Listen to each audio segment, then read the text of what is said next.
Arc 7, Chapter 54B, Covering the Blue Sky. The piercing blue sky cast a majestic gaze down on the activities of the people beneath. Brilliantly twinkling white sun, big white clouds flowing slowly. A lukewarm breeze caressed their neck and ruffled their pale blue hair, as they breathed deeply and quietly. Feeling the world with their entire body, realizing that they were part of it. It was a quite pretentious phrase, and it felt as if someone had spoken an exceedingly difficult thing. However, having been told that this was what was required of them at the moment, they put it in practice first, and cast doubt on it later. They had requested to be taught on their own volition, to boot. These were still the early days as well. Their temperament was not so short as to make them resign from those lessons. Although, I cannot lie about my impatience.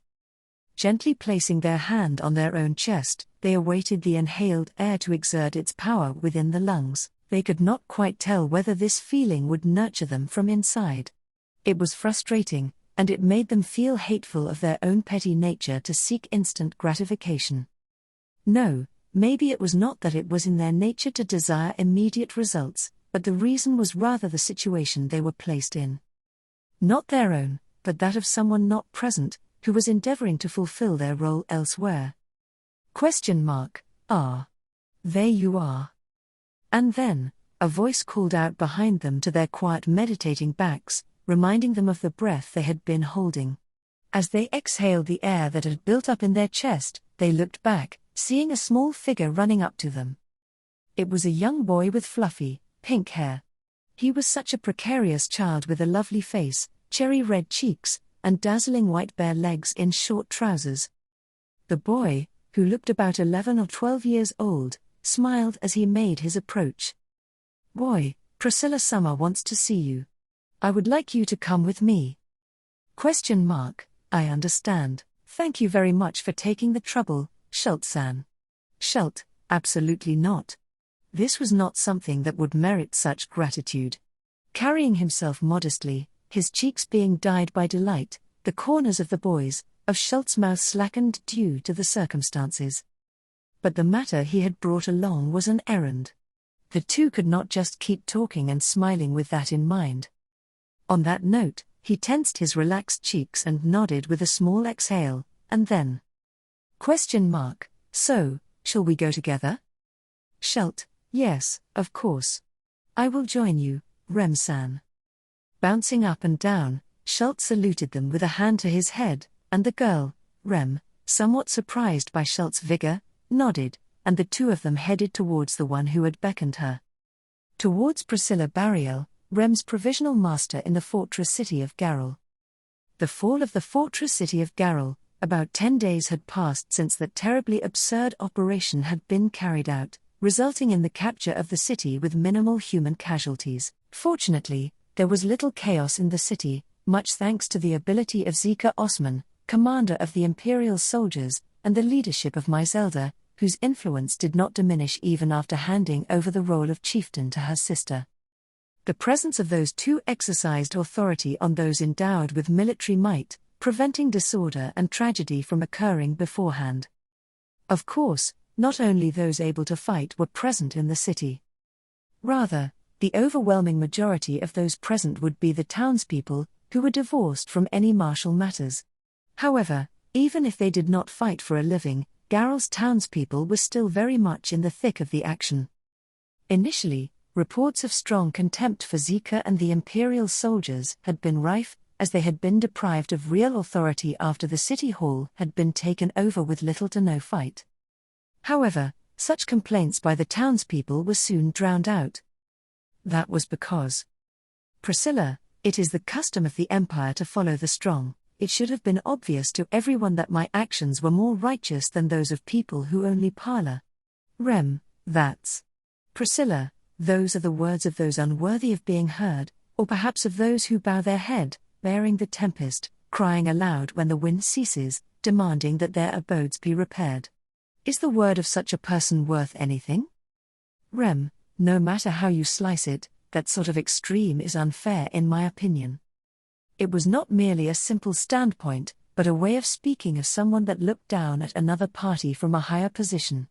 In response to this way of sealing off one's escape route, Rem calmly retorted in response. There was a pause before her answer, and then arrived a slight scoff.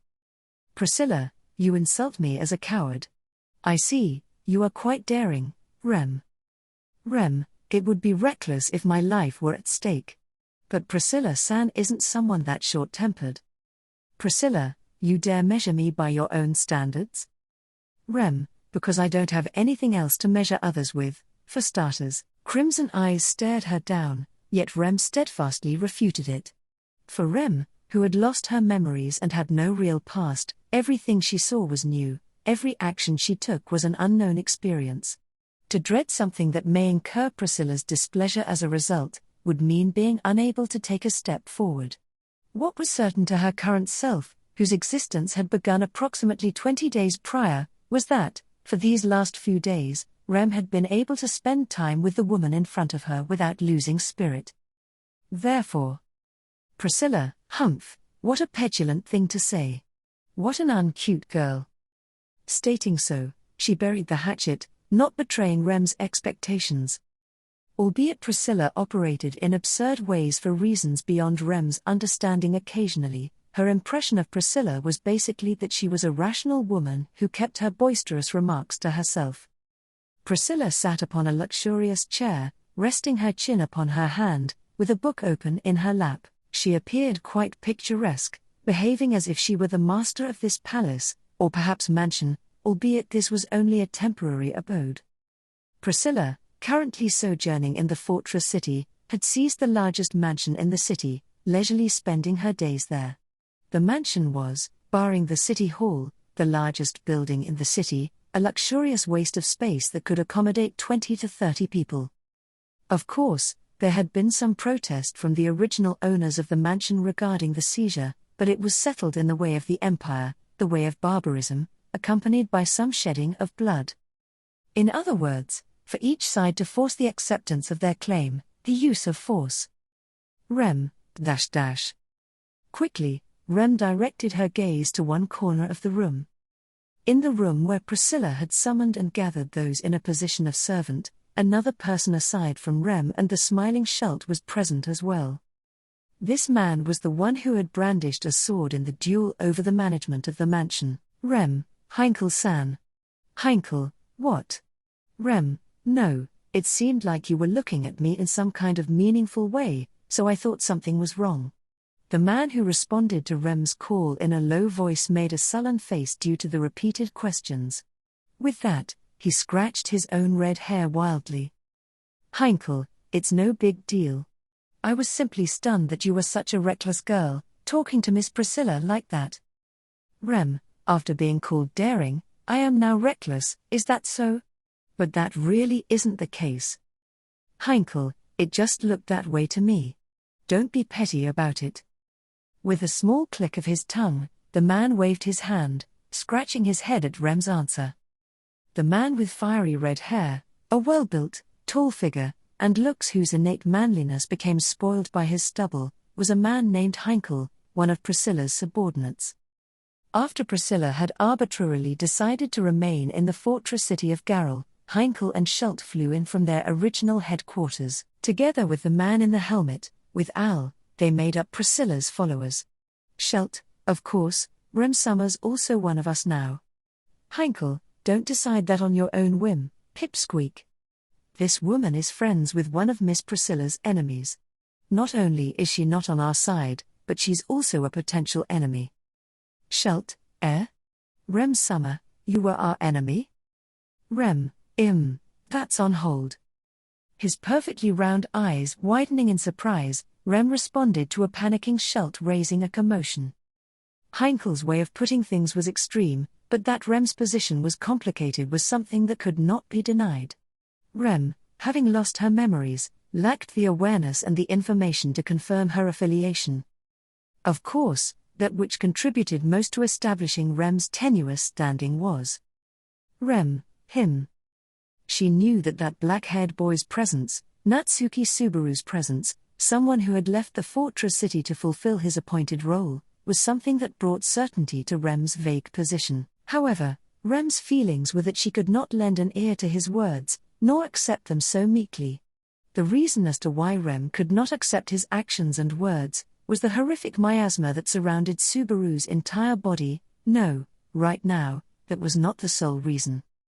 The miasma certainly did hinder Rem from taking Subaru at face value, but she had already recognized that there was nothing deceptive or malicious in neither his words nor his deeds.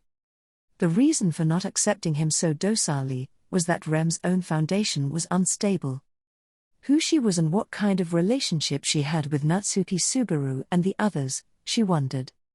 If she were unable to face it, Rem's frozen time and halted feet could not move forward. Although Rem wanted to face Subaru in order to solidify her existence, in order to face Subaru, she had to solidify her own existence. It was already a dilemma, akin to being lost in a maze with no way out. Priscilla, you appear to be experiencing plenty of turmoil. The crease between your eyebrows is clear evidence of that. Rem, that is true. I'm trying to put Priscilla-san's advice into practice, but... Priscilla, what is it? Rem, Priscilla-san's conversations are always so difficult to understand. Her eyes cast downwards, a Rem bearing shame explained that she herself was the reason for her own ignorance. Speaking in riddles, Priscilla's choice of words was esoteric and difficult to understand. More importantly, Priscilla was quick-witted, and on top of that, she rarely held any consideration for others. The nature she possessed pretty much resembled that held by Abel, or perhaps it should be rephrased as them having the same nature, rather than them being similar. Perhaps both Priscilla and Abel would be displeased if this were to be mentioned, so Rem would not bother bringing it up. Heinkel, advice? What are you talking about, advice? Miss Priscilla advises this woman? Schult, yes, Heinkel Summer. I am aware of it. Rem Summer is studying with Priscilla Summer. And she takes care of Priscilla's personal needs, just like me. Heinkel, oi, are you out of your mind, Miss Priscilla? What's in it for us? You're just helping our enemies grow. Heinkel, who had not been told the details of the situation, was left blindsided upon learning of the contract between Rem and Priscilla. Striding up to Priscilla on the podium and pointing to Rem, he then opened his mouth. Heinkel, I thought you were just keeping them close to you as a lackey, so that they could give out information on their camp. Going out of your way entirely to simply be in an unfavorable position, there's a limit to games. Priscilla, silence, simpleton. Do you intend to order me around? Heinkel, gah. Priscilla, I have dealt you a number of painful blows, but you are a man who never learns, are you not? My hands are not free to beat you. Because their task is to turn the page of this book. Tracing the cover of the book on her lap, Priscilla announced that to Heinkel with a glare. There was no specific anger in Priscilla's voice, but Heinkel gasped in reaction, as if he had been confronted with a sword, taking a step or two backward. Rem felt that Heinkel's fear was too exaggerated. Of course, she had witnessed Priscilla's prowess and swordsmanship defeat one of the Empire's mightiest warriors, one of the 9 divine generals, with her very own eyes. Even ignoring that fact, Rem felt on her very skin that Priscilla was a woman of unparalleled power. However, Rem, I don't think Heinkel-san is that far below her, though. But Rem needed to preface that this was just from her point of view. However, during the seizure of this mansion, with a swordsman representing the owner of the mansion as his opponent, Heinkel had triumphed without dispossessing him of his life by snatching away his sword before he could do anything about it. His pure fighting spirit, and his superior swordsmanship, was such that even if the imperial soldiers in the area were to gang up on him, they would be no match to him. Nevertheless, Heinkel's fear seemed to be the pinnacle of overreaction. That said, Rem was an amateur, even at being herself. The strong may have a way of looking at things in the world that was impossible for Rem to grasp, anyway. Priscilla, setting my eyes on this girl is merely a whim. But it was also on my whim that I picked up Schult starving to death in a barren land, and that I summoned you when bloodied from your fruitless efforts. Schult, yes. I was safe thanks to Priscilla Summer's good mood. I was very lucky. Heinkel, are you really fine with that? Rapping her finger on the cover of the book, Priscilla declared that it all was dependent on her mood. Rem was overwhelmed, almost in shock because of those words, while Schult happily boasted of his good fortune. Heinkel, too, seemed to be spared from the fear he'd had until then, but some wariness yet lingered in his eyes as he looked toward Rem. Perhaps he was the one with the most straightforward view of things. Rem, so, Priscilla-san, what is your reason for calling all of us? Priscilla, Rem, if it's just about looking after your person, why not just me or Schult-san? There's no reason I can think of for Heinkel-san being here as well. In terms of division of responsibilities, Rem and Schult were plenty capable of sharing the care of Priscilla's daily life at the mansion. Rem had become quite accustomed to living with a cane, and simple household chores were of no worry to her. Perhaps she did something such as partaking in these duties before. Since the work was divided in such a way, there was no reason for Heinkel being there. If she were to go even further. Rem, what exactly does Heinkel-san do? I only see him swinging his sword, drinking, or playing with Schult-san. Heinkel, I'm telling you, I don't remember playing with that pipsqueak. Schult, that is correct. Heinkel-sama often takes care of me, but it is me who has been approaching him because I want to. Heinkel-sama always seems to be lonely when he is alone, so I thought I would make sure he does not get lonely. Rem, oh, I see, Schult-san is very kind. Schult, he. The question that had arisen in her mind was resolved, and Rem gently stroked Schult's curly-haired head. There was a strange charm about Schult that made Rem want to pet him like this. Of those within the city, Rem also wanted to pet Utakata, who would come by every now and then. Perhaps she simply wanted to dote on younger people though. Heinkel, shit, I can't keep up with you. Miss Priscilla. Just answer the question now. If you don't need me, I'll be at the tavern. Priscilla, it is about time for those who have left this city to arrive at the Demon City. Heinkel, Priscilla, if circumstances were to change, the likelihood that this opportunity would be made the most of is high. Do not lower your guard. The humidity in the air changed as Priscilla spoke this, resting her cheek upon her hand on the armrest.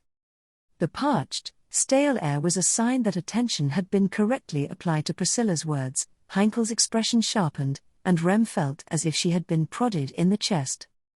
Only Schult, Rem's hand on his head still, had shown appreciation for the group who had embarked on a long journey, saying, Al Summer, thank you for your efforts Tilda. Rem, if circumstances were to change, was what Priscilla had prefaced her statement with.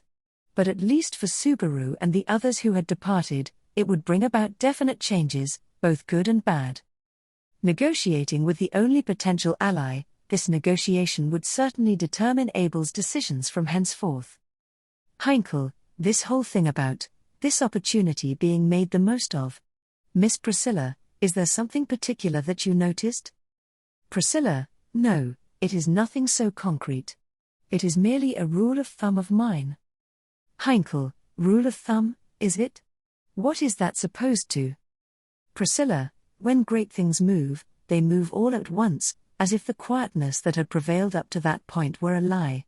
It is as if by design, all at once, akin to lined-up building blocks falling down in a row. There was a kind of ineffable compelling force in Priscilla's indifferent manner of speaking. Ultimately, it was a singular point about not letting one's guard down, yet Rem took a deep breath and looked down to regard her feet again. If she were to get hung up about Subaru and the others so much as to neglect what was close to her, that would be like putting cart before the gale-wind horse. To begin with, putting something such as getting hung up over Subaru into words yet again made her realize just how unpleasant the situation was. Rem, whether he's around or not, he's a troublesome person. Schult, Rem Summer? Is everything fine? Your face is somewhat red. Rem, it's okay. Something was just surging within me. I was seething, angry. Schult, it is not good to be angry. Rem Summer looks wonderful when she is smiling Tilda. The corners of Rem's eyes lowered due to Schult flapping his limbs and raising a potent appeal. Heinkel's face, on the other hand, became serious after Priscilla's admonishment. Heinkel, Miss Priscilla, if that's all you want to talk about, then I'm going. Priscilla, do as you like. You are free to indulge in alcoholism or spend your time in sloth. Heinkel, I'm not in the mood for booze, I'm going to go talk to the shaggy-headed commander at the city hall. Answering right back with an earnest look on his face, Heinkel walked out of the room with broad steps. Seeing him off, Rem then turned to Priscilla. Rem, so, what is it you're going to do, Priscilla-san? Priscilla, are you concerned about my inactivities? Rem, that is a given. I don't think that everything Priscilla does is correct, but still, Priscilla judged things with knowledge and insight that Rem did not have. For Rem, who possessed very little, this was a valuable resource to determine what to decide next. At Rem's remarks, which were extremely rude in a sense, Priscilla let out a laugh. Priscilla, so you are not planning to become a doll without a mind of its own? Well, there would not have been any meaning in having you at my side in such a case. Rem, Priscilla-san? Priscilla, guessing from the answer to my question, preparations shall be laid out by that simpleton. The general and the people of Shudrak may also be used accordingly. With that, I shall. Rem, Priscilla-san will? With a slight gulp, Rem waited for Priscilla's next words. Unknowingly, next to Rem, Schult also clenched his fists in anticipation, waiting for their master's answer. As she met the gaze of the two, Priscilla's almond-shaped eyes narrowed, and Priscilla, prepare a hot bath. Float the petals and burn the incense. Rem, huh? Priscilla, what? Do not make me say it twice. I shall take a bath. Prepare the bathhouse as soon as possible. With a fluttering wave of her hand, Priscilla urged Rem and Schult to hurry up. Of course, Rem was incapable of hiding her bewilderment, letting out a "wah?" But Schult saluted her in a snap. Schult, understood, oh yes indeed. I will go and heat the water right away, Tilda. After answering cheerfully, just like that, Schult ran out of the room with great energy. Seeing off his small back, Rem then turned to Priscilla. Priscilla was still resting her chin on her hand, set to resume reading the book once again. Priscilla, shall you not go? If left to Schult alone, I am sure he shall forget the plug and much hot water shall be wasted. Rem, I'll help Schult-san. It's just, what are you thinking? Priscilla, your skepticism is also a sign of your preconceived notions.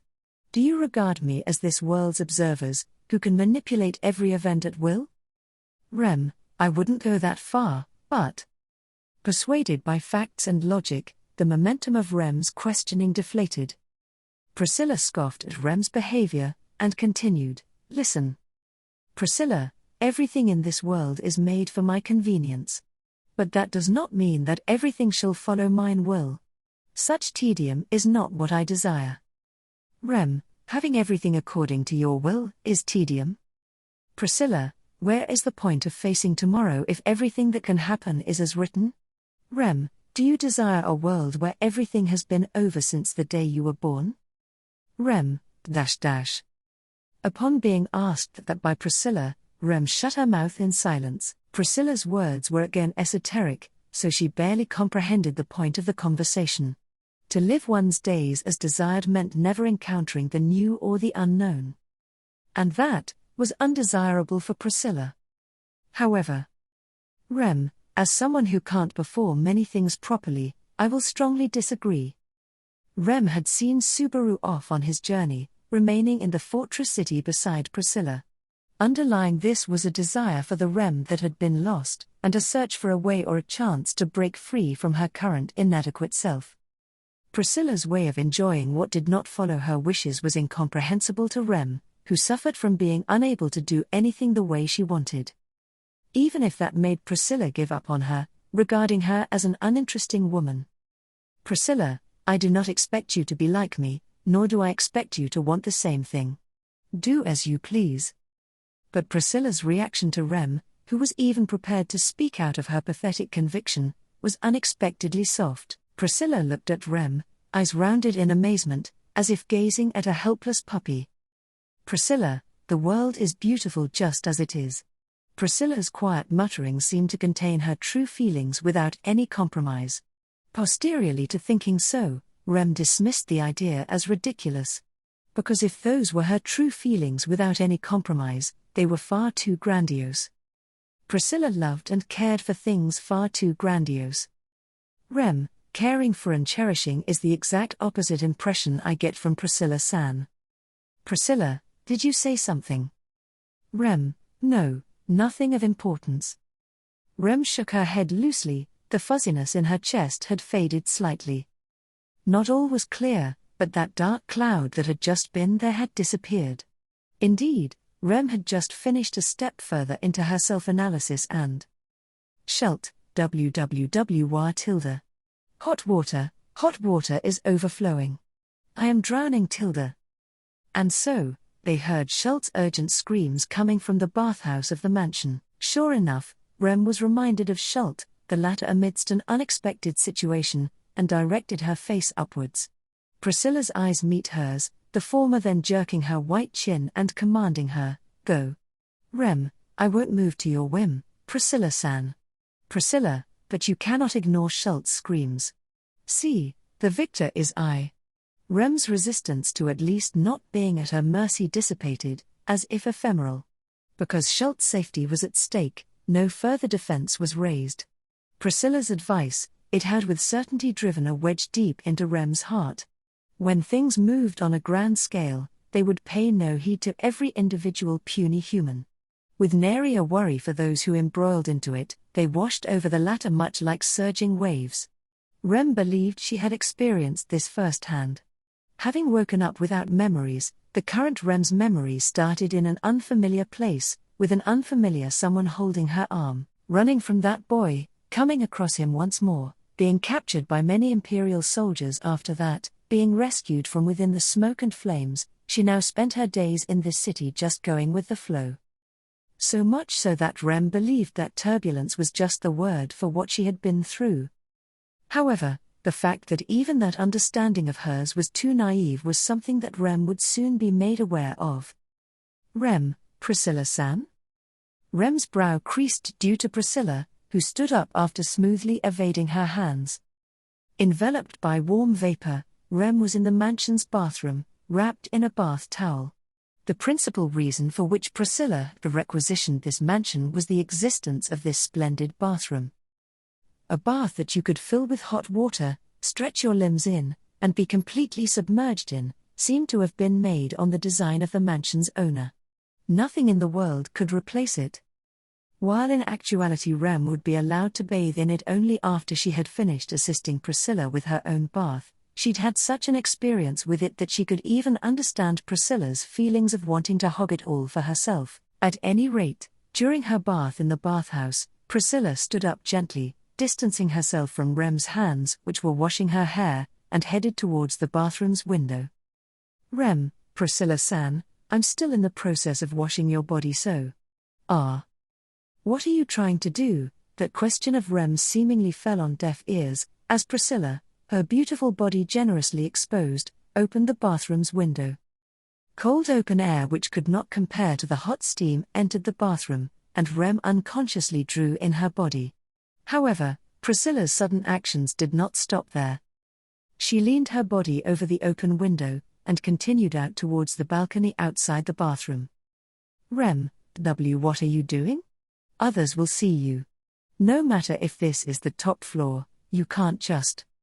In a rush, grabbing onto the cane and a towel, Rem pursued Priscilla, who had gone outside.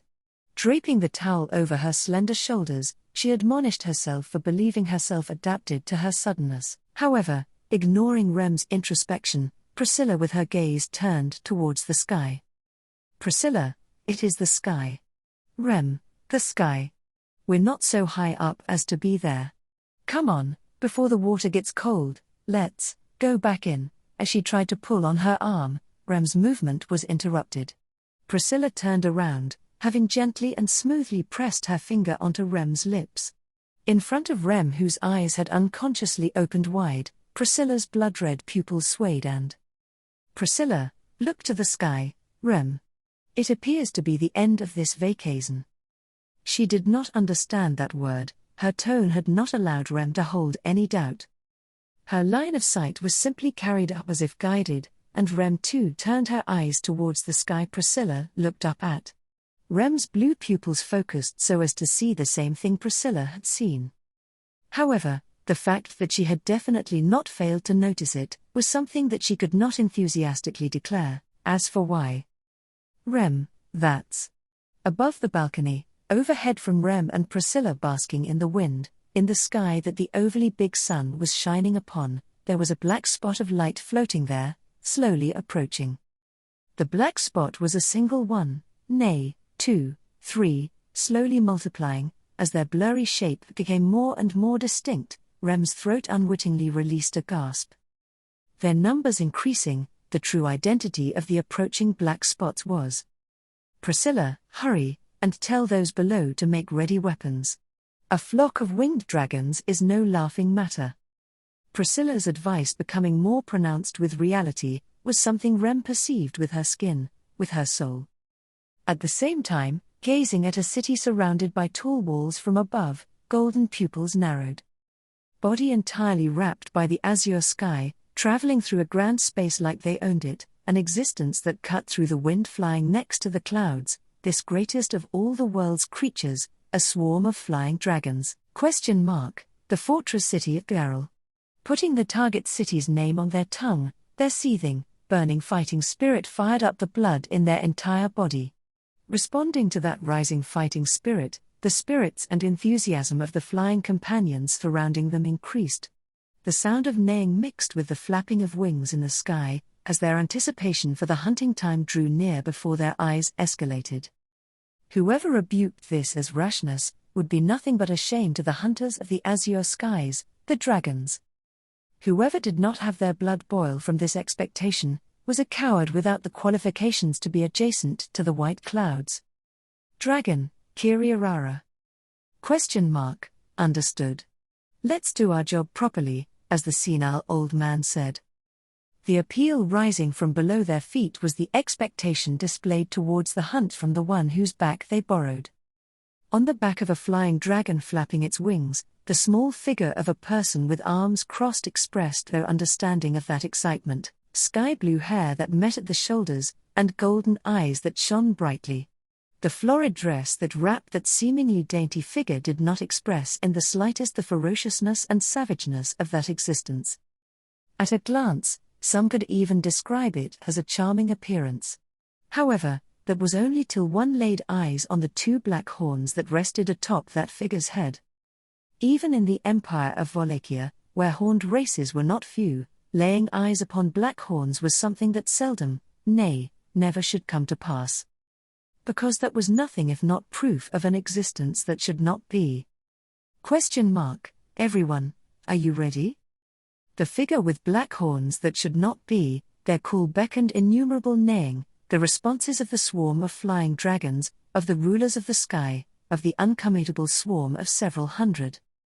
With the sun at their backs, crossing the blue sky, the embodiment of ruin advanced in droves. A catastrophe should they swoop down, shouts and screams would reverb in the air, all life would be extinguished, vanishing to naught. Strangely, at the same time a great disaster laid waste to a far-off city, a catastrophe in a different form approached the city protected by a fortress. Before the curtain call of the absolute, inescapable, cruel hunt, that existence's golden eyes, those of Madeline Ischart, narrowed, her cheeks contorting into a smile. The flying dragon general, 9th of the 9 divine generals, having been ordered to destroy the city, passed her judgment. Madeline, tremble in fear, try and flee. You all have nowhere to run. For I, the dragon, have come. So she spoke. Arc 7, Chapter 55B, The Cacophony of the Fortress City. Time goes back only a little further before the attack of the winged creatures. ?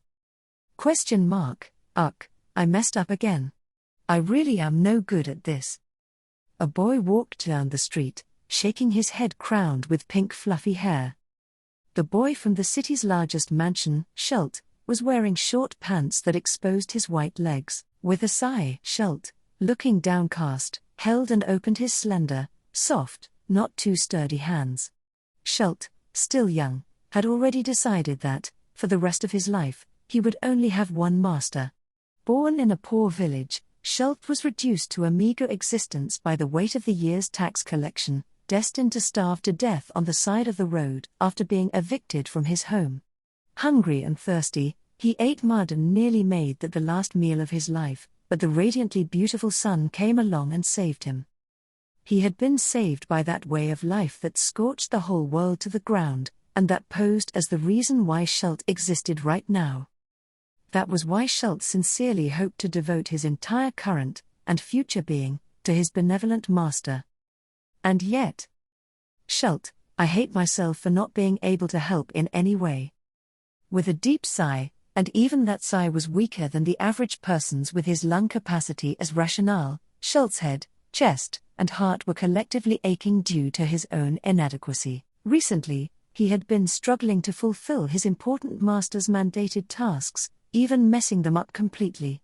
To fill the bathhouse with hot water was a trivial task, but the water ended up overflowing, plus the magic stone used to heat the water had been mishandled, leaving everyone in a state of confusion. He was still a newcomer to Priscilla's service, and that, too, had inconvenienced Rem, someone with faulty legs. And this time, he really was fed up with how pathetic he was. Schult, Priscilla Summer and Al Summer both tell me that I do not need to rush to change. He was glad for the kind Priscilla's and open-minded Al's intentions to console him like this. But Schult hated himself for being unable to repay the two of them in any way. In this respect, Heinkel saw things in a distinctive manner compared to the two of them, and therefore, treated Schult differently, seemingly being more understanding of Schult. Heinkel had also taught Schult to practice swordsmanship in a way different from how Al had done so, the former having stated that it did not suit Schult. Thanks to this, he felt that his biceps were more rigid than they were before.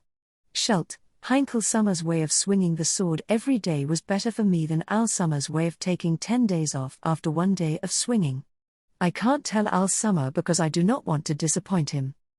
Regardless, with such signs of growth, Schult was also in a bit of a rut. And the heavens did not forgive Schult's naivete nor his complacency. Schult reflected on the fact that this had been what led to the fiasco at the bathhouse. By now, Rem was probably helping her master, Priscilla, bathe in the bathtub that had been refilled with hot water. Schult sincerely thought Rem could do anything and he respected her for it. Schult, just like Ye Summer. Ye Summer, how are you? Suddenly, the memory of a cheerful and bright maid named Ye Tenzen, who used to work for Priscilla, was revived in Schult's mind. She was previously in charge of Priscilla's personal care, was always happily talking with Al and was kind to Schult. Because of that, Schult was fond of her. But one day, she had a family mishap and abruptly quit her job at the mansion to go back to the countryside. This left Schult with no time to say goodbye, making him feel quite desolate. The last one to see her off, Al, had told him to give Schult her regards. 1. Perhaps Rem could fill Ye's shoes as the servant closest to Priscilla.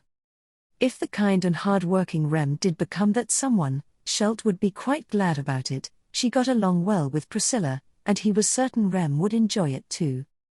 Above all, Schult, everyone is so very happy when together with Priscilla Summer. His own personal experience underscored the magnitude of Priscilla's presence in Schult's mind. Rem, too, was perhaps at a moment in her life in which she would be troubled by many things. She was often gloomy and preoccupied with her thoughts. Even if Rem carried such a gloomy, troubled face, perhaps the sun that was Priscilla would make her brighten up. Shoes here. Schult, that would be me. With this thought in mind, Schult, who had been moving his head up and down, stopped in his tracks. The reason for that was that he had heard a familiar voice. In front of him, he saw someone pointing in his direction. Right in front of Schult, walking down the street, pointing at him, was a young girl with black hair dyed pink at the ends. Next to the girl was a young man, and upon noticing Shelt and the girl becoming aware of one another, he let out a cheerful "Dear me?" ? Isn't that Butler Kun there? Princess Kun's not with you, is she? Shelt, Priscilla Summer is at the mansion, Flop Summer. Were you and Utakata Summer in the middle of a stroll? It's rare for you to be called Summer. It's funny.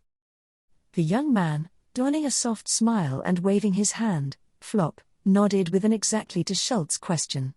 Utakata, the girl with him, also put her hand on her cheek, apparently deeply touched by the honorific Shelt had given her.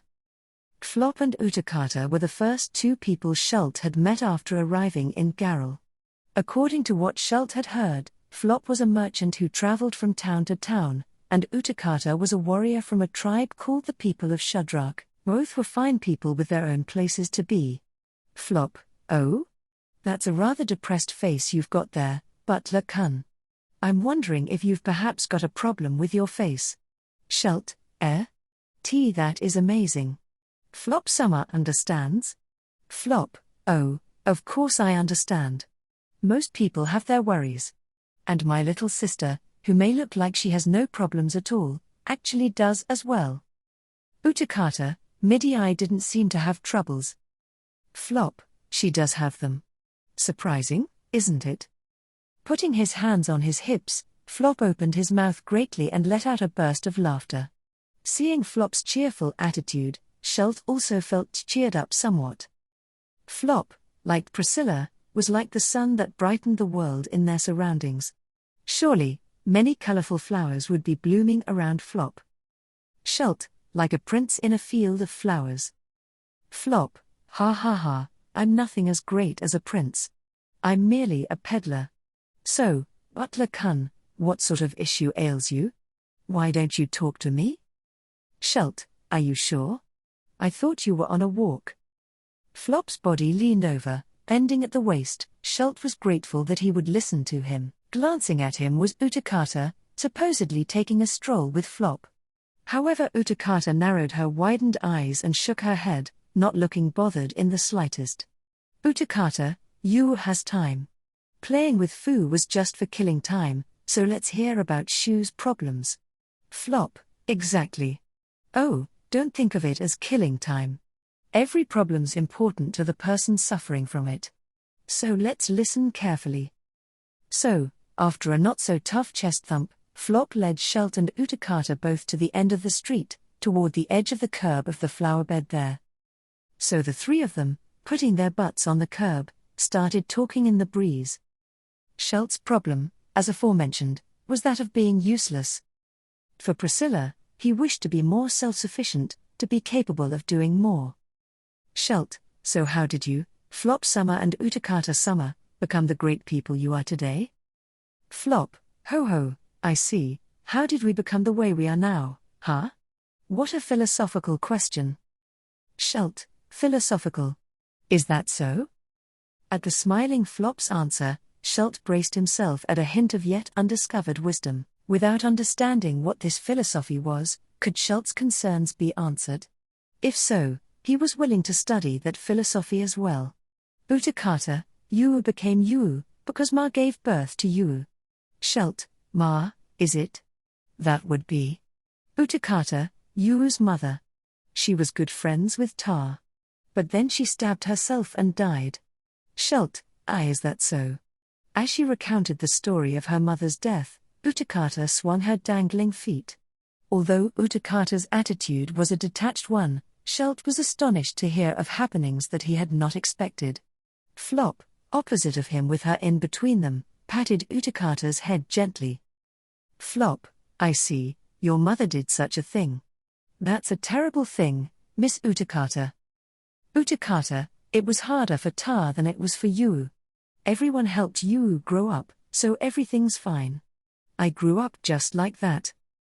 Flop, yes, indeed, Miss Utakata's growing up very well. I'm sure your mother'd be happy to hear that. Utakata, Ma's dead, so she wouldn't be happy. You say weird things, Fu. While he stroked her head, Utakata regarded Flop with a curious look on her face. However, being patted on her head by Flop did not feel so bad to Utakata, and so, she did not try to stop his hand. Utakata's reaction was met with a quiet narrowing of Flop's blue eyes. Flop, well, Miss Utakata's answer was very pleasant. In fact, if we're going to talk about how I became the person I am today, I believe my answer would be very similar. Shult, similar. So, Flop Summer, were you raised by the people of Shudrak in the same way Utakata Summer was? Flop, if that were the case, I'd be very pleased for having such a large family. But my family's dead, the only one I have left's my little sister, Medium. You may think it's very sad and lonely. Shult, is that so? Flop employed in his usual stride for the first half of his speech, then his voice faltered a tad during the latter half. His eyes downcast because of his answer, Shult once again felt disappointed about himself. He had inquired both Utakata and Flop about some very insensitive things. Even Shult would be unable to give a happy answer to someone asking about the family that had abandoned him. He should have been more thoughtful before asking. Flop, it's nothing to beat yourself over, Butler-kun. You'll learn from this. And that's exactly what leads to the next part of my answer from earlier. Shult, from earlier. The one that is supposed to be like Utakata Summer's? Flop, yes, exactly, just like Miss Utakata, I've been influenced by the people around me to become the person I am today. Spreading out his hands, Flop smiled as if to show off his current self. His cheerful smile and reassuring tone of voice were both important elements of Flop's flopness. Were those also cultivated through the influence of others, Shult wondered. Flop, a long time ago, my little sister and I were living in quite the terrible environment. It was an orphanage, but there was very little food, they didn't pay us for our work, and the adults there would beat the children whenever they got into trouble. It was an awful place. Shult, that's an awful place.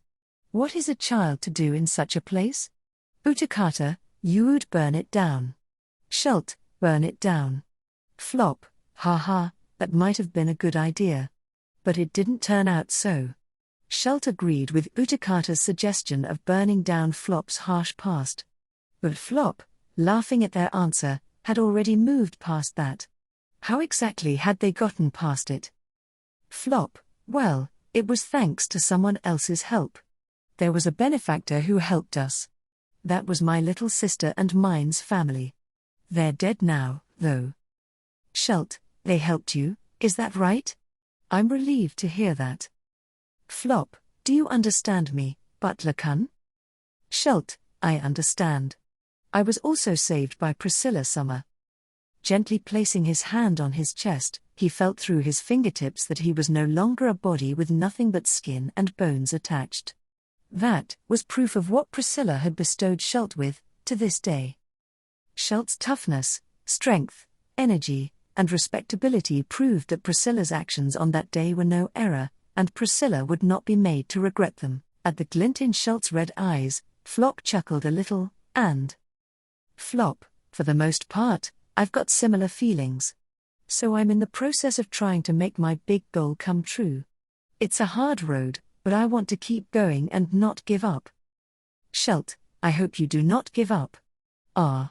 But, please, be a little more specific. How are you doing your best, Flop Summer? Flop, I wonder. After mulling it over plenty. I'll tell you one thing, but not about me, about my little sister. I'm going to tell you about my little sister, who's taller, stronger, more energetic, and more skilled than I am. Shult, oh, I see.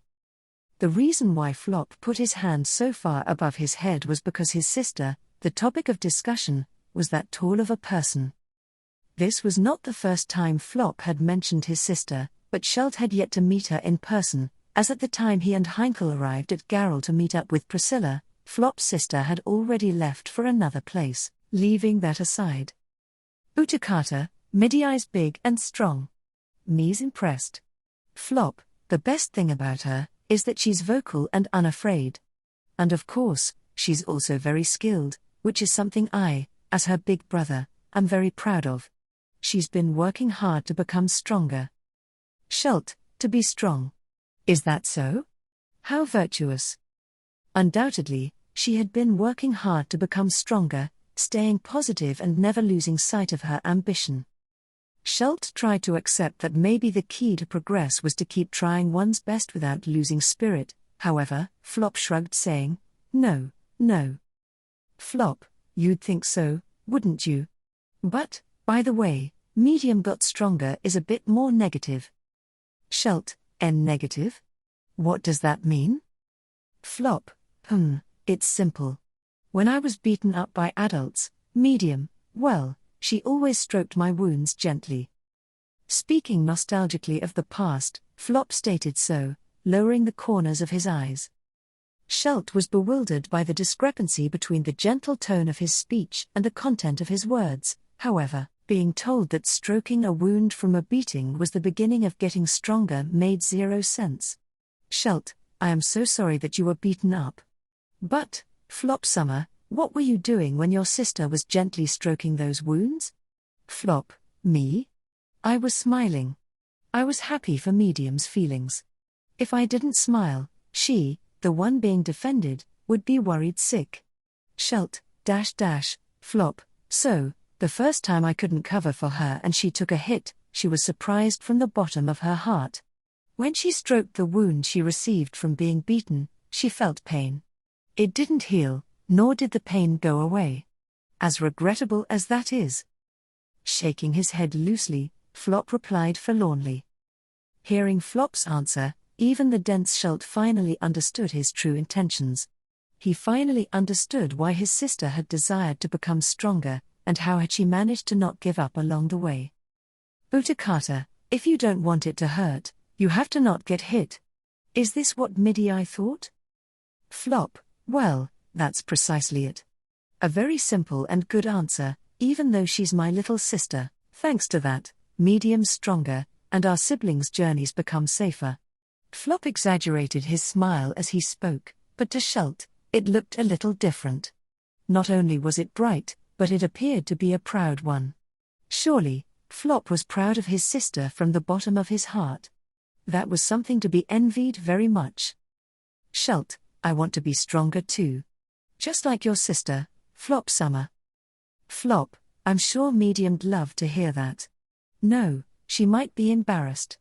It's not often you get to experience being someone's role model. That sounds like a lot of fun. Flop smiled and gave his stamp of approval to Schult, the latter clenching his tiny fists. While listening to the exchange of those two, Utakata looked at Schult and asked, Shu? Utakata, if you want to be strong, will you practice with Yu? Practice the bow. Schult, bow, is it? But I also practice the sword. I will do it. I will do both. That way, I can be twice as strong. Flop, if you're able to do both, then it's exactly as you say. How wise. Raising both his hands to the sky, Flop joined Schult in his burning determination. Utakata, too, puffed up her nostrils and pushed out her chest at the promise of training together. Then showing Schult the bow on her back. Utakata, you will work hard, like Schult, to become a master like Ta. Schult, well, I would like to meet Ta Summer, too. Utakata Summer, why do you want to become a bow and arrow master? Utakata, Ma said something. For you to kill a traveler, with a bow and arrow. Schult, I see. Wait, what? Because the answer was more extreme than he had expected, Schult's realization was delayed for a beat. To kill a traveler, was what she had said earlier, but what exactly did that mean? Schult, having just reflected on the situation, wondered if it would be okay to ask for more details. And so, while Schult worried over it, he was deprived of the time for inquiring about it. Flop, Butler-kun. Miss Utakata. Schult, Utakata, Fu. Suddenly, a sharp voice called out to Schult and Utakata, and Flop's expression morphed. Schult's shoulders hitched because of the vigor, and Flop's hands gripped his shoulders stoutly. Then, Flop pulled Schult and Utakata, sitting on the curb, closer to him, and shouted. Flop, the sky's starting to feel dangerous. Let's just hurry up and get out of here. And at the time the flock was seen in the distant sky, Heinkel was at the city hall. The people present were the appointed commanders of the garrison stationed in the fortress city. General Second-Class Zika Osman and his men, who had originally been sent to the city but had joined Priscilla's ranks, or rather, the ranks of the man named Abel, to be precise, at the time of capturing the fortress city. And then there were the people of Shudrak, a tribe of hunters from the jungle, smaller in number than the imperial soldiers present, yet no less powerful individually, alongside the one who led them, their acting chieftain, Maizelda. When Heinkel visited the city hall, the two were in the midst of a face-to-face meeting to discuss the future. Though Priscilla had spoken of omens that were much like predictions, Heinkel did not believe that Priscilla had the power to foretell the future, but he also knew not to underestimate the power of the eyes of a being so far from the norm. Not only Priscilla, but those with special powers and destinies, had a higher perspective compared to ordinary people. Those that could gaze at the world from a higher place would witness a scenery different from what others would. Those who could see farther compared to an average person, or rather, compared to an ordinary person, would never be able to understand the latter. Heinkel had learned this painfully well over the past 40 years of his life. Therefore, he did not dismiss things without even lending an ear just because he did not understand them. This was also the reason why he did not dismiss Priscilla's words and went to the city hall. And then Maizelda, The first to notice the anomaly outside the window was Maizelda, sniffing. Her face was as if she had a hunch about something. She was the former chieftain of the people of Shudrak, who had apparently lost one of her legs in a battle during the capture of the fortress city. To replace her foot, she wielded a stick like the tip of a cane attached to her right leg, which was missing below the knee. Every time she walked, the cane made a sound, and when she turned around, the same sound was also heard. The moment the profile of the rugged beauty Maizelda, owner of piercing eyes, stiffened, Heinkel and Zika, who were present, instantly realized something was wrong and looked in the same direction. Then, upon laying eyes on the swarm of black dots coming in from beyond the sky, Zika muttered to himself. Zika, a flock of flying dragons. Maizelda, HK. Zika. Give word to your soldiers. I'll mobilize the Shudrak. Immediately after realizing the danger, Maizelda would have leapt with a tremendous kick from the roof of the city hall and over Zika's wide shoulders. However, she had just lost one of her legs. Instead of leaping out the window, she skipped down the stairs and ran out in a great hurry. Caught up in her momentum, Zika sharpened his blank expression and shouted. Zika, ring the bell. Enemy attack. They are coming from the sky. His shout gave a kick in the back to his aides so they would alert the entire fortress city to the critical situation. After seeing the reactions of all of them, Heinkel also put his hand on the sword at his waist. Then, as loud and sharp as the ringing alarm bells, he clicked his tongue. Zika, Heinkel Dono.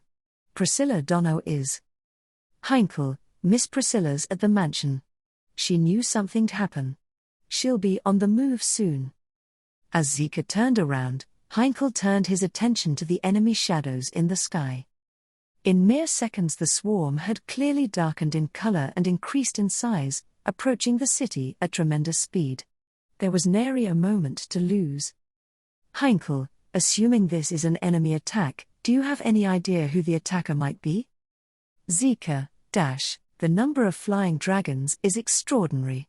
The imperial capital does not have the strength to mobilize that many flying dragon riders, so there is only one possibility.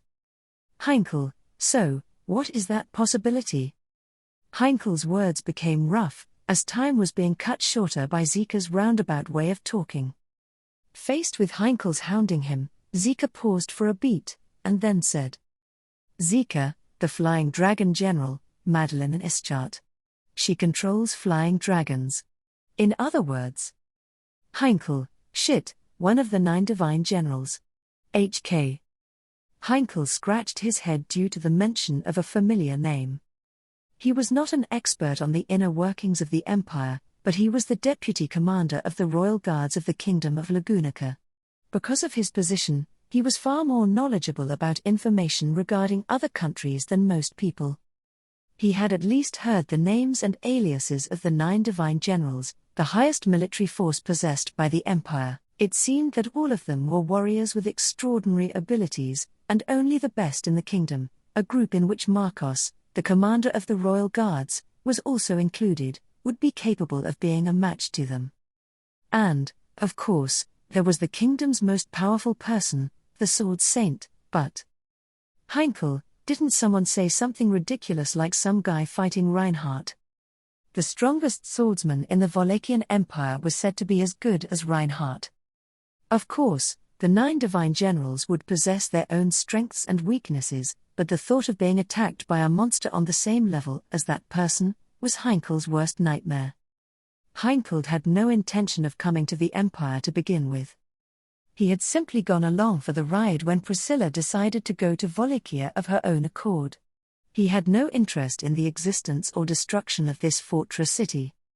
But Heinkel, I can't afford to displease Miss Priscilla. Even if Miss Priscilla becomes the monarch, it'll all be meaningless if she drives me away. Priscilla was eccentric, and, ultimately, he had no idea of what was in her mind. Whatever had brought it on, she had Heinkel on hand for now, but if he did not prove himself useful, he would be discarded of, and would come out empty-handed. That must not happen. Priscilla was now the only person who was a straw for Heinkel to cling on to. Heinkel, we don't have time for idle chatter. Let's get rid of the flying dragon flock. Zika, you're here to oversee the whole thing. Zika, I intend to, but what about you, Heinkel Donno? Heinkel, I'll do as I please. Unlike Zika and Myzelda, Heinkel had no soldiers nor companions to lead. Even if he did, his title as deputy commander of the Royal Guard was merely decorative. He had stopped studying the basics of military strategy a long time ago, and more importantly, no one would listen to his instructions. So, from the beginning, there was only one thing that Heinkel could do. Heinkel, .. Immediately after making this decision, Heinkel, without hearing Zika's reply, ran to the balcony of the city hall and leapt from there to the city below. He put his feet on the roof of a tall building, kicked off the rooftop, and then ran to the next building. He continued to leap repeatedly, bathed in the wind, as he headed to the top of the fortifications surrounding the city. Jumping onto the towering fortress wall on the western side, where a flock of flying dragons was heading towards, he took a breath. Alarm bells had already rung across the city to warn of an enemy attack. Blended together everywhere in the city was disorder among the people, with the bellows of the guards urging them to evacuate as to suppress the chaos.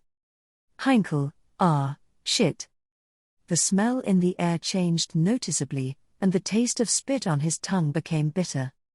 As the presence of the battlefield, of blood and steel, drew nearer, Heinkel was forced to listen to an illusory, high-pitched ringing in the depths of his ears.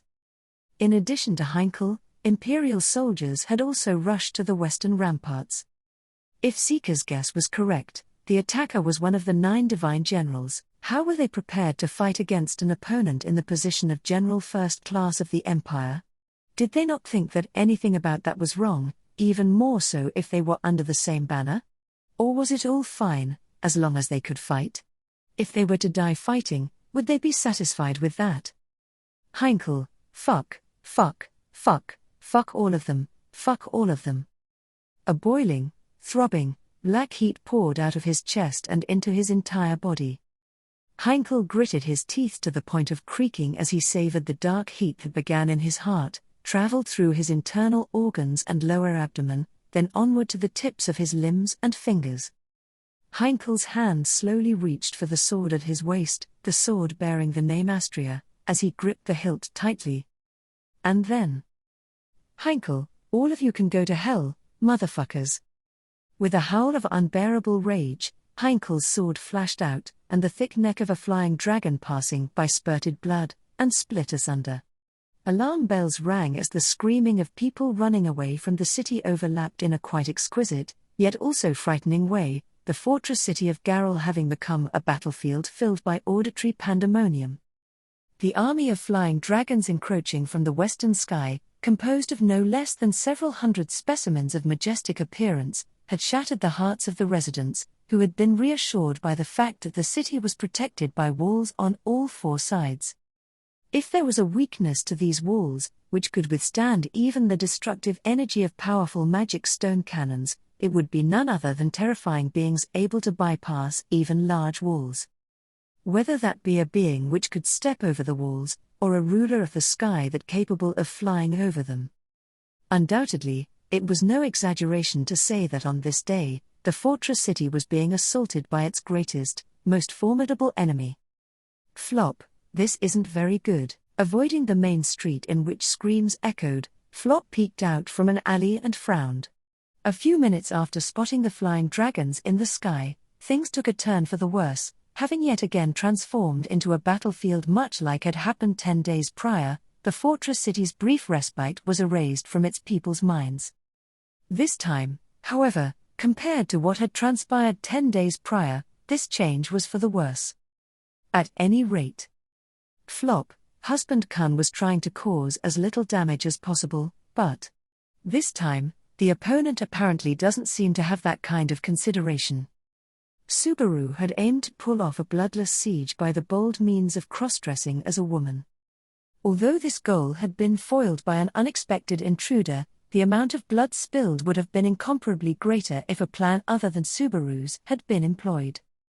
The fact that the feelings of the fortress city's residents, alongside with those held by the imperial soldiers stationed there, had not degenerated to an extreme degree, was something Flop wondered about. Perhaps that had been the result of Subaru's consideration. This time, however, the enemy seemed to possess no such chivalrous thoughts whatsoever. Shult, hi! Shult screamed beside Flop as a terrifying roar and earth-shaking impact traveled through the air. It was no wonder. The enemy's assault with the flying dragons was just that severe and effective. Flop, although they're just letting the flying dragons carry the rocks and then dropping them from high in the sky. What they were doing was simple and straightforward, it was just a primitive attack. However, though even a boulder the size of a human's head would cause serious injury, the rocks that had been dropping from the air for a while now were as large as 1 or 2 heads. The force of the rocks destroyed stone buildings, created huge craters in the streets. Of course, were someone to be hit, it would be a disaster one would wish to not witness ever again. Flop and the others had rushed into the alley, but they had no confirmation that that place was a safe one. Fleeing underground, or heading towards someone that was simply strong, if a safe place existed, those would be it. Utakata, me and the others are in the big building in the middle. Shult, Priscilla Summer is in the mansion.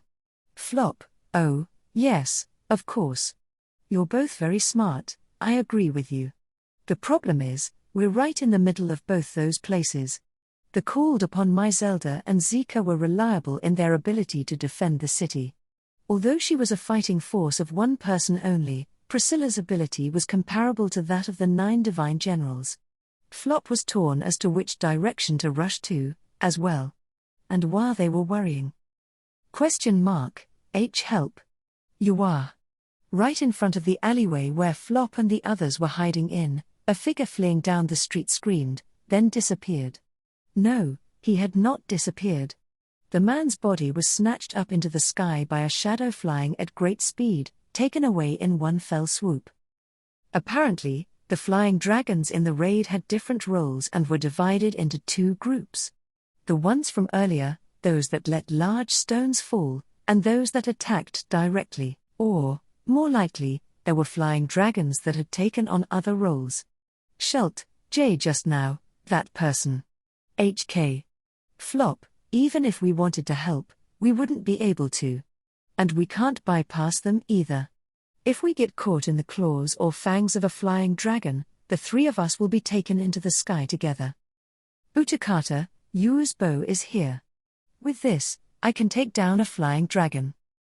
Speaking enthusiastically, Utakata showed the bow and arrow in her arms. Had it been Holly, Kuna, or another adult Shudrak, Flop would have considered it. However, Flop, having once accompanied Utakata to bow practice, understood that her abilities were not enough for a real battlefield. Flop, you want the best for children, was it? I get it. With his eyes closed, Flop thought of the benefactor who had saved him and his sister from rock bottom. He always had a blunt and crude attitude, but in spite of that, his benefactor had never bent his principles. So, Flop wanted to be an adult he would not be ashamed of. They could not stay hiding and holding their breath where they were forever. Whether they went to the city hall or to the mansion, they needed to take some sort of action in order to get both Shelt and Utakata to safety. Flop, I want you both to listen to me. From now on, I will. Taking a small breath, Flop attempted to convey his plan to them with determination. And, in the moment in which the two children looked at Flop as the latter spoke. Oh. Kiriarara. With a blood-curdling roar of anger, something huge fell from the sky onto the street. What slammed onto the ground accompanied by a mixture of angry screams and cries, was a flying dragon, black blood pouring from all over its entire body. With its wings spread out, the flying dragon would be 3 to 4 meters in wingspan. Desperately trying to escape, it flapped its wings which had been broken from the impact of the fall. Thereupon, don't run away. Don't you dare, bastard. The flying dragon fell to the ground together with the figure, who rolled vigorously and jumped on its back. He then thrust his sword into the writhing flying dragon, skewering its heart from behind. The screams of the flying dragon persisted for a long time, then, it collapsed in place as it shed tears of blood. Then, having seen that the flying dragon's breathing had halted. Those little shits. A red-haired man came down from the back of the dead flying dragon, his shoulders heaving up and down. Upon sighting him, Shelt, who was in Flop's arms, shouted an ah. Shelt, Heinkel Summer. So you were safe. Heinkel, Hoan. The high voice of Shelt called out, prompting the red-haired man to turn around with a bad attitude. Immediately, Shelt's throat caught, his words blocked because of the man's appearance, his entire body dyed bright red. Then, the wide-eyed Shelt escaped Flop's arms, rushing to the man's side. Seeing Shelt, the man wiped his bloody face with his sleeve. Heinkel, what the hell, it's you, Pipsqueak. Shelt, you are all red, Heinkel Summer. Where are you hurt? Heinkel, hurt? Oh, if you mean the blood, it's just the dragons. If I'm hurt, it's merely a scratch. Shelt, oh, really? Is that so? With a surprised look in his eyes, Shelt touched the bloody man's body to make sure. Seeing that his attitude showed no concern for getting his hands and clothes dirty, the man looked down at the boy and sighed. At this exchange, Flop let out the breath he had held due to his determination from before, and said, Flop, Butler-kun, I don't think you need to worry. He doesn't look to be putting up a strong front, and he isn't really hurt, right? Heinkel, you're that weird man. You together with these pipsqueaks? Flop, that weird part is a tad offensive, but you're right. I was just running around with Butler-kun and Miss Utakata though. I'm relieved you're here. When Flop smiled at him, the man covered in blood, Heinkel, looked away. He was not embarrassed, that reaction was of being displeased. In fact, he even clicked his tongue. But it was true that he had slain the flying dragon, which had played a role in giving Shelt some peace of mind. Like Shelt, Heinkel seemed to be one of Priscilla's followers, and although Flop had expected him to be able to fight on the grounds that he carried a sword, he seemed to be more skilled than one would expect. The tremendous amount of blood that stained his body vermilion could hardly just be attributed to the blood spurting from the flying dragon he had just killed. It was evidence that he had been exposed to blood spurting from multiple flying dragons. Shelt, we were going to head towards Priscilla Summer now. What about you, Heinkel Summer? Heinkel, to Miss Priscilla's. You'd be safer that way. But Flop, there are very few places in the city that are safe right now. If our enemies are all flying dragons, I think it'd be a good idea to find a building with a basement and a place where spices are kept. Utakata, spice. Flop interrupted Schult and Heinkel's conversation, while Utakata tilted her head at the part in the conversation she did not understand. Looking towards Flop, Heinkel's eyes were similar, holding confoundment. It would not make sense to one unacquainted with the ecology of flying dragons.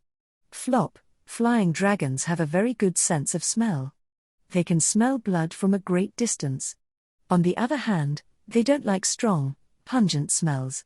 So, if we sprinkle pepper all over our body, we may be able to avoid being caught by them.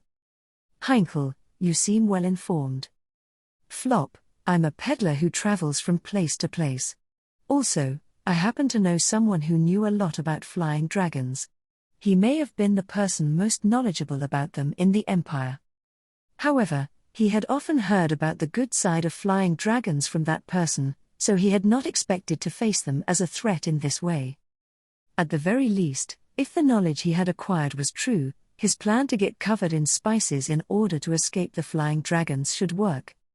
It was fortuitous for Flop and the two children that they had been able to join up with the capable fighter that was Heinkel, but overall it was not fortuitous in this battle for the fortress city. Flop, I can't say it's a good idea to use Redhead-san as our escort.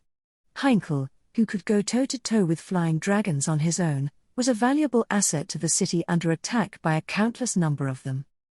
No matter how the battle turned out from here on, he would be one of the factors to influence the outcome of the battle. It was not a good idea to put him alongside the three non-combatants. Therefore, Flop, we're going underground to escape the eyes and noses of the flying dragons. Could Redhead-san accompany us to a nearby restaurant or warehouse? There, we can deceive their eyes. Or rather, deceive their noses. Once we do that, we can take care of the rest on our own. Schult, Flop summer. Schult's face was aghast at Flop's suggestion, as if the idea of splitting up had not occurred to him at all. But contrasting Schult's surprise, Utakata nodded and said, Utakata, Yu thinks the same as Fu. You and Fu will protect Shu. Don't worry. Schult, Utakata-sama will. As well? Utakata nodded her head in affirmation, and Schult's round eyes lowered. A few seconds later, he looked up with a determined expression on his face and looked at Heinkel. Schult, I understand. I'll do my best with Flop Summer and the others. So, Heinkel Summer, be careful of your injuries. Heinkel, I've been thinking this for a while, but don't get yourselves all excited. Why should I suddenly start obeying what you guys tell me to do? Schult, eh? However, Schult's resolve was purposeless, as Heinkel frowned and bluntly stated this. He wiped the gore from his sword with his cloak, indicating his surroundings with his chin. Heinkel, let me say this now, I don't owe this city anything. If I failed to protect this pipsqueak, Miss Priscilla'd probably be displeased, right? I'd rather avoid that. Flop, wait, Redhead-san. Wait a second. So you think protecting Princess Kun's mood's more important than protecting the city? That's Heinkel, correct.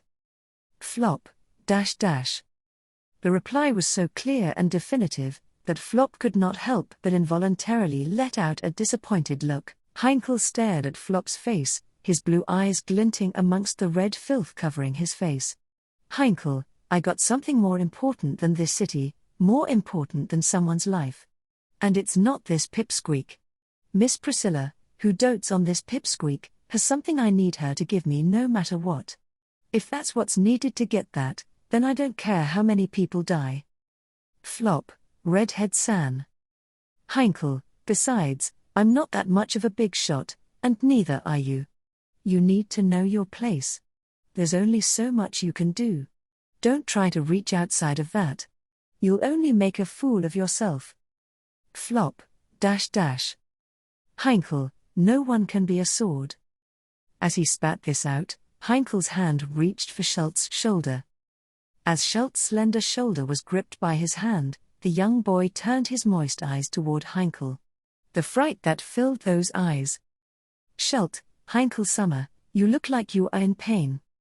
No, not fear, but rather compassion. Heinkel's cheeks stiffened slightly, bathed by the boy's earnest gaze.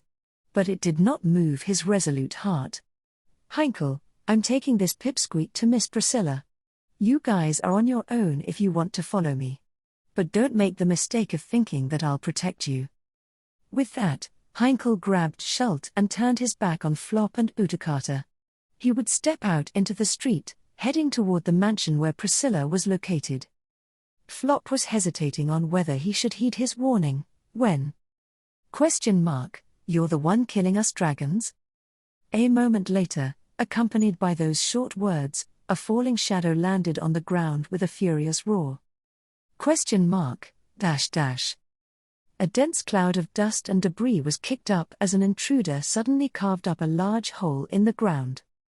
A small figure was standing with its short arms crossed in front of Heinkel as he tried to take Schult away, blocking their path. It was difficult to understand who it was, at a glance, what had just happened, and the impression that the figure gave, did not match at all.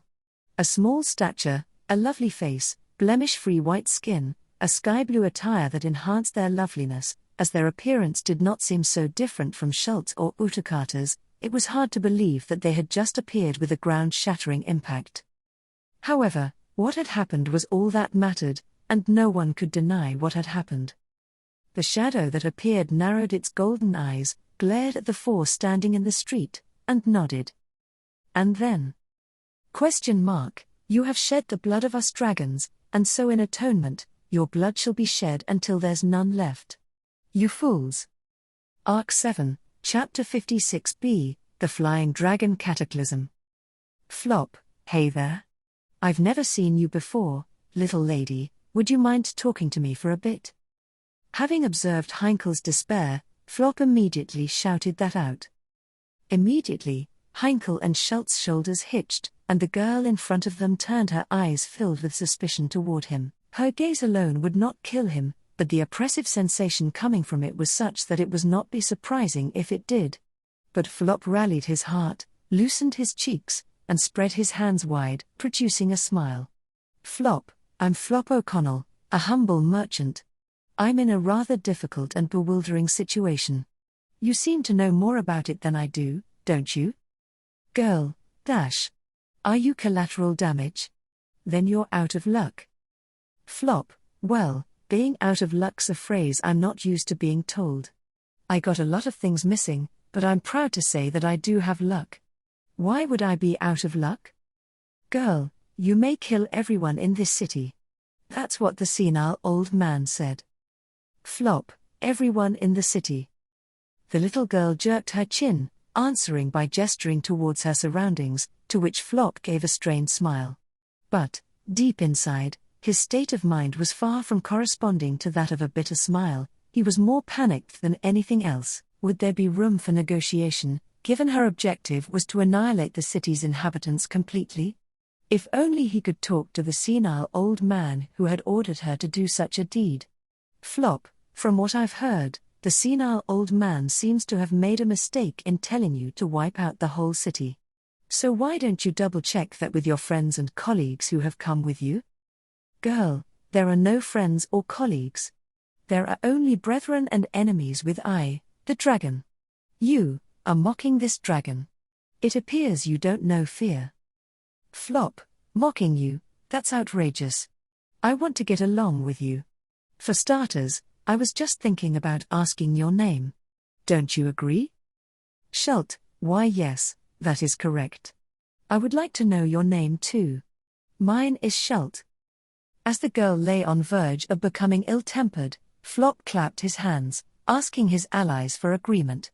Schult, taking advantage of the situation, then said his name as he raised his hand. With Flop and Schult now having been introduced themselves, the girl wrinkled the brow of her pretty face, and... Madeline Ischart. I, the dragon, am of the 9 divine generals. Heinkel, 9D. Unassumingly, the girl, Madeline introduced herself via her title, to which Heinkel became at a loss for words. His knees, which had been trembling ever since they had met, worsened further upon hearing her title, a corroboration of her strength. It was a miracle that he did not fall on his buttocks. Even Flop was unable to laugh at Heinkel. Heinkel's opponent, whom Flop had considered to be as dangerous as a divine general, turned out to actually be a divine general. And beyond that, Flop, Miss Utakata. Quietly, Flop noticed a change in the situation, invoking the name of the person who had caused this change. Utakata, the girl called upon by Flop, stirred, focusing on Madeline in front of her. Retrieving the bow from her back, she prepared an arrow, aimed at Madeline. The distance between them amounted to 7 or 8 meters. Even considering her abilities, she would not miss. If that were to be called an advantage, however, that could not be farther from the truth. Utakata, that enemy is the leader of the flock of flying dragons. She's the same as me was before, and the same as Ta is now. Defeat that enemy, and the fight is over.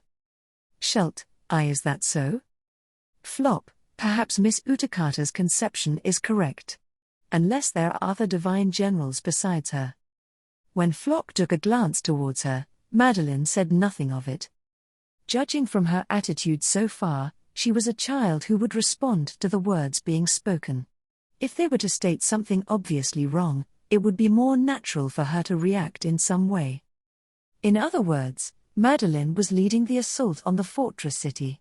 Utakata's view that defeating her would force the flying dragons to withdraw would be correct. The only problem was that it did not appear to be something that could feasibly be done. Madeline, you're a warrior, and you won't run away. You're a warrior. Shalt, me, you mean? Madeline, yes. You're a warrior as well.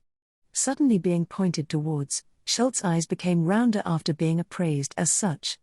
To Shalt's surprise, Madeline pointed with her small hand to Utakata, Flop, and himself, describing them as warriors. Following on, Madeline's finger was pointed at the last one, Heinkel. Madeline, you're no warrior. Even though you slew a dragon, you're a coward. Heinkel, gah. Madeline, draw your sword. For I, the dragon, will strike you. For every drop of blood that has been shed. As she said this, Madeline slowly took a step toward him. And so, slowly, Madeline's feet closed the distance headed toward the flying dragon killer Heinkel, uncaring of being targeted by Utakata's arrow. Utakata, hit her. Synchronized with that declaration of intent, Utakata's arrow was loosed, aiming at Madeline's chest. It flew straight at Madeline, but was caught between two fingers of Madeline's lifted hand. Madeline did not even look at Utakata. Her line of sight was trained straight towards Heinkel. Flop, Redhead San. Shalt, Heinkel Summer. Realizing the danger, Flop screamed and Shalt tried to pull on Heinkel's arm. However, Shalt's lack of power was not enough to make Heinkel even twitch. Rather, faced with Madeline approaching him, Heinkel cleared his throat, shook off that arm of Shalt's attempting to pull him away. Shalt fell on his butt, Heinkel clenched his molars. Heinkel, oh. Heinkel's sword hand gripped tightly, infused with force. His cheeks turned vermilion as he clenched his jaw and mandible, the blood pumping through his body attempting to dispel the fright making his legs tremble. Yet despite that, Madeline did not halt, still closing her distance to Heinkel. Compared to a flying dragon, this little girl was incomparably smaller in size. Against the approaching petite child, Heinkel struck a blow with his sword. Heinkel, oh. With a high-pitched clang, the sword tumbled from Heinkel's trembling hand. At the moment the full extent of his sword technique was to be unleashed, he was unable to raise his arm, letting his sword go. And Madeline, after all, you're no warrior. Madeline's contemptuous words were driven into Heinkel's side accompanied by a fist. The blow struck Heinkel's stout frame, and with tremendous force, the red-haired swordsman was blown sideways. His entire body slammed into a stone building, cracking the stone wall in the shape of his human form. The blow, that one hit, caused Heinkel's eyes to roll to the back of his head, also producing an intense gale. Regardless of having fired off a punch that produced a boom, that fist carrying energy not below that of the rocks being repeatedly hurled by the flying dragons at the city, Madeline's ire did not abate. Heinkel, car. As Heinkel slumped forward, Madeline's other fist smashed into his nose. The back of his head slammed against the wall, and as he ricocheted in return, a punt from the girl pummeled his torso. The impact went through him, causing the house behind him to collapse thunderously, exposed to that destructive power. Grabbing Heinkel's leg as it was engulfed in a plume of smoke, Madeline brutally threw him in the opposite direction. Heinkel's body rumbled and tumbled vigorously as he fell back onto the ground of the street. The building across the street from the house that had just collapsed now gave him a firm welcome. Windows shattered on impact, the scattered debris showering down on Heinkel like rain. The fallen Heinkel did not even twitch as they left fine cuts all over his body. Flop, dash dash. Were it flop, that onslaught would have been fatal. Besides flop, most people would have died to that assault. It was uncertain whether Heinkel was dead or alive, having been showered by a series of attacks that perhaps even medium would be unable to survive, but Madeline, whose profession was fighting, would not permit such half-hearted denouement. Madeline, wimp. Madeline's hand reached behind her back, muttering in a voice that did not conceal her contempt. The belt on her back was unbuttoned, and immediately afterward, an item that had been stored there was opened with a noise.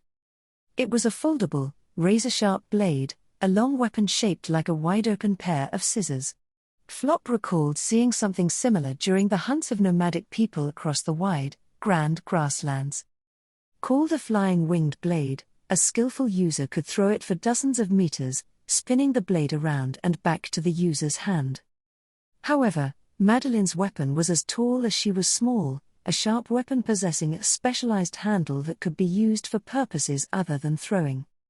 Devoid of mercy, she directed it at Heinkel laying on the ground, having entered that state after being beaten up by her bare hands. Were he to be struck by that weapon, assuredly no trace of him would remain. Flop, won't you stop, Miss Madeline? I understand your anger. I know how angry you must be after your friends were killed. But if someone's attacked, they have no choice but to fight back.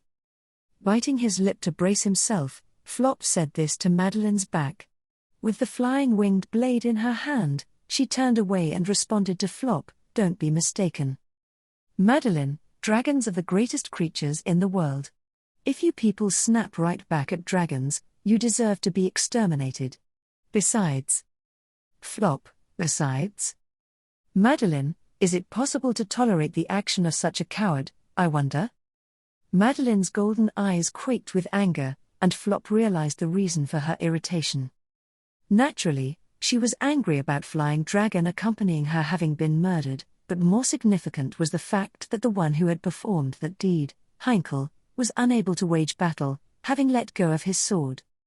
She was angered that her companion had been felled by someone so insignificant. It was an insult not only to Heinkel, but to the life of the flying dragon he had slain.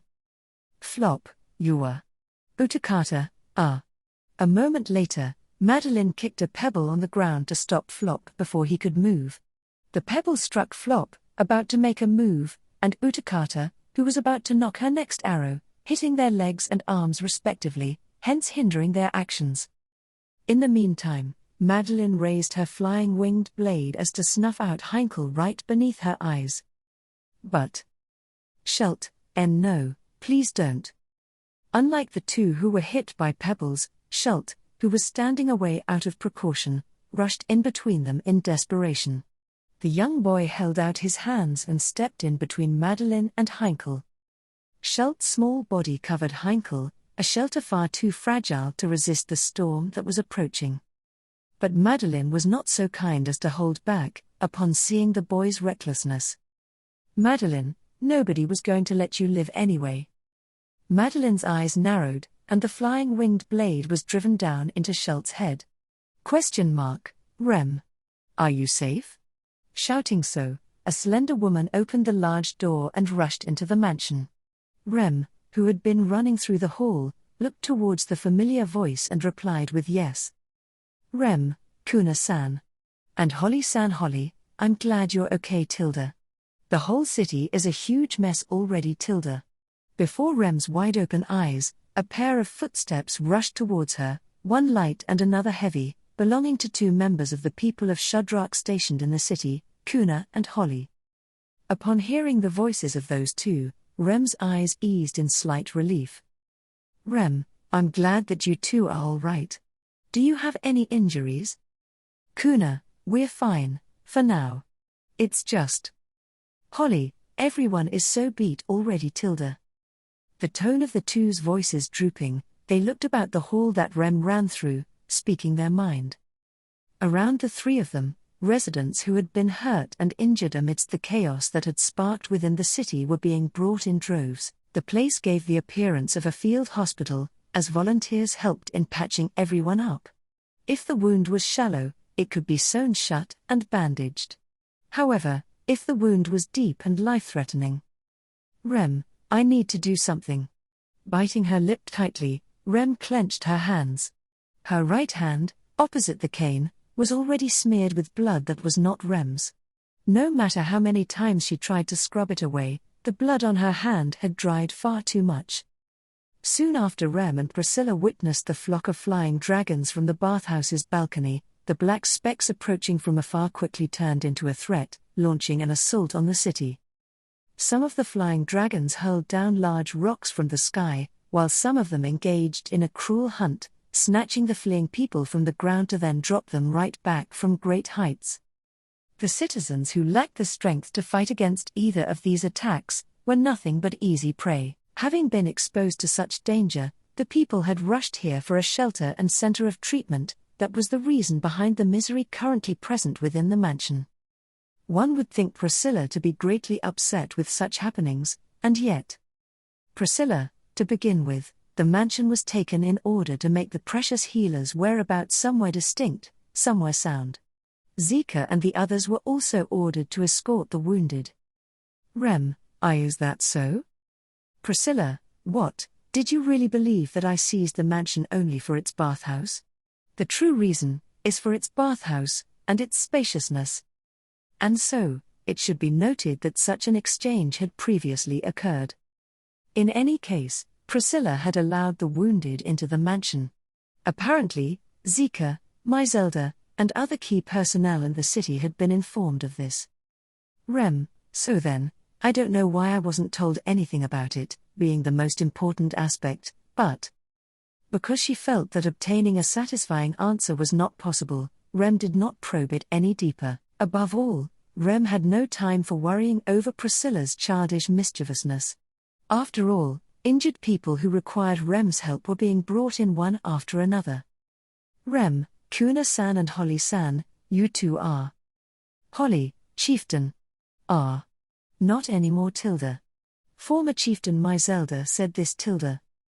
Kuna, the more people die, the lower the morale will get. We don't want fewer people to be able to fight, so we're Rem's guards. Leaving that aside. Cutting her words off there, Kuna narrowed her almond-shaped eyes. Because of the sharpness of the look, Rem stiffened, as Kuna indicated the wounded in the mansion with her chin. Kuna, where's that princess who was taking care of you? Don't tell me, she's relaxing in her room with all this mayhem going on? Holly, if so, she's a very heavy sleeper. Tilda. I am too, but even if I was snoozing and had my belly full, I'd wake up with this much noise. Tilda. To the pair's questions, their tone differing in tension exquisitely, Rem shook her head sideways. Certainly, Priscilla was the proprietor of a self-centered, arrogant personality, and it was understandable that the two of them would be concerned about her being so whimsical. Rem, surprisingly, Priscilla-san is a very dependable person. And immediately following Rem's comment on the absent Priscilla. Kiriarara.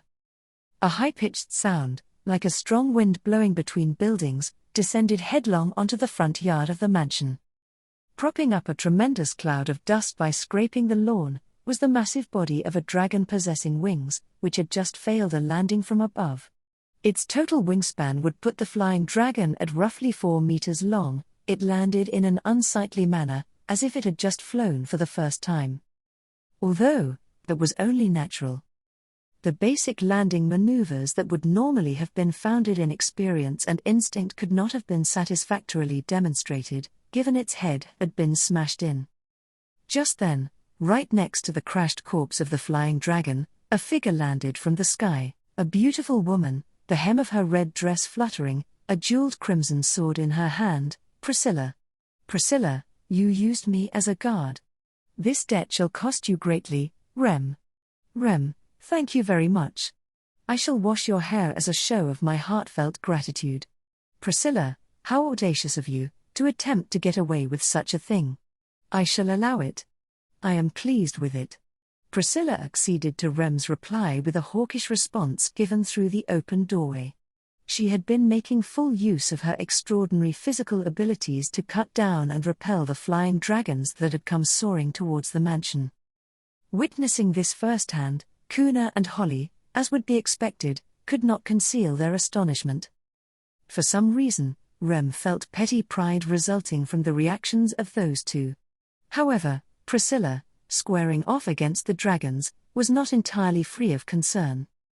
The primary reason for this laid within the beautiful red jeweled sword wielded in her hand. Rem, Priscilla-san, how is your yang sword doing? Priscilla, as you can see, the sun has darkened. For now, this is merely a blunt object that cannot be called a sword.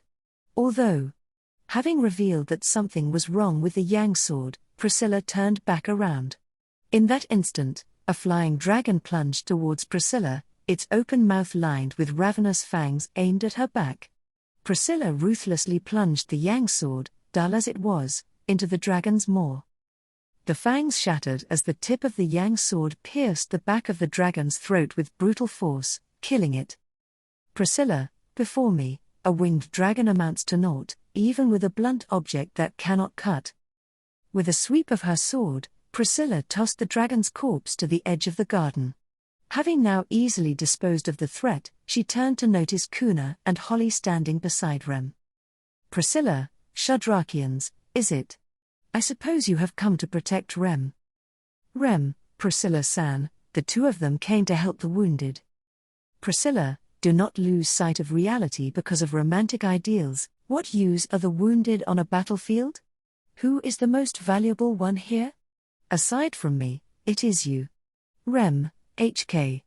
Rem choked up, faced with Priscilla's sharp rebuttal. Kuna nodded her head in affirmation of Priscilla's ruthless assessment. That's right. Kuna, it's our role to protect Rem. And Rem's role is Holly, to minimize the casualties, as much as possible. Tilda. Kuna's hushed words were buttressed by Holly's cheerful remark. Burned by both of their words, and by Priscilla's gaze, Rem admonished herself. Just the previous day, Rem had been feeling sorry for herself, for not being in such an important position. No longer could she be complacent about her position. Above all, Rem herself had desired it. Rem, I will fight my battles myself. Kuna-san, Holly-san, thank you very much. Kuna, oh. Holly, you're the one in charge. Tilda. Kuna and Holly nodded, responding to Rem's determination with encouraging smiles. The two granting salvation to her feelings, Rem looked towards Priscilla. She had been defending the mansion until guards capable of protecting Rem arrived. Rem, you're leaving, aren't you? Priscilla, it seems to me that there are many situations in which you shall not be able to stand without me. Zika will know how to dispense with the lack of strength, but he shall not be able to stand up to the enemy's main force. Rem, the enemy's main force being Priscilla, naturally, that would be a divine general. Rem gulped, as Priscilla answered with one eye closed. The existence of the 9 divine generals was a critical factor affecting the tide of war in the empire.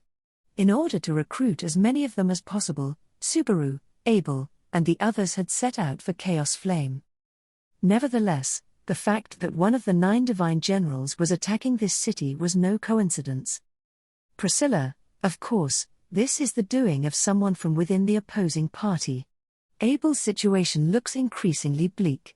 How come he built something upon such shoddy foundations? Rem, I can't say anything about that, because I don't know much about how Abel works. Leaving it at that, I'm sure it would have been very difficult for the people around him. While Rem had many qualms about Subaru, she did not believe Abel's attitude was a commendable one either. Abel, who stood out for his arrogant behavior stemming from his cleverness, foresight, and ability to read the situations, was a difficult opponent for Rem, who had no memories to support herself with. Being at the top of the country, he must have been surrounded by a great many people. It was very unlikely that all of them would have accepted his ideas and obeyed him so easily. That was also why a rebellion had been raised. However, Rem, nonetheless, to allow something as terrible as this because of that. Rem, who had built herself upon a fragile foundation, appealed to Priscilla with her gaze. Priscilla produced a scoff, accompanied by a smile, due to Rem's exclamation, as if suggesting she knew what she was thinking. As Rem's eyes widened in response, Priscilla turned away, the smile disappearing as if it had never existed at all. Priscilla, this flock of flying dragons cannot be explained through the taming of flying dragons. This general first class must have sprouted during mine absence. If what Serena spoke was true, a comrade of hers became the flying dragon general. Rem, surely, the 9th. That person should be somewhere in the city. Priscilla, the city hall. Rem, -- Priscilla, if the enemy is not too foolish, that is where they shall head. After all, they have a direct path to it, cleaving through the skies. There is no reason why they would overlook the commanding post. Rem's thoughts became clouded for a moment due to the obviousness of such a remark. However, as soon as those words registered in her mind, she was immediately struck by the urgency of the situation. However, Priscilla's calm and nonchalant demeanor brought Rem to the verge of panic. Rem, isn't it a crisis that the command post is being attacked? Priscilla-san? Priscilla, fool. Plump though he may be, Zika yet remains a general of the empire. He shall not perish that easily, nor he is so foolish as to keep by his side those who cannot do battle. Rem, that is. Speaking of those who can't fight, Schultz-san. Reminded of the boy who had left the mansion before Priscilla and Rem started bathing, Rem grew anxious. Hard-working but clumsy, Schultz was a boy with no more power than those that needed Rem's help. If only he had someone, an adult he could rely on, to join up with, but if not. Rem, Priscilla-san, quickly, please hurry. Priscilla, at the very least, it is your duty to earnestly beseech me for my safety. In fact, you needn't be in such a hurry, Schultz shall not die so easily. Rem, huh? Replying with a casual demeanor, Priscilla snorted at Rem, who was impatiently motioning with her hand. Rem furrowed her eyebrows into a frown, not understanding the meaning behind Priscilla's words. Kuna and Holly, naturally, had no clue as to them as well, their faces conveying confusion with that child's appearance as the reason. How could she be certain that Schultz, wielding only his cuteness and diligence as weapons, would be safe? Facing the skeptical eyes of Rem and the others, Priscilla put her hand on the door of the mansion, keeping them out of the way of the flying dragon's onslaught. Priscilla, because he has won mine favor with his charm and bravery, you know. And with that answer, the door of the mansion was closed. A harsh, dull thud rang out, and Flop felt his soul crushed under the weight of his own helplessness. The pain from the pebble stopped him in his tracks, a tragedy that did not even allow him to reach out. He wished to shut his eyes, to avert his face from their demise, but he did not. Doing so, he believed, would mean running away from his responsibility, stemming from his powerlessness, from his inability to do anything. At the very least, he himself had to ascertain the result of what he had done, and of what he had been unable to do. With such modest resolve, Flop refused to look away.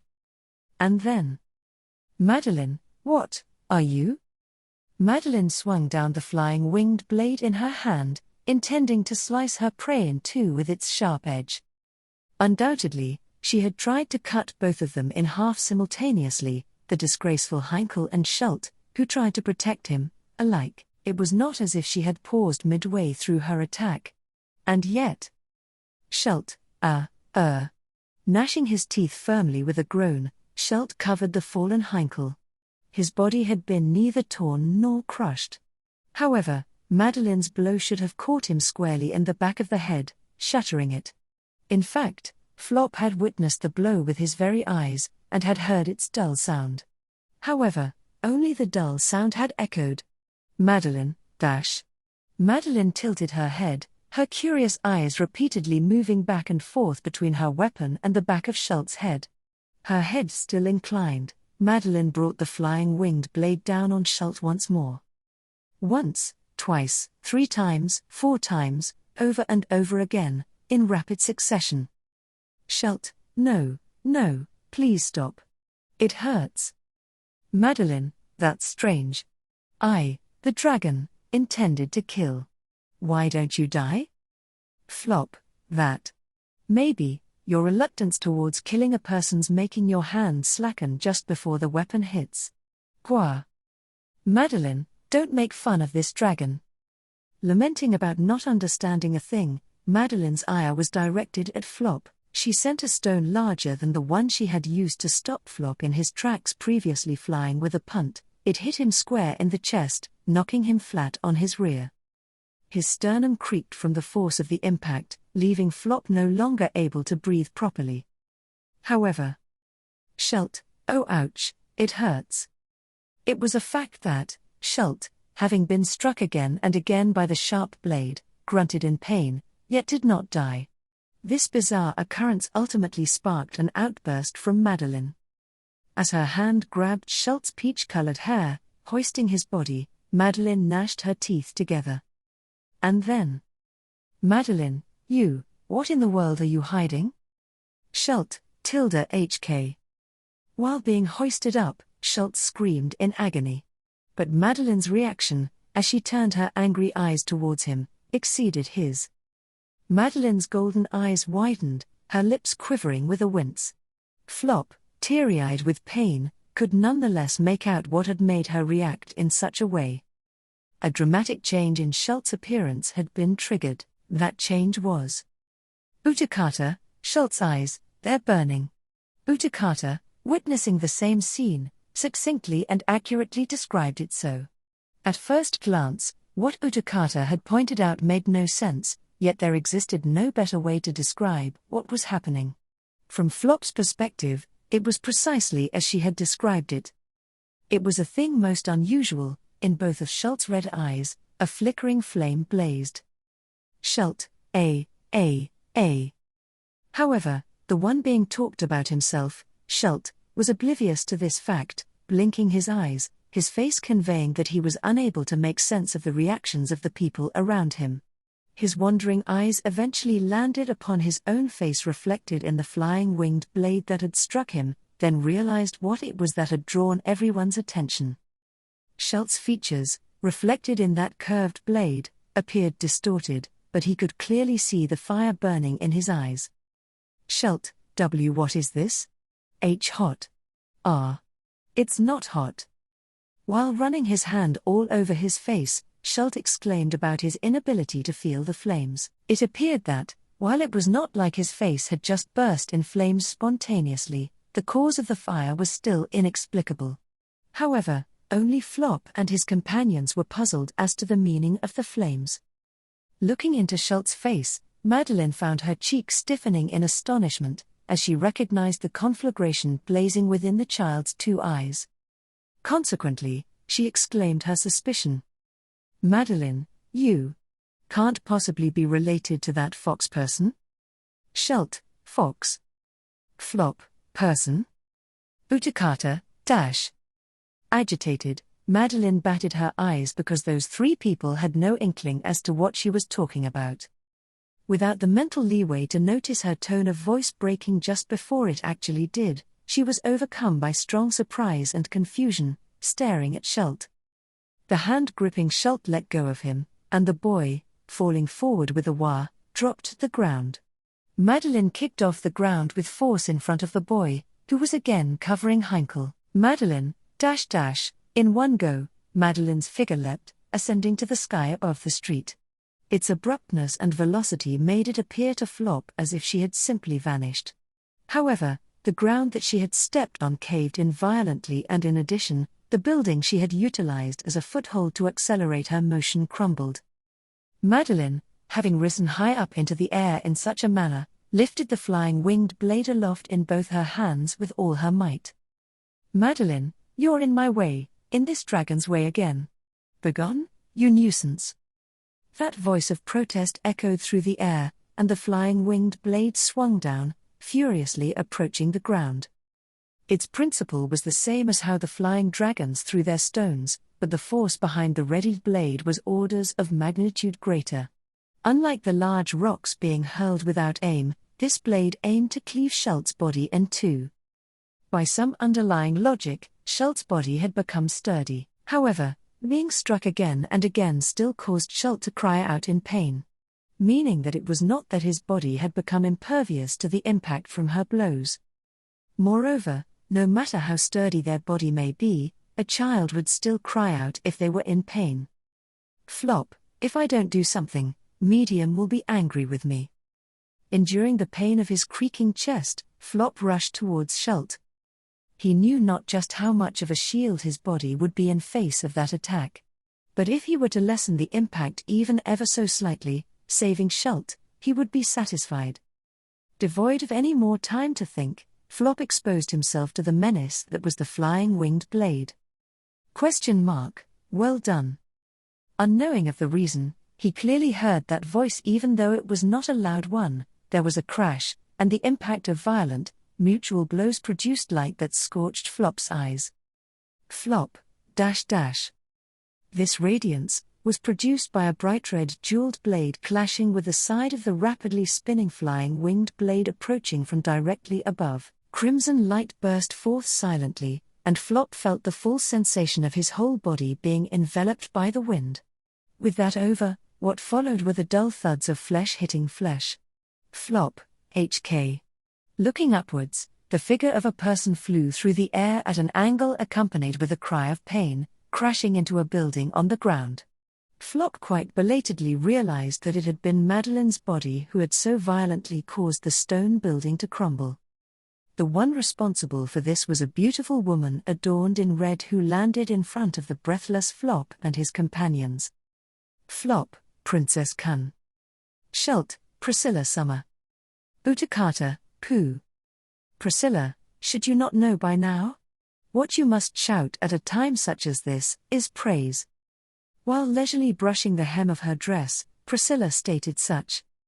At a time the city was under siege by attacks from flying dragons, with even a divine general being dispatched, her indomitable attitude and way of being was incomparably reliable. In truth, she had just dealt a serious blow to Madeline, and, in the process, rescued Flop and the others from a life-threatening situation. Priscilla, however, that you would have been kept at a place like this was something I was certain would not happen. I thought that you would naturally aim for the city hall right away. Flop, yeah, we were struggling to decide if we should do so. Wondering if we should go to the mansion where Princess Kun and wife San are, or to the city hall where Ballhead Kun is. Priscilla, absolutely not. That is precisely the target of the general first class who attacked the city. With a jerk of her chin, Priscilla stopped Flop from continuing, indicating the place where Madeline had crashed into. Hearing that, Flop's mind was lost in thought for a moment, but readily dismissed that as unimportant for the time being. Then, he called out to Priscilla, Princess Kun. Flop, thank you for saving us. I'm going to find shelter together with Butler Kun and Miss Utakata, but please tell us where to go. I have to take Redhead San with me as well. Priscilla, ho, so you can make a reasonable judgment? In that case, head for the mansion. It shall be safer there than in the city hall, the focus of their assault. And Priscilla's line of sight shifted over, glancing at Heinkel, laying on the ground behind him. Priscilla narrowed her crimson eyes, then let out a minute sigh. Priscilla, feel free to leave that behind. If it is of no help, then that is the end of it. Flop, unfortunately, that's not going to happen. Redhead San's going to be a valuable asset once he wakes up, and most importantly, your precious Butler Kun went through a lot of pain to protect him. Priscilla, .. At the sound of Flop's words, Priscilla's gaze was suddenly set on Schultz. Water welled up in Schultz's eyes, overwhelmed from having been saved in the nick of time by his master's appearance. Both his eyes still burned, the tears and the blaze making for a spectacle. However, Schult did not express his anxiety over the strange situation that had befallen him. Instead, he squeezed the leg of the fallen Heinkel. Schult, I will be carrying Heinkel Summer. But, Priscilla Summer, what will? Priscilla, there is some business that still requires being taken care of, certainly, you comprehend. Schult, yes. Something great that only Priscilla Summer can handle.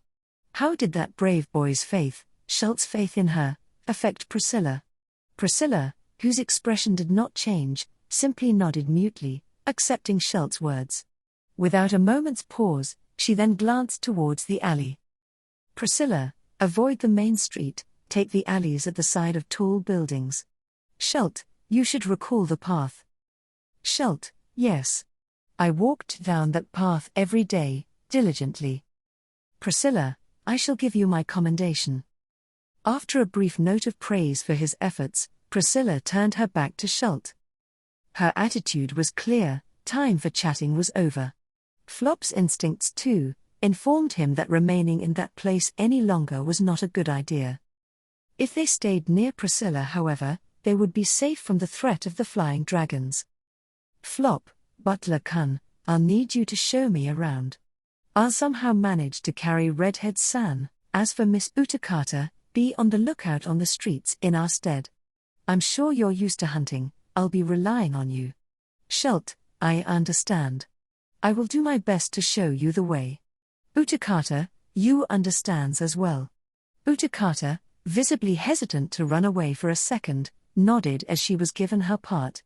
With this, the division of the roles was complete. All that remained was Flop, Princess Kun. Thank you once again. Priscilla, gratitude or the like are needless. Nothing but words of praise towards myself are required. With her back towards him, Priscilla responded to Flop's gratitude. Chuckling at her frank demeanor, he proceeded to pick up Heinkel's fallen body. Tall and well-trained, his body was quite heavy. It was a good thing he was used to carrying medium and escaping in times of emergency. Carrying his body over both shoulders like a piece of luggage, he was somehow still able to move. Schult, we must not forget this, either. And so, Schult picked up Heinkel's fallen sword, gripping it tightly within his thin hand. With that, Flop, Schult and Utakata briefly faced each other and nodded, only for them to then run into the alleyway, the mansion as their destination. Before they had completely gotten away, however. Schult, Priscilla Summer, this fire, was surely. Thank you so very much. With his burning eyes opened wide, Schult voiced his gratitude towards Priscilla. And so, after Schult and the others had left noisily and hurriedly, Priscilla, Schult, and that guy who named himself as Flop or something. Were that other man in such a predicament without such assistance, he would have been rife with bad luck. Amidst the street devoid of people, Priscilla quietly muttered this. That comment was directed not to Schult, whose eyes blazed, nor to Flop, who made up for his inability with tact, nor to Utakata, her magnanimity too large for her size, but to the final person remaining. He had survived in a situation that would have definitely killed him. It was nothing but the devil's luck, although, Priscilla, it is doubtful that someone who does not perish when they should have, ought to be dubbed lucky. Not pity, but something close to pity had been inserted into those words. It melted into the wind of the battlefield, laden with the scent of blood, and vanished, going unheard by anyone. At that moment, Priscilla, with a sound, the ornament that adorned Priscilla's orange hair shattered. By that, it did not mean that a fragile portion of the jeweled hair ornament had broken, rather that the entire ornament cracked and shattered to dust in one fell swoop. Instantly, Priscilla's long, collected hair unfurled, flowing down her back in waves. And then, Madeline, you're not dying either. Slowly, a shadow appeared in the street, alongside the sound of debris being kicked up. There, a being whose entire body was smeared with dust, however, whose body itself was yet energetic, a figure with two black horns sprouting from her head, at which Priscilla narrowed her eyes. Priscilla, a dragonkin. Where was such an antique unearthed? Madeline, do you think you can underestimate this dragon? Surely you don't believe you can get away with this in exchange for nothing, do you? Baring her teeth because of Priscilla's words, the girl, Madeline, squinted the dragon-like pupils of her eyes. As she felt the draconic energy emanating from her small figure as if it were the wind, Priscilla gently stroked her unraveled hair with her hand. Priscilla, you seem to resent the fact that I am not dead, do you not? Madeline, well, I should have flattened those overinflated breasts. People who won't die even if they have their hearts crushed are annoying, no matter who they are. Priscilla, even if their hearts are crushed, huh? Sighing at Madeline's manner of putting it, Priscilla looked downwards at the breasts the former had indicated, her own.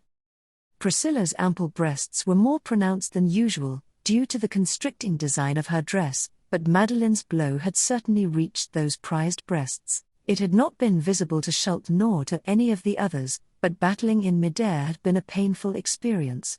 Just as Priscilla's strike had sent Madeline flying, Madeline's counterattack had also struck a harsh blow to Priscilla's chest. If it looked like Priscilla was looking at things like it was no big deal right now, that was because Priscilla, apparently, even my property itself is unwilling to see me lost to this world. Madeline, the soul marriage technique. As the unexpected words came out of Madeline's mouth, Priscilla raised her eyebrows. Madeline kept glaring at Priscilla, pointing at a building in the street. No, far, far beyond it, far away to the southeast. Madeline, you're the same as that fox woman. Do you know her? Priscilla, I do not. If you possess any idea about something similar to this of my own possession, then they are a rip-off of me. I am the original one. Madeline, Priscilla, do you not comprehend? Words she had never heard of before were hurled at Madeline, confusion dawning on her visage. Consequently, Priscilla decided to make things simple in an attempt to clear up the confusion. In other words, Priscilla, much like someone with the awareness that this shall be a difficult affair for them, within yourself, you know you are no match for me.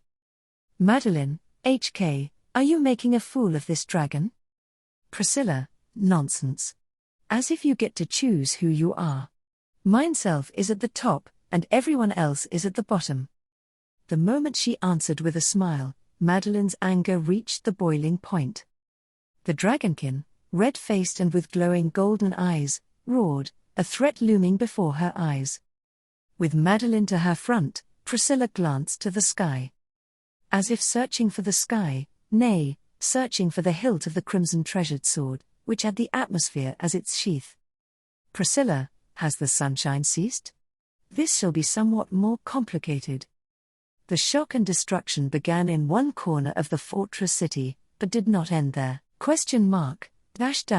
The fierce battle had initially begun in the south side of the city, bringing forth a chain of destruction to a cluster of densely packed buildings, in which seemed to be all too telling of the enormity of the cataclysm caused by the flying dragons, accompanied by a plume of smoke. However, that which plunged the southern part of the fortress city into a state of devastation was not the cataclysm brought by the flying dragons. Of course, the hunt of the flying dragons, as they cast down large rocks from the sky, laying waste to the land below, was a calamity in itself. When people running for cover in fear of the raining rocks showed up, the claws and fangs of the gliding flying dragons would rend and chew them to pieces, leading to the number of dead piling up on the streets. Some would resist. Some would strike back by shooting their bows at the flying dragons, grounding them. However, most people, exposed to the one-sided assault of the flying dragons, only sought salvation. That was just how immense and tremendous the damage caused by the flying dragons was. But the fierce battle was so destructive, that even those flying dragons avoided approaching it. Madeline, The howling, leaping little body clutched a mighty flying winged blade with both arms. The crooked blade adroitly sliced through the resistance of the wind and air alike, and, upon being thrown, would revolve to then return to its original position. For experts, it served as a throwing utility which could zone in on the heads of distant prey. However, it had been thrown with terrific energy, flying around, scything down everything in its path. Its weight, sharpness, and destructive power all were beyond comparison to the supposedly small flying winged blade. If a conventional flying winged blade were about the size of a one-handed sword, this one was as massive as 2 large swords joined together, and even heavier than 10 large swords melted and cast together. Once upon a time, 10 swords, of enchanted and holy type both, holding special powers, were brought forth in this world. This weapon, made of metal allegedly on par with those, fully demonstrated its power, a fiendish weapon that was far more deadly than it appeared. With each throw, an area of several dozen meters would be shaved wholly, anything in its path, whether building or living creature, would be struck indiscriminately. The dragonkin's unusual physical strength and mentality of caring naught for the resulting damage to the surroundings were the reason for these devastating tactics, which would have only been possible if the dragonkin had been able to destroy the south side of the fortress city. Those defying the flying dragons in various parts of the city had no time to turn to look at the ground, ergo, did not come to notice it. Of course, the sound of the roar and earthquake reached them, but they were far too occupied looking up at the sky, exchanging words with whomever was beside them, to pay any attention to the damage, and that was fortune amidst lack of it. Had they been witness to the overwhelming destruction, they would have forgotten to even cling to the thin threads of survival, to drop to their knees. To a certain extent, the existence of the rampaging dragonkin was a disaster of a kind apart from the catastrophe brought about by the flying dragons. To be struck by 2 natural disasters simultaneously, in a single city, was nothing short of a nightmare. And moreover, of those natural disasters, one was being brought about to destroy merely a single person. Priscilla, Priscilla kicked the ground as if she were dancing, continuously avoiding the attacks in Madeline's rampage. Although the physical prowess of the dragonkin was not to be underestimated, Madeline's fighting style lacked finesse. She had not learned any sort of martial arts. Perhaps, that was because she underestimated humans as inferior. Priscilla, although, I have never learnt the martial arts myself.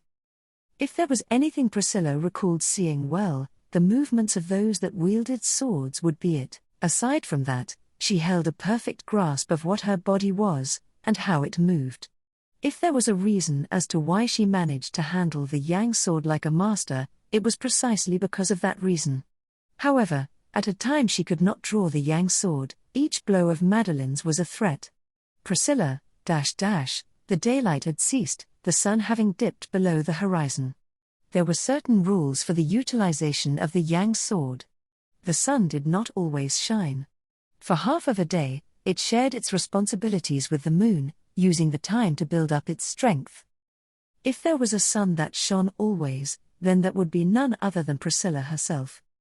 Although, Priscilla, the longer this takes, the deeper the wound shall be, is it? Priscilla was cautiously responding to Madeline's attacks. Of course, the lack of the decisive yang sword was a pretext for her being unable to push through, but the high vitality of the dragonkin was also of concern. If not slain in one fell swoop, Madeline's counterattack would likely reach Priscilla. Reaching a stalemate via mutual injury, much like how she had done the first time around, was not something that could be repeated over and over again. If the conclusion of this kept getting postponed like this, the damage to the fortress city would only spread. Just as the southern part of the city had been directly razed by Madeline's destruction, elsewhere the casualties would continue to mount, as assault after assault by the flying dragons continued to rain down. Besides, Kiriarara. Madeline caught the flying winged blade gliding in return, then planted both her feet on the ground, proof of her fighting spirit. The dragonkin's continuously rising spirit, transmitted through the air, inspired the flying dragons in the city's skies.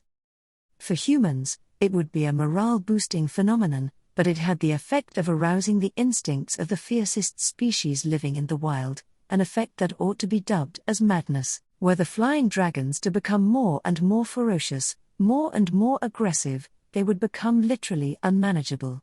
She desired to get things moving before that came to pass. To that end, Priscilla, I need one more move. To make the situation move forth, she needed some kind of grand move. Priscilla, ducking under Madeline's attack and taking a great leap forward, Priscilla stood amidst the collapsed cityscape. The city touted as the fortress city, its robustness the pride of its residents, a pillar of peace and tranquility, was now a shadow of its former self. Even after this calamity had been driven away, reconstruction would be no easy task. However, all those things would only be an issue after the great disaster before it had been eliminated. Madeline, next, will hit. As she continued to lay on these insipid attacks, which Priscilla was able to repeatedly dodge with ease, Madeline roared like a beast. But she was also slowly correcting her tactics, all whilst she kept on launching unsuccessful attacks. It would be excellent if she were an enemy possessing scarce will to learn, but as that was not the case, she would grow during battle. Madeline exhaled sharply a white breath in front of Priscilla, hoping to avoid any further development. The dragon's blood circulated through her body, the rise in body temperature provoking steam to rise from the girl's diminutive frame. Combined with the white breath, her figure seemed as though it were even enveloped in white smoke. Priscilla, nay. How odd, so thought Priscilla as she closed one eye shut as she peered towards Madeline. As the battle protracted further, it was no wonder that the dragon's blood had awakened. It was also clear that Madeline's budding emotions, dragonkin as she was, were causing the flying dragons to become frantic. However, amidst the climate of the Wallachian Empire, her exhaled breath was white and misty. Not to mention, Priscilla, it is not possible for it to snow. Glancing around, Priscilla noted white flakes falling languidly at the edge of her vision. Slowly but surely increasing, snow fell upon the fortress city, while most of the shelters protecting its people were being lost. Words like rare did not suffice to describe this event, one could call it a sort of natural disaster. In Wallachia, there were more than a few people who had never witnessed snow. To be struck by two natural disasters simultaneously, in a single city, was nothing short of a nightmare, as had been stated. But what if there were a new natural disaster, a third one, that coincided with it? Would that be a nightmare or? ? That's enough. A voice echoed from the ground, amidst the cold drops from the heavens slowly falling upon them. A beautiful, yet resonant sound, akin to the ringing of a silver bell. This third natural disaster, if it were to coincide with the others, would it be a nightmare? Or could it be a grand move? I'm in a bit of a hurry, but I can't let this pass. I'm really angry. In that place where anything and everything had met the onslaught of a great disaster, the footsteps of a silver-haired young girl echoed, in search of her missing knight, a witch, accompanied by snow, had come to the fortress city. Arc 7, Chapter 57B, I don't mind being called a moron. Once she became unaware of Natsuki Subaru's whereabouts, Emilia panicked and made the biggest commotion of her life. Emilia, please, Subaru. I really hope you'll be all right with Rem. The tempest of the shadows which attacked the Pleiades watchtower, that was when both Subaru and Rem were blown away. Nay, to be precise, it was not just those two. She knew there had been one more unknown component alongside them. That Emilia had gotten through that without losing her composure, was because Beatrice and Ram, who had a connection to those two, had confirmed their survival. Of course, even if they were alive, the possibility they could come face to face with something dangerous or scary still existed. In fact, it was because he had to save the sleeping Rem in an unknown land, that it was definitely, absolutely assured that Subaru would act recklessly. However, because Subaru did not have Emilia, nor Beatrice with him, he must have been in quite the panic. Emilia, I have to hurry and find them. With that resolution, Emilia and the group that had proceeded to conquer the Pleiades watchtower moved out. For starters, they had to find a way to enter the land to the south believed to be where Subaru had gotten blown off to, the Wallachian Empire, the country which had forbidden travel to and from the kingdom of Lagunica. We're gonna try and tackle this one from Kararagai. Security might be laxer in Kararagai in comparison, as Lagunica and Wallachia have been having a standoff. Those were Anastasia's words, promising to cooperate with the search for Subaru. Anastasia's group, of which Julius and Echidna were a part of, were believed to not have much to spare by any means, having had such a torrid experience at Pleiades' watchtower. But that they had still offered to do that for Subaru's group was something that made Emilia very happy. Emilia, I'm very glad I became friends with Anastasia-san. Anastasia, well, I think we're a wee bit different from friends. Like before, our positions'll stay that of rivals and whatnot. But. Emilia, but. Anastasia, after this Natsuki-kun royal selection business is all done and dusted, how about we become friends? I'm much like Emilia-san, in that I ain't got many friends. Saying so with a light-hearted attitude, Anastasia promised to lend her strength to them. Despite knowing that now was not the time, to Emilia, that promise, the one for Subaru's search, was something she was also glad for. However, the day in which the fulfillment of her promise for them to become friends was one she longed for. And?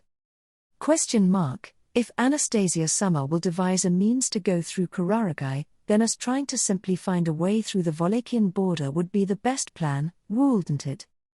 Having reunited with Emilia and the others once they came back from Pleiades' watchtower, Roswell, understanding the urgency of the situation, respected Emilia's desire to search for Subaru immediately. However, even using Roswell's rank and power, it appeared that entering the Walachian Empire was not a matter so simple. And even should they fly in, it seemed flying dragons would gnaw at them. Even having earned Roswell's approval, entry into the Empire would not be easy. Above all, though it was called an empire, it was very large. Even if they somehow managed to cross into it, they did not know if they could find Subaru's group right away. 1. In the middle of this increasingly agitating situation, a proposal to break this deadlock came from someone who yet again proved his reliability. About the way to get into the Walachian Empire, I may or may not have an idea. However, it is not quite the commendable way, and there is some risk to it. So was stated, breaking the ice with some hesitation, by the one whose return coincided with the Emilia group's return home, Otto. That person, having stayed in the Watergate city of Pristella to recover, returned alongside Garfield, who had remained alongside him, and indicated a path towards hope for Emilia's group, who was greatly troubled over their challenge. However, those means were decidedly Otto, entering via smuggling. In Pikutat, one of the 5 great cities to the south of Lagunica. I may be able to prepare a means for you to enter from that city, my hometown. Entering through smuggling was the furtive passage into the nation, circumventing the regular procedures and arrangements. As Otto had said, it was not a very commendable method, and it was undeniable that it was quite the dangerous choice were they to be found. However, if there was no other way. Emilia, we have to do everything we can for them. Stealing her strong resolve, Emilia conveyed her resolution to everyone else. Nobody said anything like let's not to Emilia's resolve, even Ram and Otto who were under a lot of stress. Everyone prayed for Subaru's safety. Emilia was most proud of that, above anything else. No matter what it takes, we'll bring back Subaru safely, in fact. We will do it, I suppose. Emilia, yeah, that's right, let's do our best. Her hand being gripped tightly by Beatrice's own, the one most anxious about the estranged Subaru, Emilia answered gently, by tightening her grip in return. And then, in Otto's hometown, going through a quarrel with Otto's old acquaintances that were after his life, going through Petra's handsome negotiations with the group who would smuggle them across the border, and aided by the bridal panic concerning Frederica's special constitution, the group searching for Subaru crossed the country, and Emilia, that's enough. In the fortress city with madness swirling about, Emilia, who brought down snow, proclaimed so. Numerous buildings collapsed, as the once beautiful cityscape collapsed with nary a trace of it remaining. And yet, Emilia's anger only soared as she observed large figures moving left and right through the sky from afar, making complete use of their wings to crush the lives of people. Just how could they do such a terrible thing? Could there have been a better way to do it, and had they even made a proper effort at finding it? Nevertheless, even the one who believed this, Emilia herself, could not think of a way to halt the fight at this moment aside from using her own power, which was frustrating. That was why Emilia would be as frustrated as she could be, trying to not forget that feeling. To that end. Emilia, Ice Age. Around Emilia, as she muttered this, the world started to lose its heat at a furious pace. The air slowly cooled, white snowflakes began falling gently from the chilling sky. Rapidly, without exemption, Emilia blanketed the city's perimeter with cold. With great care, adjusting the magic power, being cautious to not overdo it. She could not afford to err, and let the city turn to ice like the great forest of Elior, Emilia's homeland. Needless to say, even if she had thoughts of melting it later, to cool it down to the point of suspended animation, like Regulus's wives, was strictly forbidden. All Emilia had to do was to bring an unbearable ice season to lands unacquainted with the cold, those of the Empire. To the biting cold wind, the falling white snowflakes accumulating, the white breath of the magical season of ice, would cover the fortress city struck by this flying dragon cataclysm. And then. Priscilla, dragonkind is weak against the cold. And when it comes to flying dragons, which have never known freezing cold, the harshness will be even more pronounced on their wings. With that, a figure leapt onto the half-destroyed wall on which Emilia stood, accompanied by the light sound of footsteps. Glancing over, Emilia then nodded with a yes. Emilia, before I took off, Petra-chan told me that flying dragons don't like the cold. She's really good at studying, and learned a lot about the Empire very quickly. Priscilla, so you relied on the wisdom of your servant? No wonder, you had me thinking it was a decent plan, for a half-devil devoid of wisdom. Emilia, there's no need for you to put it like that. Besides, how do you know that I'm a half-elf? Huh? And then Emilia rounded her amethyst eyes, her lips forming a pout because of how the other person had spoken. A woman in a red dress, her long orange hair blowing in the cold wind, her hairstyle was different from what she remembered, but there was. Emilia, Priscilla. Why are you here? This isn't Lagunica, you know? Priscilla, I shall return you with the same thing. Although, I have an idea as to why you have set foot in the Empire. How did you cross into the country? Emilia, oh, the method is a secret.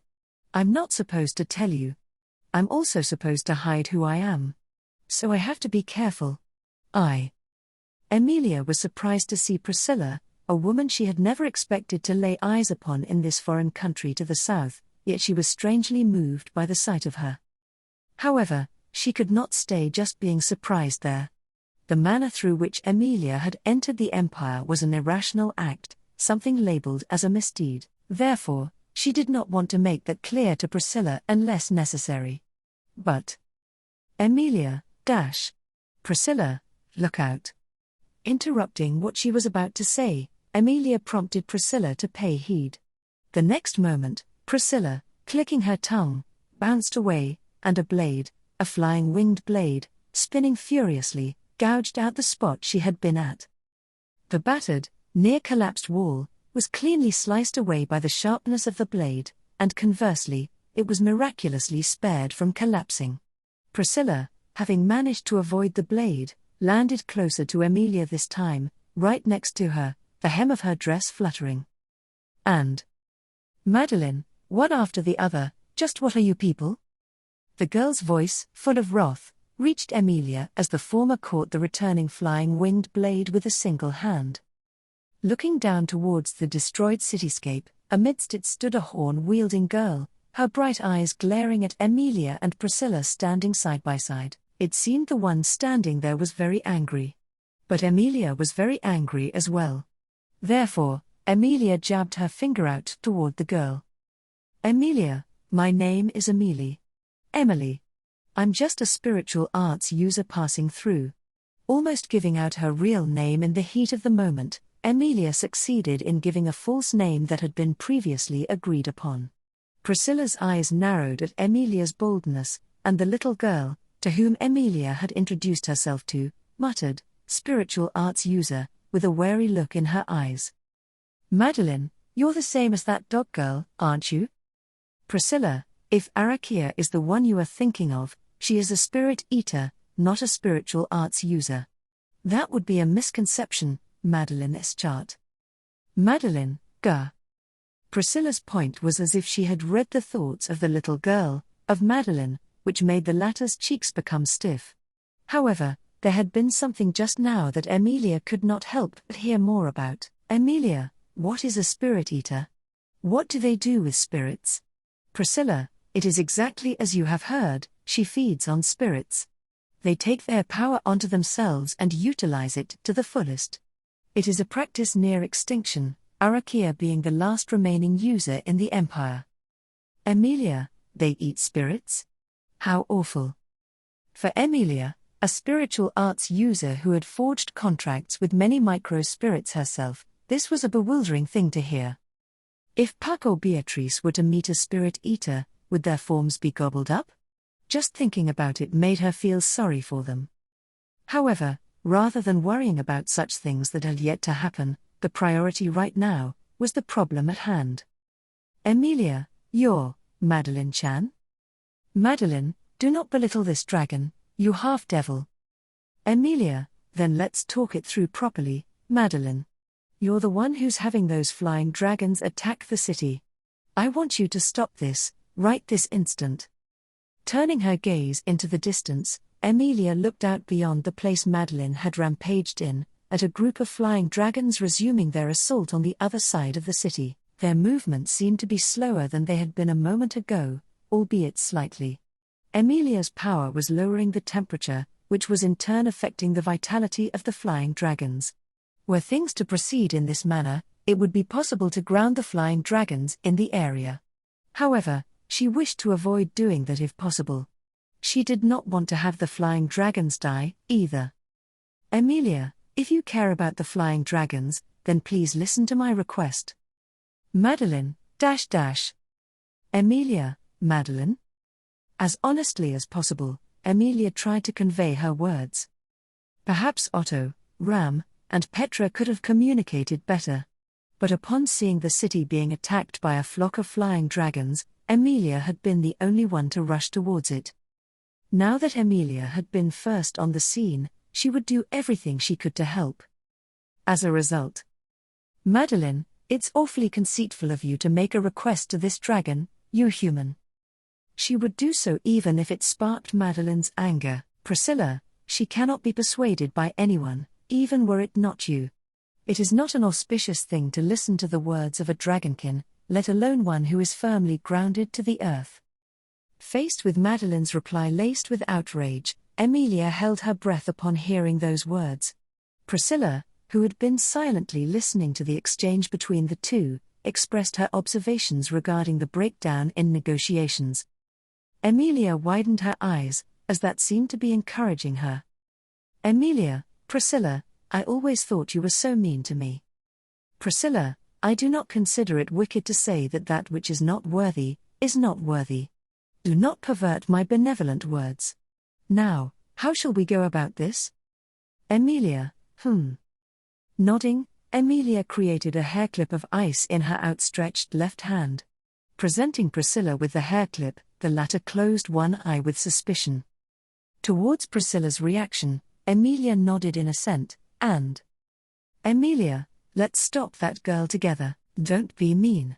Priscilla, do not demean my deeds as a manifestation of childishness, you lowly half-devil. Striking back with an insult, Priscilla accepted the hair clip from Emilia's hand, then gathered her long, flowing hair, and fastened it in place. Hearing the clasp of ice clicking together, with Priscilla's mood returning to the one she was acquainted with, Emilia then turned to Madeline below. And Madeline, sick of people who are fearless regarding dragons, 3. Emilia, I just had a fight with a big dragon a while ago. So. Madeline, HK. Emilia, even if you wanted me to be scared, I can't be scared of you. Madeline's threat as she brandished her white fangs was given a clear-cut answer by Emilia. Immediately afterward, Madeline's eyes narrowed like those of a ground dragon, and the flying winged blade in her hand was hurled ferociously, targeting Emilia and Priscilla with tremendous momentum and speed. Witnessing its spinning approach, Emilia created a large hammer of ice, holding it in both hands. Emilia attempted to repel the revolving flying winged blade with an upward swing of her hammer of frost coming from below. Emilia, higher. Feeling a powerful recoil in both her hands, Emilia, rushing in, did her utmost possible with the upward swing of the icy mallet. Though just barely, she deflected the trajectory of the flying winged blade, which passed over the heads of both Emilia and Priscilla. But the ice hammer shattered with incredible force, and Emilia looked down at her hands, speaking. Emilia, so strong. Maybe stronger than I am. Madeline, of course. It is wrong to compare I, the dragon, to people using the same standard. The petite form of Madeline stepped forward in triumph over the pained Emilia. Only for a block of ice more massive than the city hall to come crashing down on Madeline's head. Madeline, HK? The sudden appearance of the mass of ice, coupled with its size and weight, caused Madeline to be at a loss for words, then her figure was flattened. Shockwaves of cold surged in all directions, centered on her, white winds blowing away debris and crumbling buildings, eliciting tremendous destruction. Priscilla, how dare you destroy this city? Emilia, huh? But it was already destroyed. Priscilla, you have a rather superficial way of looking at things. I am sure that manservant must be very weary. Nevertheless, you shall finally understand. Emilia, finally, understand? Looking at the spot where the ice block had fallen, Priscilla crossed her arms and narrowed her eyes. Emilia cast a question towards her profile, yet the answer arrived simultaneously, from Priscilla's lips, and from the spectacle in front of her. The ice block that should have crushed Madeline against the ground, trembled slightly, as a loud sound akin to that of the world cracking, began to echo from within the ice block itself.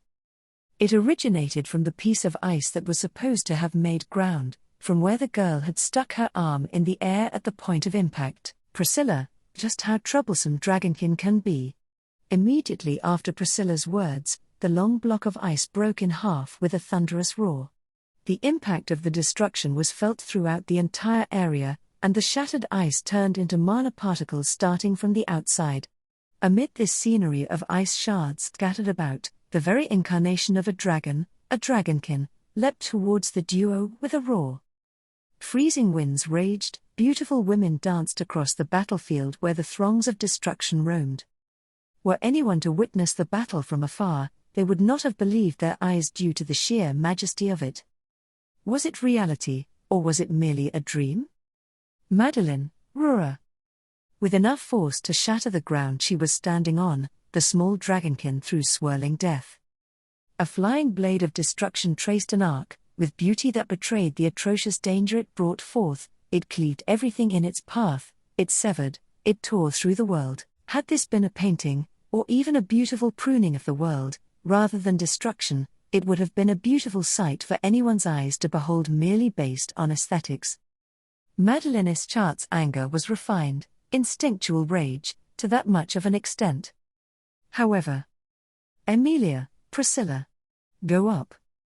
A heavenly beauty of dancing silver hair created footholds of ice in midair, dodging the flying winged blade thrown at her, then waving her hand down towards the ground. The streets, lost of their original form, froze over.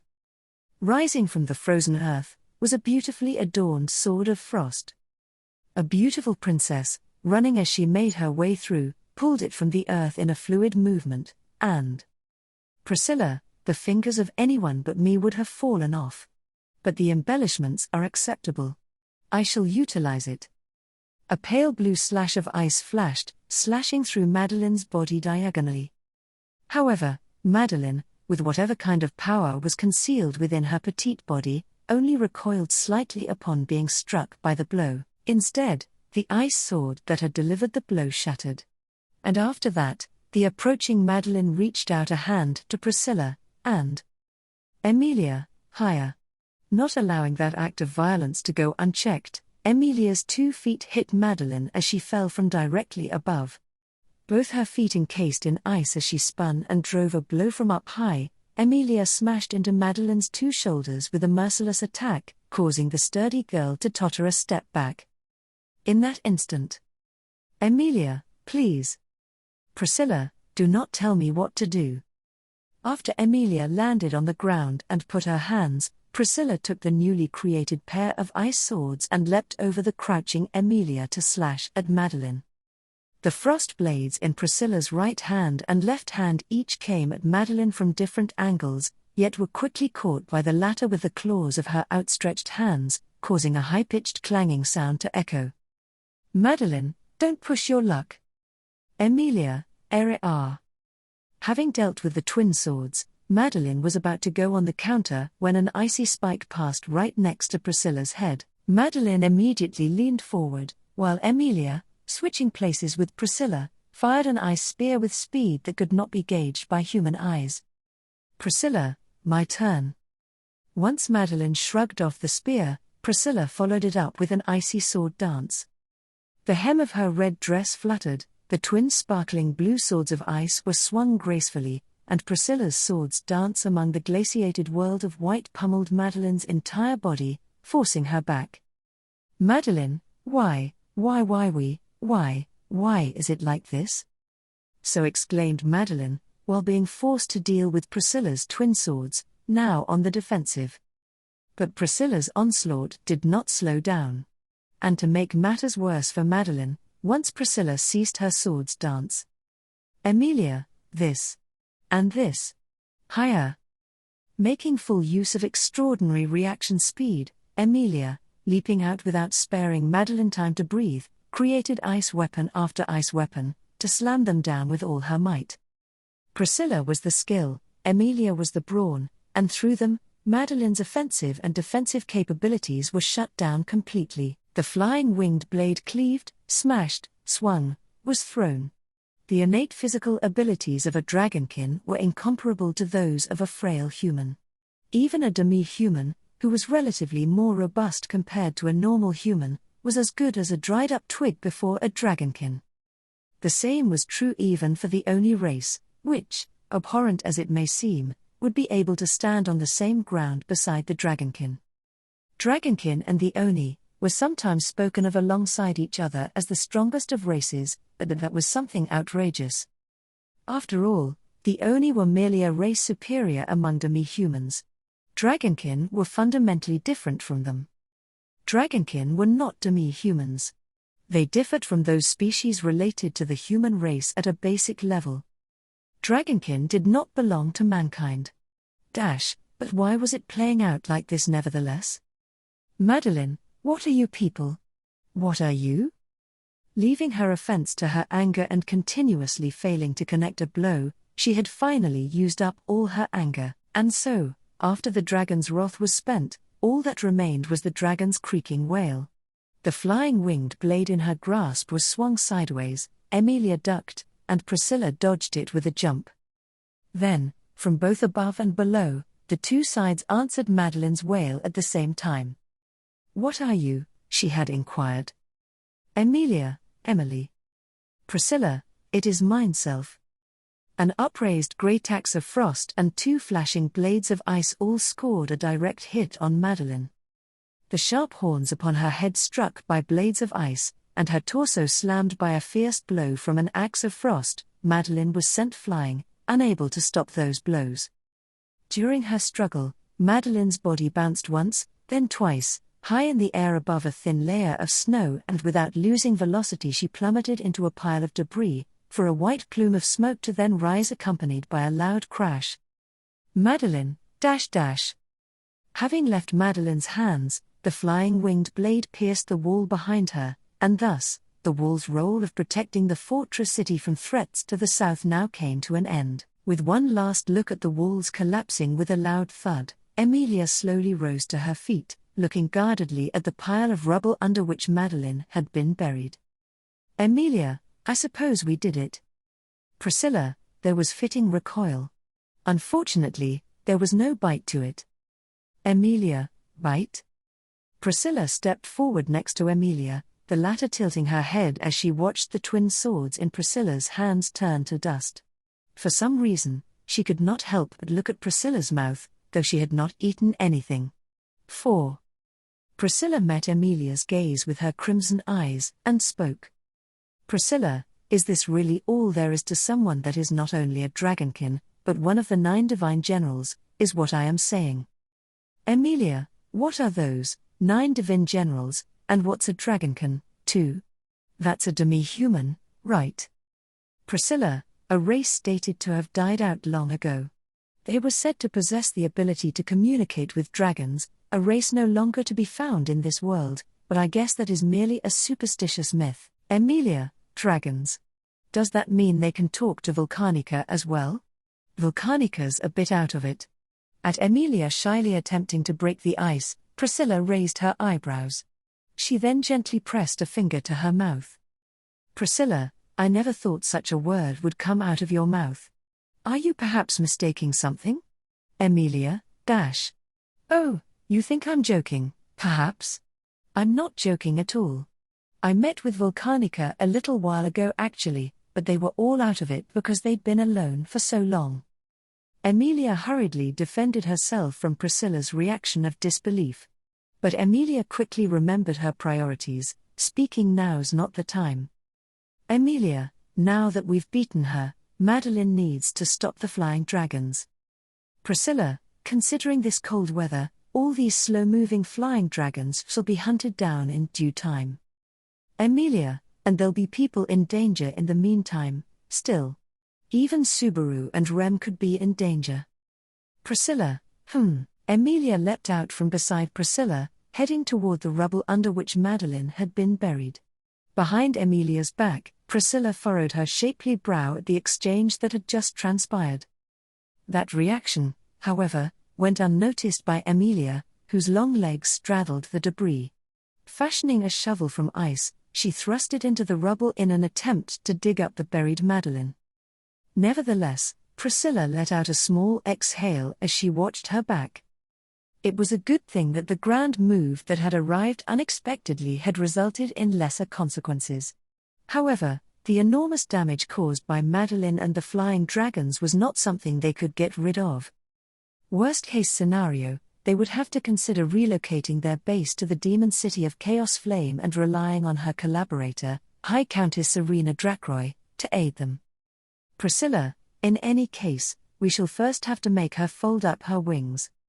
Pausing to ponder about what laid ahead, Priscilla peered up to the white, cloudy sky. With the immense quantity of mana Emilia possessed, albeit it possibly had a limit as to its range, she still had enough power to alter the climate, meaning that she had a multitude of ways to make use of her power. Of course, what was valued in Wallachia was not necessarily valued in Lagunica. Rather, if she did decide to live in Wallachia, it probably would not end up being a waste of time. But, her nature aside, Emilia's personality was one that would not permit her to live in Wallachia. Priscilla, .. So, as Priscilla drew thoughts in the sky, her eyes flickered dimly. Those jewel-like crimson eyes flickered, as they had perceived a slight disturbance in the skies above. Then, just as Priscilla understood the nature of that disturbance. Emilia, there you are. Madeline, I'll get you out now. But please be a big girl, and tell us your story. Madeline, Emilia, huh? Having found the little girl buried in the rubble, Emilia utilized the ice shovel to dislodge the building's remains. The dragonkin girl was lying on her back, herself and her clothes covered in soot and snow, dirtied. Emilia listened carefully, as the girl's lips moved and a faint voice escaped. Hoping for words that accepted defeat, that would make the flying dragons retreat. However, Emilia's hopes were dashed. What Madeline's lips weaved was no declaration of defeat. Only one word was muttered. A name. Madeline, Mazoya. The very next moment, the roar of a dragon, its origin above the clouds, rained down destruction onto the land. The instant the white beam of light was fired from the heavens, Emilia and Priscilla both sprang into action at the same time. Without any sound or warning, a tower of ice sprung into being, growing from the ground, two beauties of silver and crimson jumped atop. The tower had risen to be over 10 meters tall in an instant. Standing on its summit, Emilia raised both of her hands up to the sky, conjuring forth a huge dome of ice which covered the area where the white beam was expected to impact, and within the conjured dome, another, yet smaller dome was added, and then, yet another smaller dome was added, and so this went on, until 6 domes of ice covered the sky. As Emilia set up their cover made from ice and snow, Priscilla stretched out her lustrous fingers into the sky and drew out the yang sword, which took the void as its sheath. The treasured sword was adorned with many eye-catching jewels and had a bright red radiance to it. However, the light brimming from inside remained feeble, nowhere near what it was at its peak. Even so, Priscilla took up her treasured sword and looked up overhead. The very next moment, the looming white beam of light crashed against the outermost dome, and in less than a second, it pierced through the first, second and third domes, racing towards the ground. However, it would be wrong to say that the domes that had been pierced and broken through had not fulfilled their purpose at all.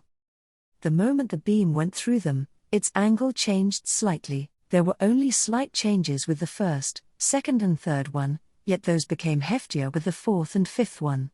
Finally, the instant the sixth one was broken through, the beam's manner of entry had certainly changed. The white beam raced straight down towards the tower of ice, towards the two who stood at its pinnacle.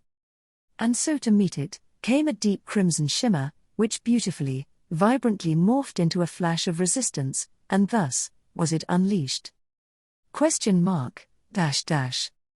All sound completely disappeared. For the first time in his life, complete silence could be savored, for what seemed like 10 seconds. Perhaps it lasted for less than a second in actuality, but once that burst, the spreading shockwave, originating from the southern portion of the city, engulfed the fortress city in all directions, and everything flipped over. Ground rose from the surface, as buildings were ripped from their foundations. Those without shelter were blown away like dead leaves, and even the flock of flying dragons soaring in the heavens were assailed by the tempest. Without mercy, without bias, the shockwave which engulfed everything bore down on everyone in the city. Naturally, Flop, who was running around to treat the injured in the city's largest mansion, having been turned into a temporary treatment center containing those injured, was also rocked by the impact, being thrown back against the wall. Flop, who, as far as he could comprehend, it could have been a few seconds, or a dozen seconds, or even a few minutes. He felt a powerful impact on his back that made it feel as if all of his internal organs were being turned inside out. He did not register much pain, but the possibility that the pain would come later, or he might have suffered from something so painful that he could not feel anything, also existed.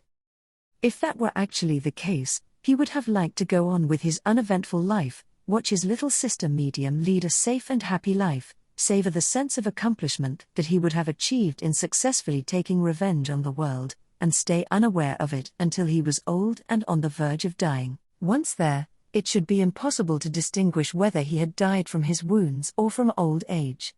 Flop, let's see, maybe it isn't too serious. Being extra careful, he would raise his body after carefully assessing his own condition. His arms and legs moved, and every single one of his fingers was still on his hands. He seemed fortunate enough to not be missing his ears or nose, and his eyes had not been crushed either. He could not let his guard down, but he should not be overly pessimistic either. Shaking his head, Flop stood up, wiped his blurred eyes, and gazed at his surroundings. The once stately and magnificent decorations had been changed entirely from what they were before, and the inside of the mansion had become a hellscape dominated by the smell of blood and the sound of groans. Add to that the shockwave that had just hit, and the grim situation of the site became even grimmer. Some of those who had been treated may have had their pain rekindled or made worse by the shockwave. They needed to ease their pain, to give them a helping hand. Flop, I wonder if Butler Kun and Miss Utakata are okay too. Leaving Priscilla to deal with Madeline, whom they had encountered, Flop and the others joined up with Rem in the mansion and helped deal with the wounded as best they could. He had also helped with that, while worrying about Priscilla and Schult, the latter's eyes still ablaze even after he managed to calm himself down somehow. Flop would not be able to rest in peace if it had all come to nothing due to that explosive impact. What in the world is? As Flop looked around at the state of his surroundings, he heard a voice speak in a pain-filled tone. Directing his eyes towards that voice, he saw Rem, peeking out from the depths of the hall. She was one of the people who had been attending to the seriously wounded who were in dire need of healing magic, and also one of the people who had been rendered astonished by the crash from just before. Rem, grimacing as she held her cane, looked out the window to see what had occurred. Flop, too, was alarmed, wondering if something more terrifying than a flock of flying dragons or one of the 9 divine generals going on a full-fledged rampage had happened. And right after that, Rem, how terrible. Rem's eyes widened and her expression turned grim, panicking as she rushed towards the mansion's door. Flop shouted Wife San at her back as she rushed out, wondering what she had seen outside. Despite his aching sides and knees, Flop chased Rem as she rushed outside. As she reached the front garden of the mansion, she crouched beside a fallen figure. It was yet another injured person, someone who had been flung outside by the earlier impact. As he approached the crouching Rem, who was confirming the state of the figure, Flop now understood the dreadful effects of the impact from earlier, which he had not been able to see from within the mansion. Flop, this is. Flickering, white snowflakes were falling upon Garrel. The southern sky was covered with layers of thick clouds, through which the sun's rays were pouring down. Exhaling white breath, Flop shivered at the almost fantastical sight. Suddenly, the temperature in the surrounding area had dropped dramatically, and to boot, a sight as spectacular as this currently unfolding. Even in a dream, such a scene would be hard to materialize. Putting it a different way, he had the paradoxical thought that it was not a dream, to which Flop shook his head. Rem, Flop-san, please help me. We need to carry this girl inside. Flop, yes, of course. Even under this mysterious sky, we can only do what we're able to get done. We've got to do the best we can. Turning around, Flop tried to help Rem. Then, halting his speech mid-sentence, Flop widened his blue eyes. The reason was obvious, and it laid to Rem's back, who was asking for his help. The figure behind Rem, having been blown away by the earlier impact, and whom Rem had suggested they should take inside the mansion for medical attention, was a small one. It was small and dainty, possessing twin black horns on her head. Then, perhaps dazed, the girl slowly raised herself up behind Rem, about to casually swing her arm adorned with sharp claws. Flop, once again, Flop experienced the sensation of sound fading away, of the flow of time becoming distorted. As she was looking towards him, Rem was unaware of the threat that loomed behind her. That very threat, the girl, seemed to be acting out of defensive instinct rather than out of an actual intent to hurt Rem. She must have gone through a terrible experience. He sympathized with her, but it was something unfortunate and unmanageable that would not change with sympathy. Flop, Kuna and Holly, in charge of guarding the mansion, would probably take a while to recover from the impact from earlier. There was no sign of the girls within sight, he could not count on them to deal with this. Schult, his eyes in a conflagration, Otakata, who had been assisting with medical treatment and supporting the fighters' morale, even Heinkel, who had fainted and would not wake up, none of them could be counted on to help them either. When he closed his eyes, he could see his little sister, at the back of his eyelids, smiling.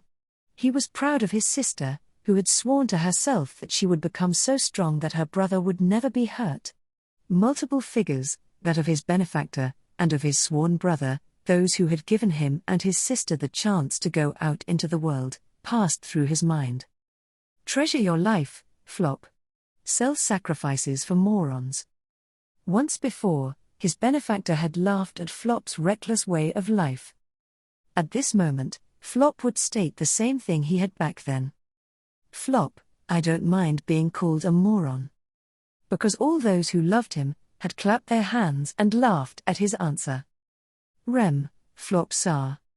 He stepped in, and with an outstretched hand, pushed on Rem's slender shoulders, putting her out of harm's way. And, in the path of that swinging claw, that moron wedged himself instead. Blood sprayed, and Flop O'Connell fell to the cold ground. Arc 7, Chapter 58B, Those Who Have No Place to Turn to. It was humiliating.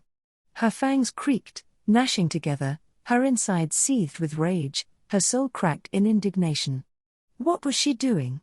She was being toyed around with by lowly humans, she was being driven into a corner without doing what needed to be done, she had been forced to play her trump card, knowing that such a deed should not have been performed. What a mess. It was a shameful display, she had exposed a state of herself which those who were dragonkin should never have shown so easily. If any other dragonkin were present, they would have probably covered their faces because of this terrible situation. They would curse Madeline for this predicament and for the shame she had brought to the dragonkin. Before killing her, Madeline was half about to die in a fit of anger anyways, directed at both herself and everyone else. But that would never happen. There were no other dragonkin. Madeline had always been alone. That was why, no matter what it took, she had to slay the person who had killed the one she desired as her mate. Flop-san, please help me. We need to carry this little girl inside. From the fringes of her bleary consciousness, she heard a voice that felt like it was coming from someone. No, not from someone, that voice came from a human being. Given there were no other dragonkin, everyone who spoke the language of men was human, beings that differed fundamentally from herself. And so, her head grew hot, faced with an all too familiar humiliation obtained at the hands of beings that differed from herself. A woman of crimson, attired in a dress, and a woman of silver, who brought snow with her. Those women had cooperated together with dreadfully high precision, searing Madeline's consciousness white. She raised her body, like someone was guiding her, and stretched her arm out towards where the voice was coming from. She would tear apart the slender back before her eyes, and then... I don't mind being called a moron. She heard a voice coming from someone else, and right after that, the silhouette before her eyes was replaced with another. With that slender back pushed away, before her eyes, stood a slender someone. And that was whom she swung her claws at, which was followed by the feeling of recoil from a sharpness rending flesh not so shallowly in her hand. Blood splattered everywhere, the slender figure collapsed helplessly, struck by the strength of a dragonkin. I did it, was not what she was thinking. Ironically enough, the lack of response made her realize that the slender figure she had torn up was not the object of her burning hatred. Even so.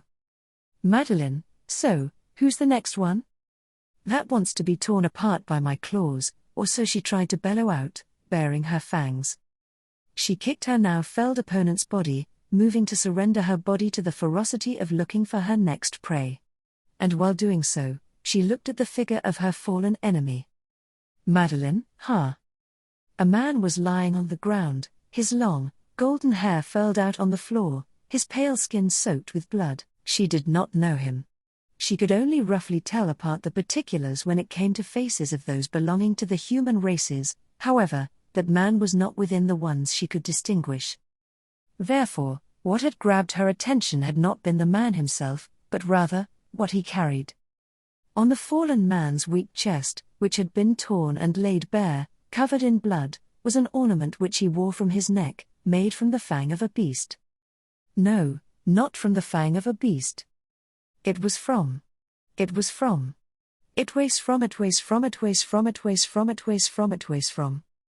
Rem, With Flop running towards her, shoving her by the shoulder, Rem fell onto the garden's grass. She had not expected that force. With no time to support herself, Rem's body tumbled sideways onto the greenery. However, to inquire Flop about what he had done all of a sudden, was unrequired. For a far more telling answer was splayed out in front of Rem, in the form of bright vermilion. Rem, Flop-san. With her hands to the grass, Rem's voice cracked because of that scene. In front of her, lying on his back where Rem had just been a few seconds prior, was Flop, his body bearing deep gouges from the shoulder to the waist. 4 wounds, like those performed by sharp blades, sliced vividly through the front of Flop's body. And Rem immediately recognized that the wound was the result of his attempt to protect her. And that it was the little girl Rem had run towards to give assistance, who had performed that deed. Rem, A girl with sky blue hair stood still, having swung her arm, blood dripping from the tips of her claws after she had gouged out Flop's flesh. Flop had been injured while protecting Rem from the little girl, who had attempted to murder her. Immediately, Rem tried to pull herself up, as to check on his wounds. Rem, let me through. Flop-san. Let me see your wounds. Kaya. But as Rem attempted to approach Flop, she was interrupted by the little girl's thin arms. The girl took a step toward Flop, standing in front of Rem, then grabbed Rem's shoulder and pushed her down. As Rem feared that she may even plan to finish Flop off, her blood raced through her whole body.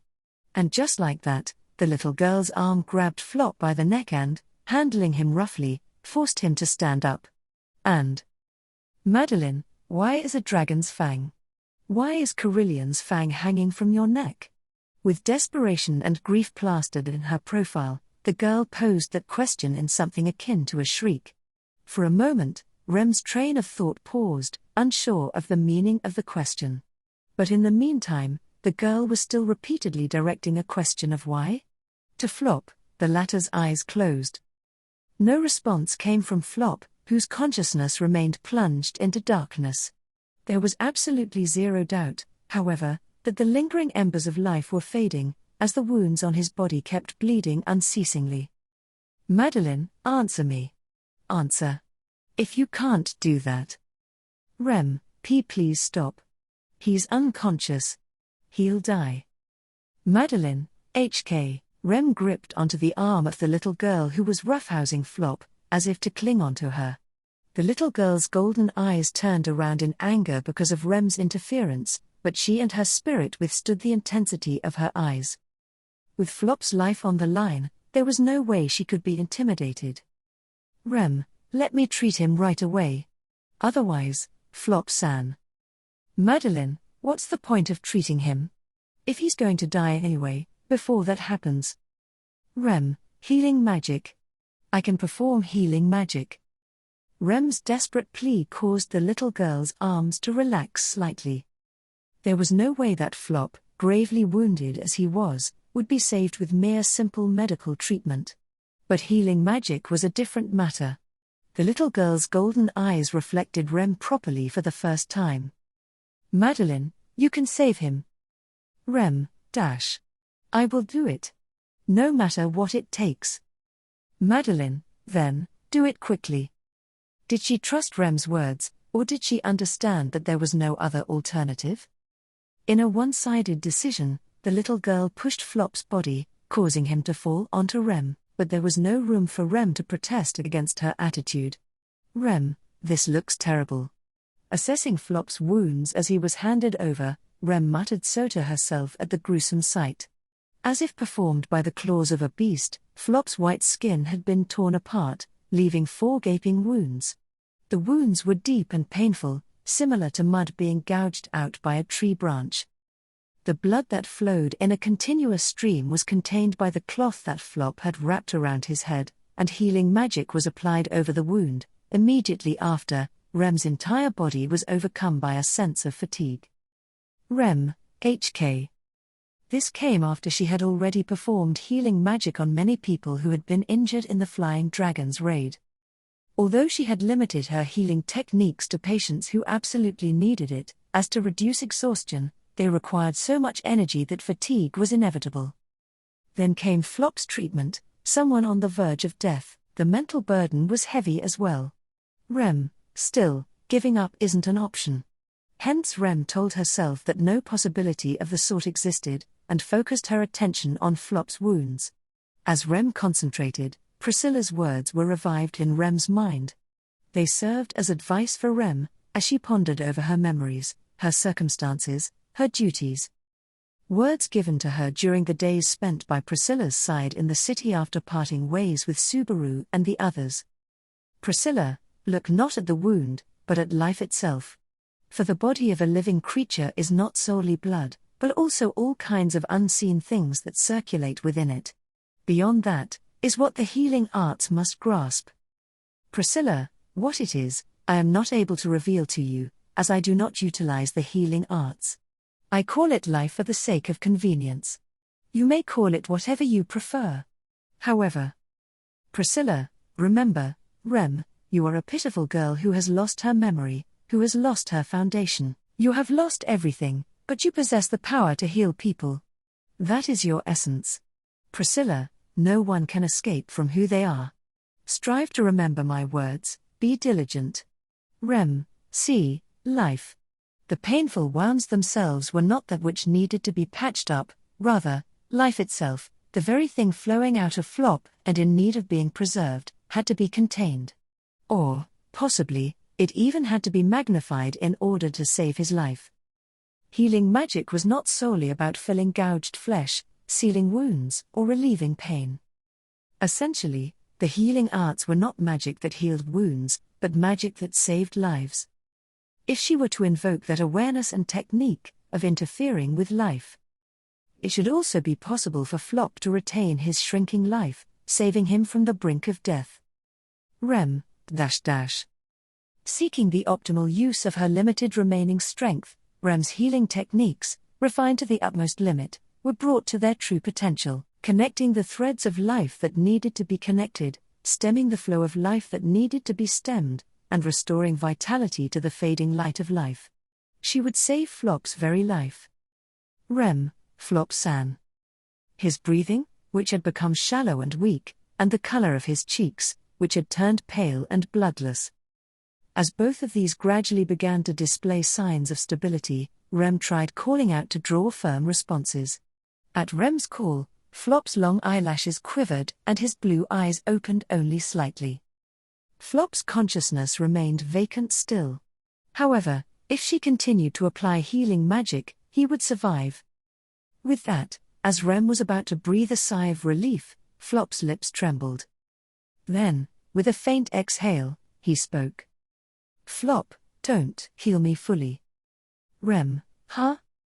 Those unbelievable words assailed her eardrums, and Rem let out a muffled gasp. So much was the shock that her concentration was disturbed, and even the usage of healing magic was hampered by it. Flop's eyelids fell closed again and his consciousness slipped away before Rem could hurry to focus on her healing magic. This time, Flop was completely unconscious. Rem focused her healing magic on the wound, half confused about the meaning of his earlier words. Why did Flop say those things?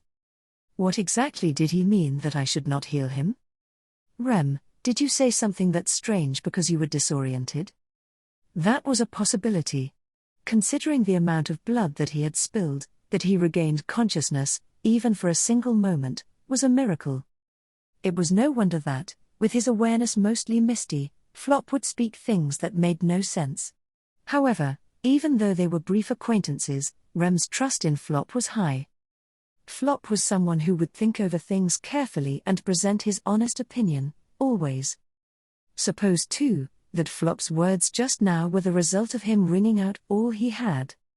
Perhaps it would be too disingenuous to dismiss them as mere rambling. Rem, why did he say that he should not be healed? No, in the first place, what did Flop say? It wasn't don't heal me. It was don't heal me fully. Rem, do you not want me to heal you all the way? The phrase healed fully was strange. She was not about to stop healing, but rather stop healing all the way. However, if she did not heal him all the way, then Flop's life would remain in jeopardy. There were limits to Rem's mana as well. In the first place, she did not comprehend the meaning of doing such a thing. She would save Flop's life properly, and only then. Rem, Thinking up to that point, Rem realized that her perception of the situation was off. She had been concentrating on Flop's treatment so desperately to the point of being completely blind to her environs. Rem, The girl who had done this deed was standing there behind Rem, who was healing Flop's wounds. More to the point, A flock of flying dragons was still flying over the rapidly freezing city, and fierce battles continued to rage in various parts of the city. Nothing would change for the better, even if Flop's wounds were healed. And that appeal by Flop reminded Rem of a possibility. That would be Rem, just, who are you? Without turning around, Rem asked this question to the girl behind her. Although Rem had not been facing her as she talked, the girl would have understood that the subject of Rem's question was herself. Immediately after, there was a sound of snapping fangs from the little girl. Madeline, this isn't the time to be talking like that. If you have time to worry, then get that man healed. Rem, I too want to heal him. But. Madeline, but, what? Rem, but. I can't concentrate because I'm wondering just who you are. If this goes on, I may not be able to continue the magic. Unable to come up with an excuse, Rem made a terribly childish response. If this were to provoke an angry response from the other party, it would be no wonder that the claws that had ripped through Flop would now be pointed at Rem, but in reply to Rem's poor rebuttal, the girl let out a turbulent exhale, and Madeline. Rem, what did you say? Madeline is chart. General First Class of the Empire. In a tone of voice that could neither be described as angry nor impatient, the girl, Madeline, answered Rem's question. Part of the surprise came from the fact that she even replied, but even more shocking was Madeline's title. She had called herself a General First Class of the Empire, and Rem knew the meaning that position held, in this land. And that understanding coincided with the possible suspicions that had sprouted in Rem. In other words, Madeline, you, what are you doing? What for? Rem, Madeline, why did you stop healing that man? Taking a deep breath once, Rem withdrew the hand she held over Flop's wound. Naturally, the healing magic to heal Flop's wounds was interrupted, a fact that caused Madeline to snap. She grabbed Rem by the collar, forcing the latter to turn towards herself. Overpowered by the force of her arm, Rem stared back at Madeline, courageously. And then, Madeline, answer me. What are you playing at? Rem, if you want me to continue healing Flop-san, I have a condition. Madeline, condition? What are you suddenly rambling about? Rem, please make the flock of flying dragons attacking the city leave. Unless you agree to that condition, it won't be possible for me to continue healing. And so, negotiations were offered directly to the little girl who led the flock of flying dragons. She must not heal him all the way. This was how Rem had interpreted Flop's cryptic words. For reasons unknown, Madeline was greatly concerned with Flop's survival. There had to be a reason behind her attachment to Flop, and currently only Rem could decide what happened to him. With Flop's life as a bargaining chip, she could put a stop to the attacks on the city. This act, which perhaps could be profaned as inhuman, was something Rem was determined to carry through. She would not concoct any excuses by saying that Flop himself had desired it. Her thoughts currently were that, by utilizing Flop's life, she would save the fortress city from its current predicament. Even if this differed from the true intentions behind Flop's words, Rem had already started to follow through. Madeline, wah? Madeline exclaimed in disbelief at the demand posed at her. It was only natural. Rem had been just as confused the moment she heard Flop's words. She understood that the same was happening to Madeline. However, she held no sympathy towards her. That was not something Rem could afford to have. Rem, The agitation from having paused Flop's healing slowly burned Rem's chest. Deep down, all she wanted was to resume the healing magic immediately and do anything to save his life. His life, close to vanishing as it was hanging on those fingertips of her. Its restoration would be decided at this critical juncture. With each passing moment, Flop's chances would diminish more and more. Rem, what will it be? Please decide quickly. Trying not to let her impatience show on her face, Rem pressed Madeline into making a decision. She attempted to plant the idea in Madeline that she was the one being pushed into a corner, not herself. By doing so, she hoped to preserve Flop's meager chances as much as possible. The white light that had shaken the entire city a while ago still left a great impression. Kuna and Holly, who had been guarding the mansion, were nowhere to be seen. It would take some time for them to recover. To hope that this deadlock would be broken from the outside was not an option. The outcome rested entirely in Rem's hands. Rem, Madeline-san, there's no tea. Madeline, don't look down on this dragon. Rem, gah. Any further attempts at forcing her hand were interrupted by the force of Madeline's palm on her throat. Madeline's tiny hand clamped down on Rem's neck, preventing her from saying another word. No, Madeline refused to entertain the notion of negotiating in the first place. Her golden eyes aflame with rage, she was unable to tolerate Rem's audacity in imposing her own terms. Frightening, mighty draconic energy that betrayed Madeline's childish appearance overwhelmed Rem, making her very heart to cower in fear. Forming inside her was a wish to withdraw her reckless act immediately. She felt the urge to go down on her knees, to beg forgiveness for her hubris. However, Rem, She was reminded of Subaru, who stood in front of Rem in an attempt to protect her against an enemy that was as powerful as this one. Albeit dressed in a ridiculous woman's disguise, presenting an unsightly and shameful display, Subaru nevertheless stood there, risking his life to protect Rem. No, it was not restricted to that single occurrence.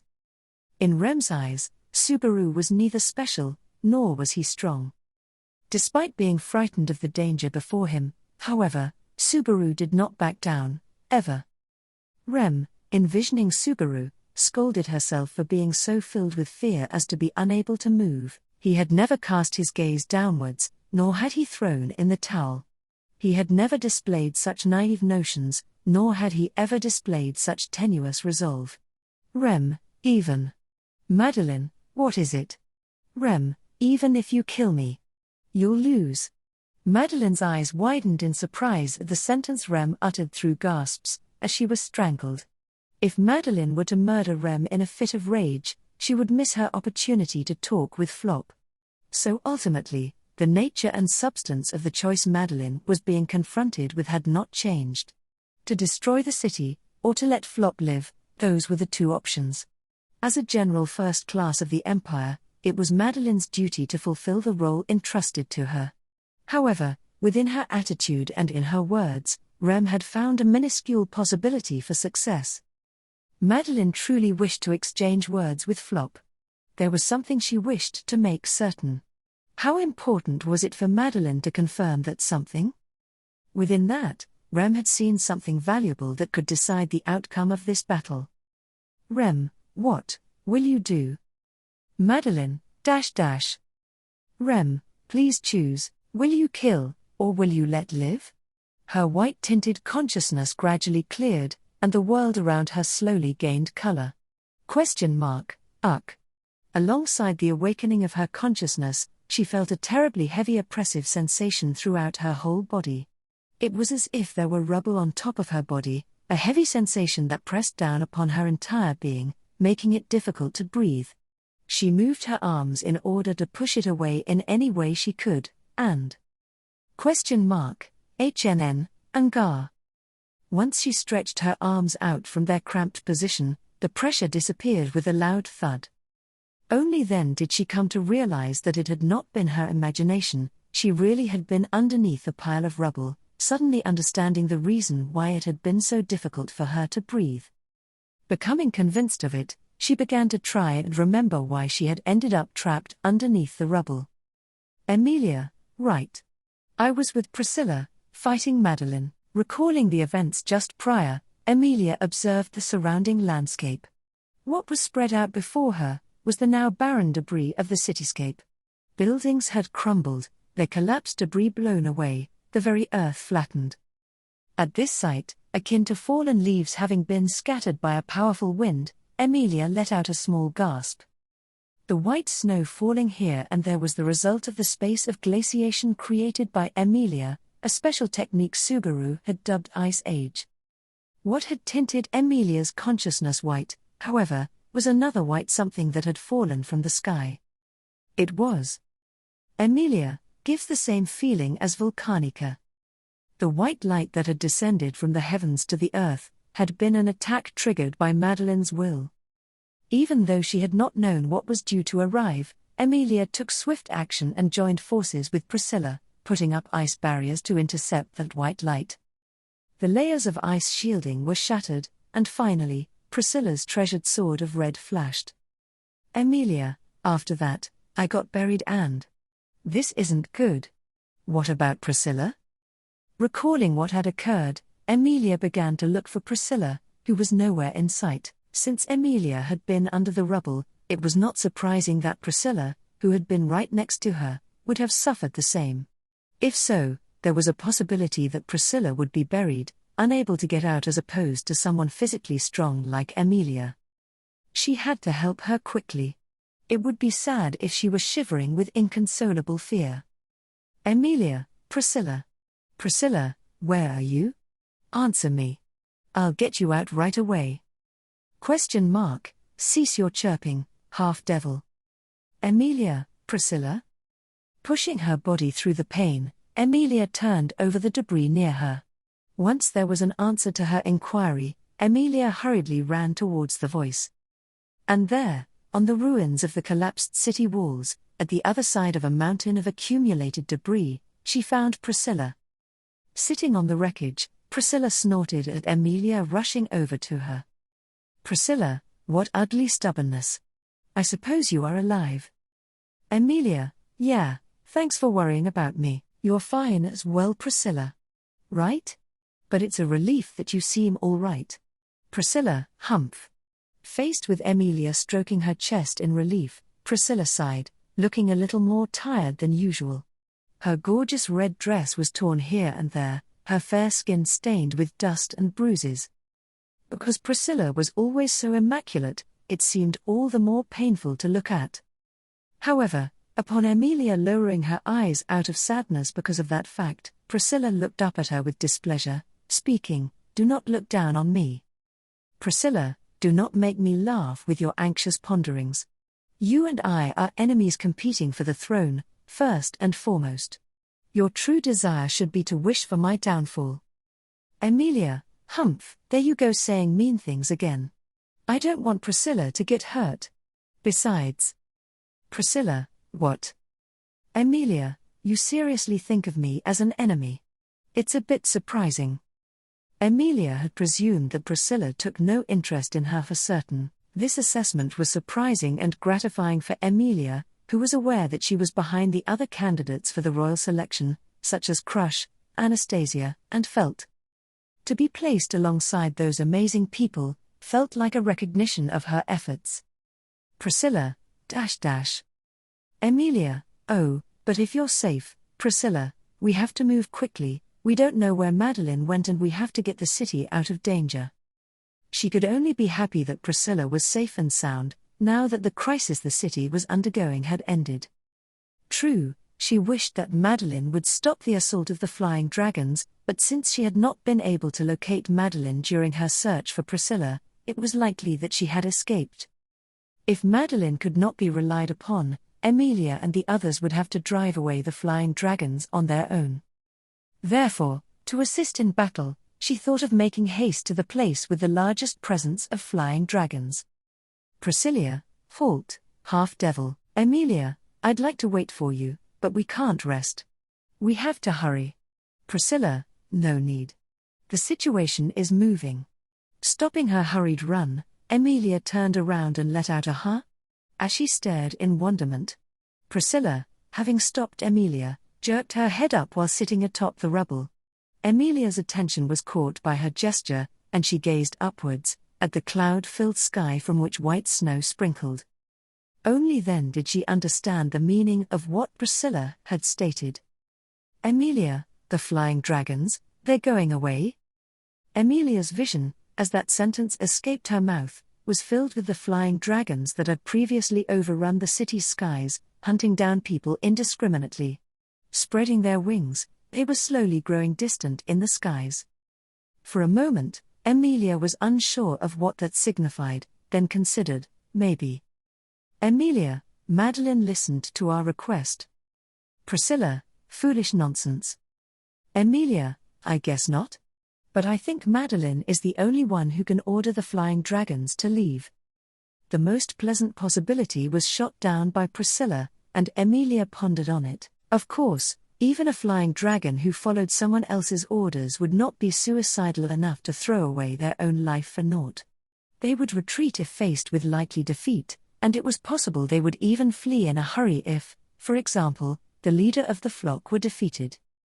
However, would Madeline's defeat count as the flock's leader having been defeated? Even if Madeline considered herself as having lost, the blow from above the clouds, the one which Emilia and Priscilla had been unable to stop with their combined efforts, was also a thing. Rather, it was Emilia and the others who were in danger. Madeline could have protracted the bout for quite a bit longer, had she continued battling with the flying dragons alongside her. And yet, Priscilla, then, there must be a reason as to why they withdrew. Emilia, a reason why they withdrew. What would that be? Priscilla, even I cannot discern everything. Perhaps, Madeline received an order to withdraw due to the presence of the cloud dragon being discovered, or Emilia waited to see what Priscilla would say, her hand over her mouth as she pondered this. After letting Emilia's anticipation last for a few seconds, Priscilla directed her gaze towards the flying dragons moving away from them. Priscilla, did she find something that should take precedence over the orders of the imperial capital? Priscilla's reasoning would be revealed to be right or wrong, after the flock of flying dragons had made their absence. The attack of the flying dragon General Madeline Ischart, the leader of the flock of flying dragons, had left the city on the brink of ruin, with a large number of its inhabitants and defenders alike suffering injury. Then came the arrival of the ice season, unprecedented within the Wallachian Empire, alongside the dreadful white light originating from the heavens that wrought destruction upon the entire city. Amidst this despair that made everyone believe the city would not escape doom, however, these threats suddenly disappeared. The city was rocked by this unforeseen, narrow escape from demise. Even if they wished to rebuild, they would first have to ascertain the extent of the damage they had suffered, and whether the wounds could be healed. It would be a daunting and arduous task, akin to counting the drops of blood that had been spilled. Before the survivors of the fortress city commenced that, there was one fact that should be added to the list. Madeline Ischart, the flying dragon general, had retreated together with her flock of flying dragons. Concurrent with her flying away from the fortress city, accompanied by the flying dragons, two people also vanished. The merchant known as Flop O'Connell, and the girl named Rem, had both abruptly vanished. Arc 7, Chapter 59B, Flop O'Connell. Miles, treasure your life, Flop. Self-sacrifices for morons. That was the advice Miles, the benefactor who had taken Flop out of a squalid environment, had given him. It appeared that the orphanage where Flop and Medium had spent their childhood was a much worse place than they could have even expected. A habitual saying of the grown-ups at the orphanage was that it was a place for children who had no family, no place to go, and no one to rely on, which provided them with a roof over their heads. Caretaker, you're blessed compared to so many other children who've got nothing to eat and no work to do. In fact, that was what he also thought.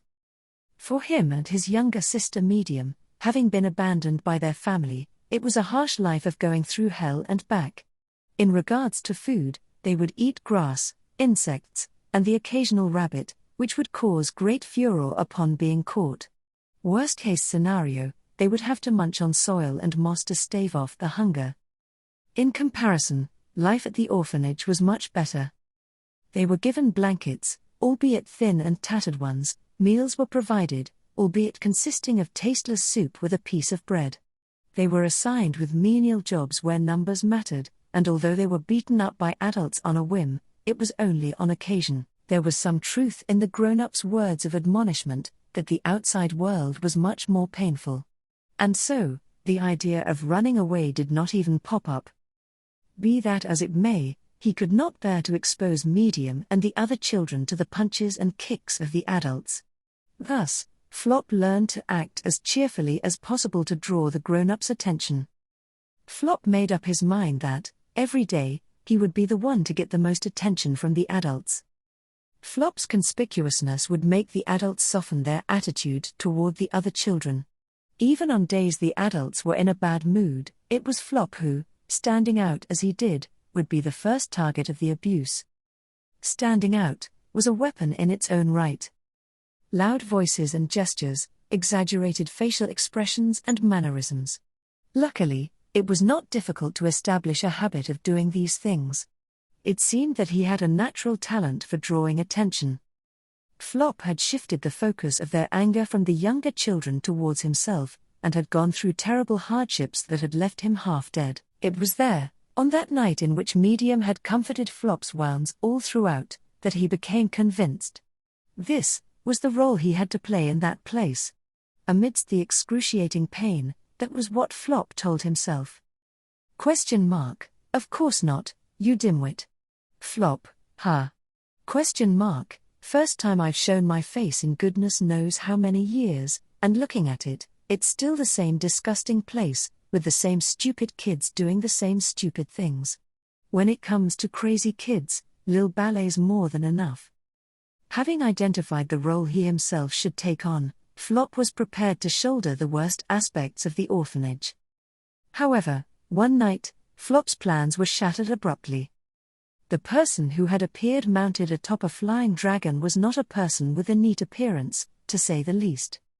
He did not hide his ill-bred and violent nature, and the way he was ruffling his grey hair with irritation made Flop, even as a child, believe that he was the kind of person he would rather not have anything to do with. His features, reminiscent of a subservient rat, also contributed to this impression. A being around whom one should normally keep one's head down to avoid being punched. That person, Miles, languidly betrayed Flop's unkind impression of him. Miles, I come from this institution like y'all. Well, it was a horrible place even back then. That's why I got the hell outta here and survived by roughing it out. At night, the door to the children's room would be secured with a heavy, metal lock to prevent the kids from sneaking out at a time they were supposed to be sleeping. Having broken the heavy lock quite violently and peeking inside, upon seeing nearly 24 children crammed into a small room, Miles clicked his tongue with great annoyance. He then escorted the children, startled and frightened by the appearance of an unfamiliar adult, out of the room, leaving them with a single word, wait. He headed for the adult's room. And then, Miles, I was straddling the line between life and death day after day, but eventually my fortunes started picking up. Then, years later, I remembered our house of abominations and found this. Rolling the tied-up adults on the floor of the room around, and kicking them in the face while he insulted them as ingrates, Miles smiled vulgarly and spat, saying serves you right. These children must have had a very hard time with the adults. That said, Flop could not help but tilt his head and wonder if he should be going to such extremes. Turning to Flop, Miles raised his thin eyebrows, and stated, Miles, what, you wanna join in as well? Then go ahead and get even. Get even, 100 times over. Flop, oh, no, I'm not. Miles, come on. Miles' fiendish whisper made Flop hesitate in his response. Only for Medium to then jump out from behind Flop, and proceed to punch the head of a tied-up adult without hesitation, using a branch she had picked up. No, it was not merely Medium. All the children, except for a stunned Flop, became enraged renegades. You were always hurting us. I hate you. Medium, this is for big bro. Stop. So went the screams of the adults, bound and unable to resist, drowned by the children's screams of rage. They clawed at the grown-ups' faces, slapped them on the cheeks, and finally urinated on them, their pent-up anger exploding. Miles, wahahaha. Look at their faces. What a masterpiece. Flop, dumbfounded, watched the mutiny of his little sister and the other children, while Miles laughed hysterically at the vulgarity of it all. Flop really could not bring himself to laugh at it. He just kept darting his eyes about as the others made the adults go through all this, wondering what would happen to them now. Miles, well then, now do as you like. Or that's what I'd like to say, but I dunno if Countess Drakroy's gonna flip her shit at me if I abandon y'all. Looking around at the children after the conclusion of their emotional rebellion, Miles addressed his young juniors, now outside the facility. Continuing with "and so, Miles, for now, I'm gonna take you to the Countess. You can do whatever you wanna after that.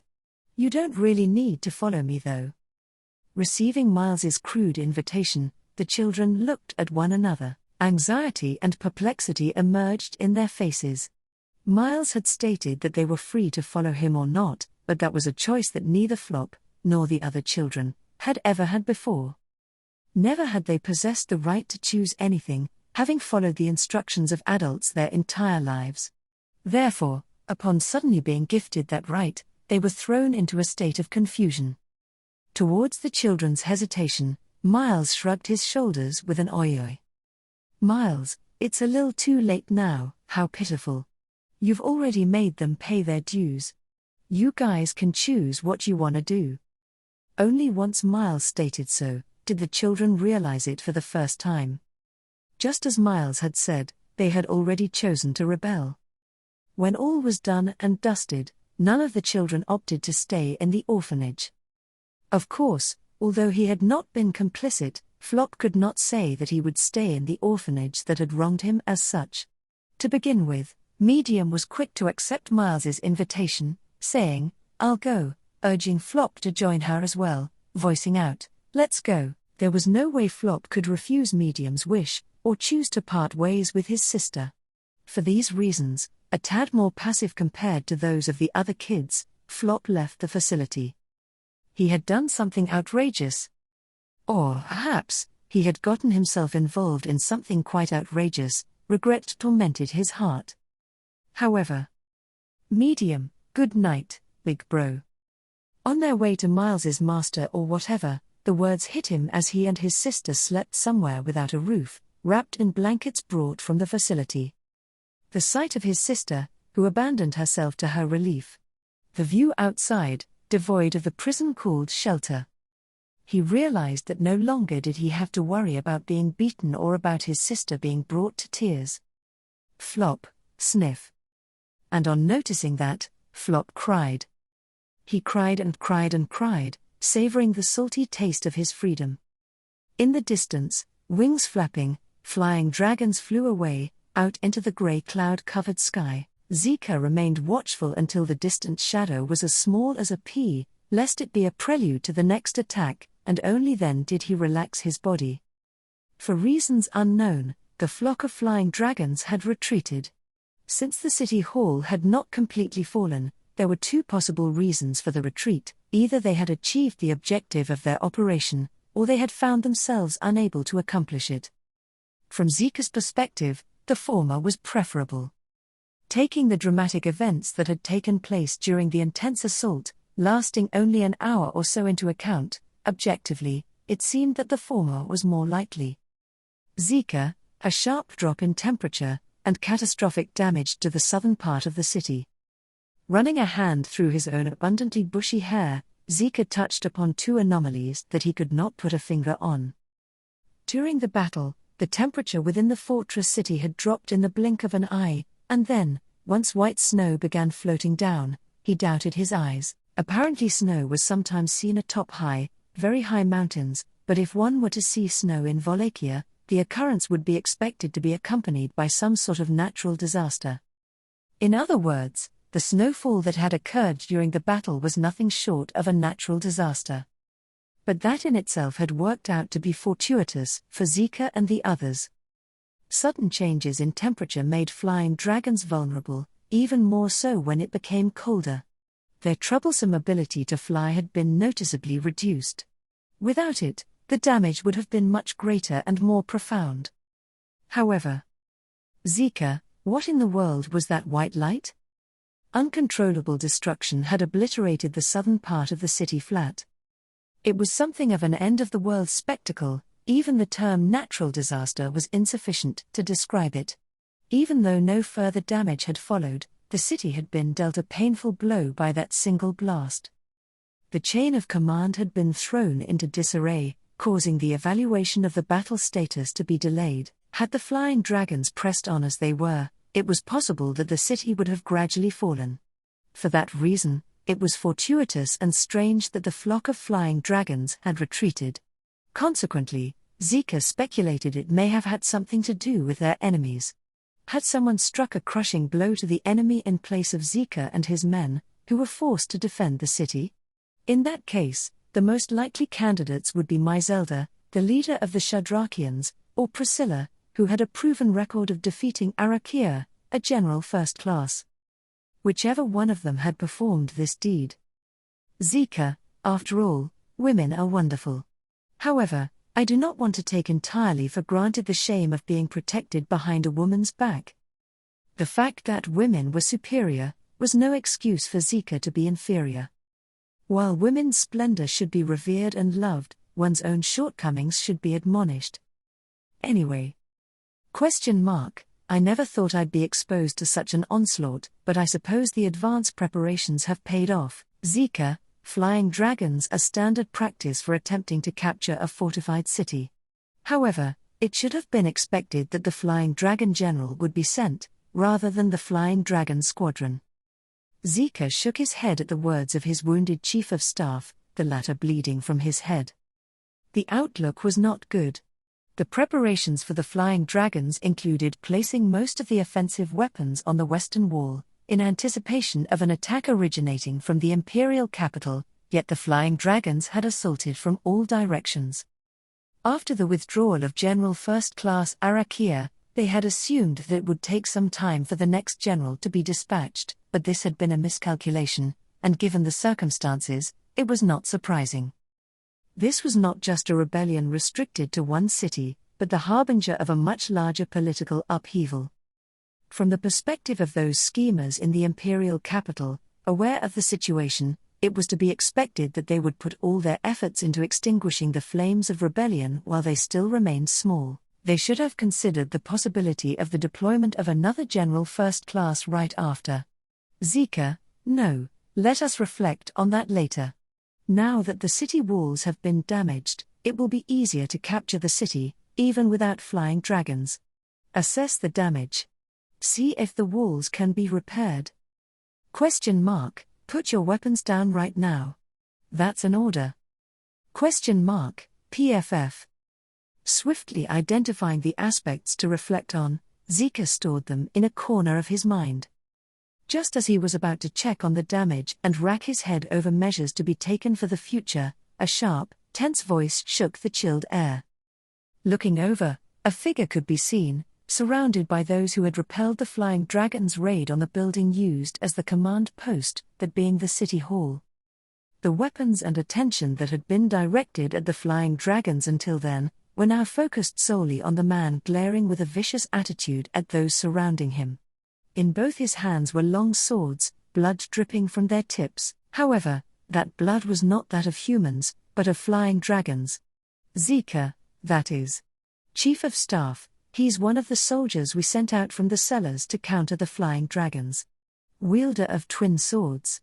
Zika, yeah, I was watching too. That was quite the mighty fight. Hey, hold it. Zika, nodding to the Chief of Staff's point and extending his arms, commanded his men such. At Zika's command, one of his men raised his voice, General Second Class. Soldier, it's dangerous. I let him out of jail because of the situation, but... Zika, so you want to just throw him back in jail as soon as the threat of the flying dragons is over? As if he would just meekly accept that. The sacrifices we would have to make him go back are the bigger problem. Responding to his tense subordinate, Zika walked over to the man who had become encircled. The twin sword wielder's ability was considerably higher than that of the average imperial soldier.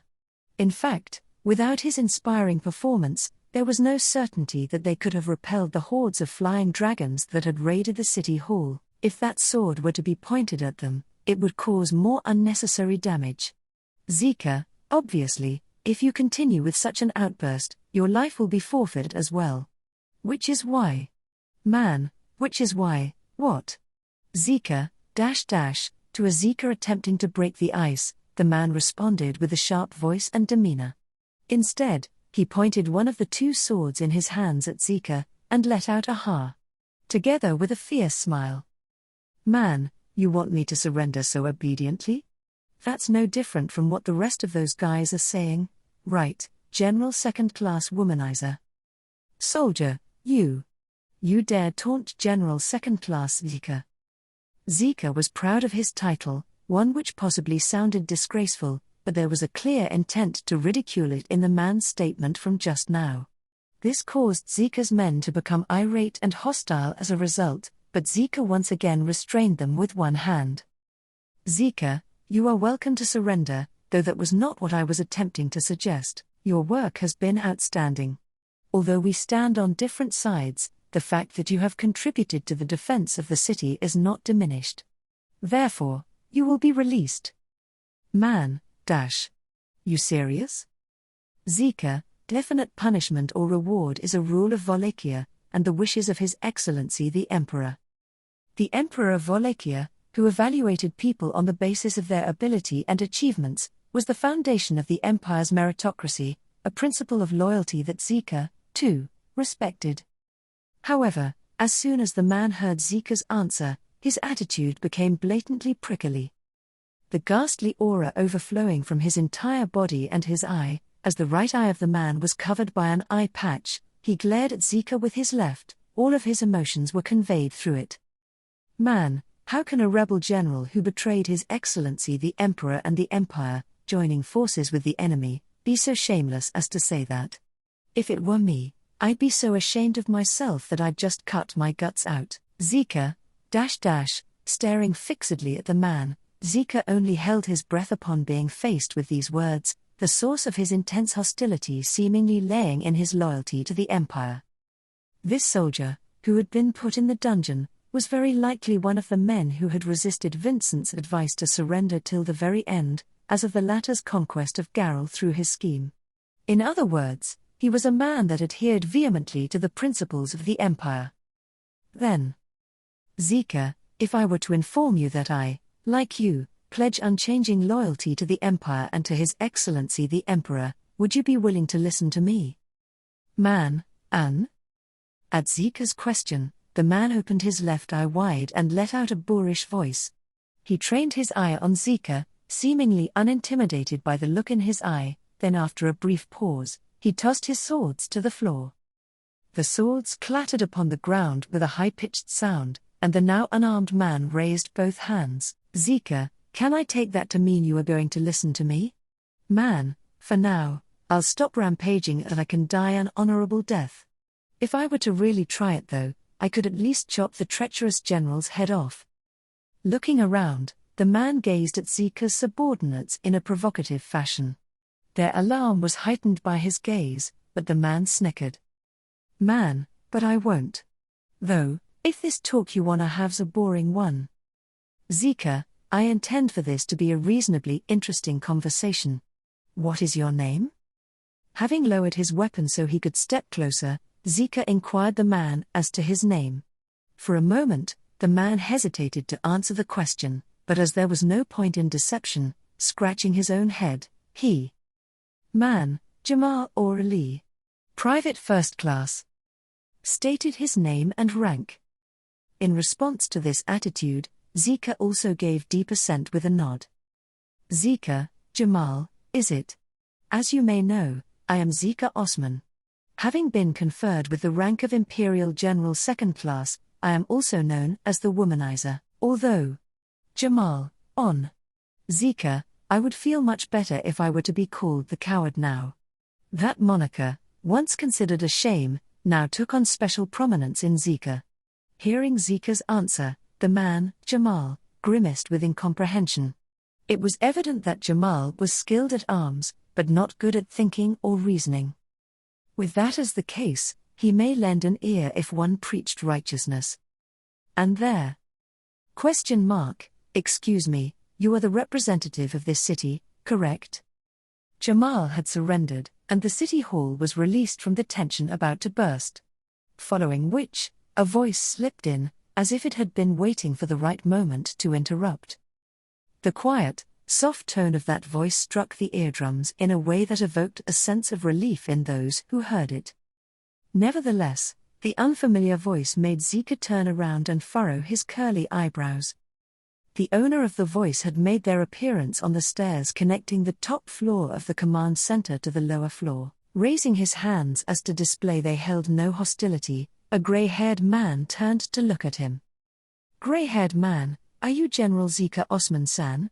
He had not faltered in identifying Zika as the general, among those wearing the same red uniforms.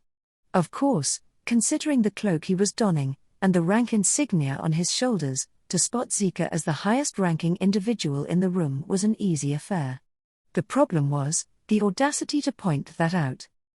The audacity to show his face at a command post where there had been a battle just moments before, and name a commander they were unfamiliar with. Zika wondered about the affiliation of this unassuming, yet unafraid man. As they were not recognized as being part of the city's inhabitants, it was likely that they had blended with them during the struggle. The best answer, in that case, would be that they were. Zika, a messenger from the imperial capital. Perhaps a messenger for us? Gray-haired man, huh?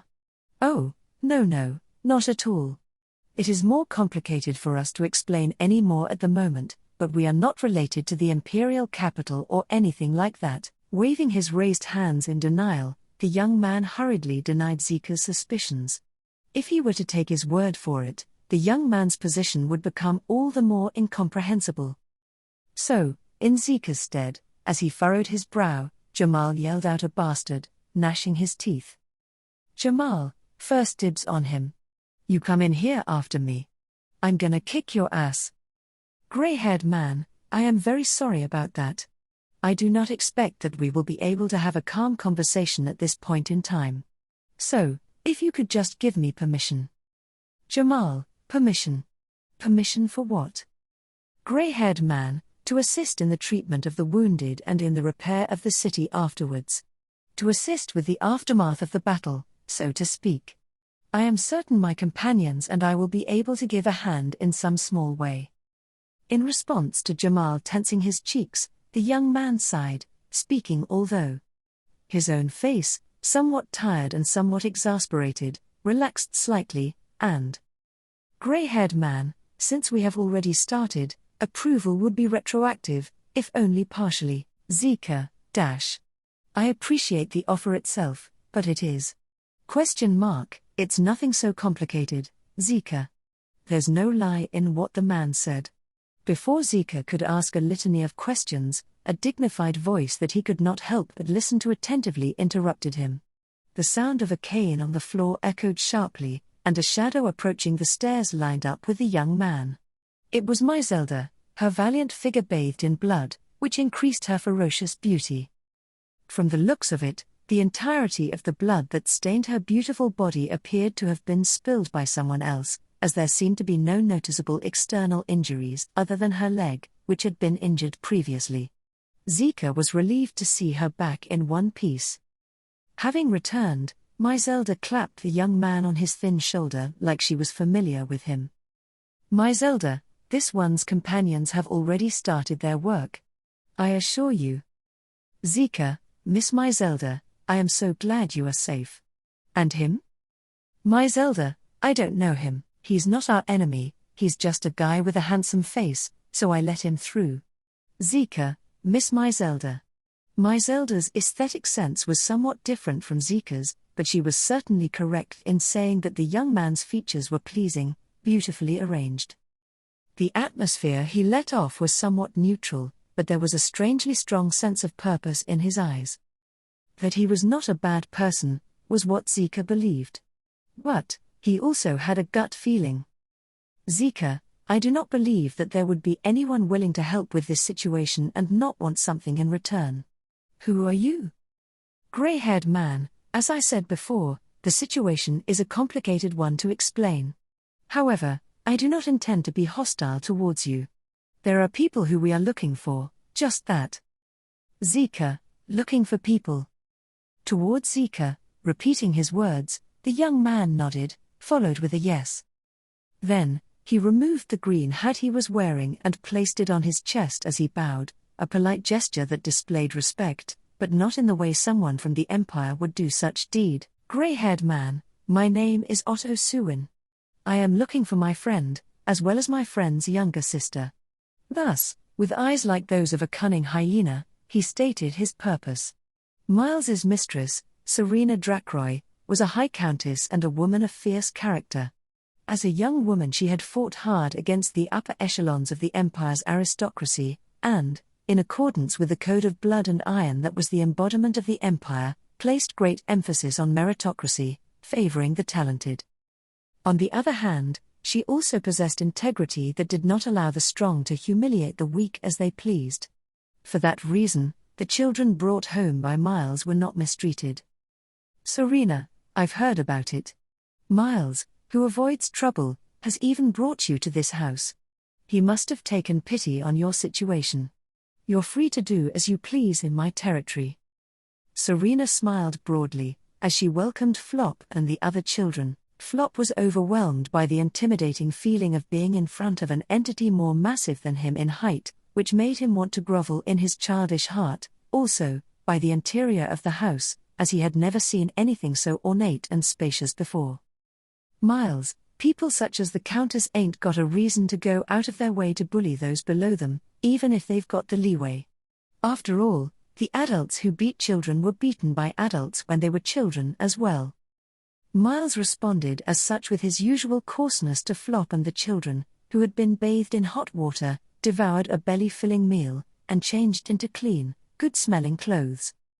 Unlike Medium and the others, whose eyes were turned towards a world where everything they saw and touched was fresh and new, Flop was impressed by a world and way of thinking he was unfamiliar with.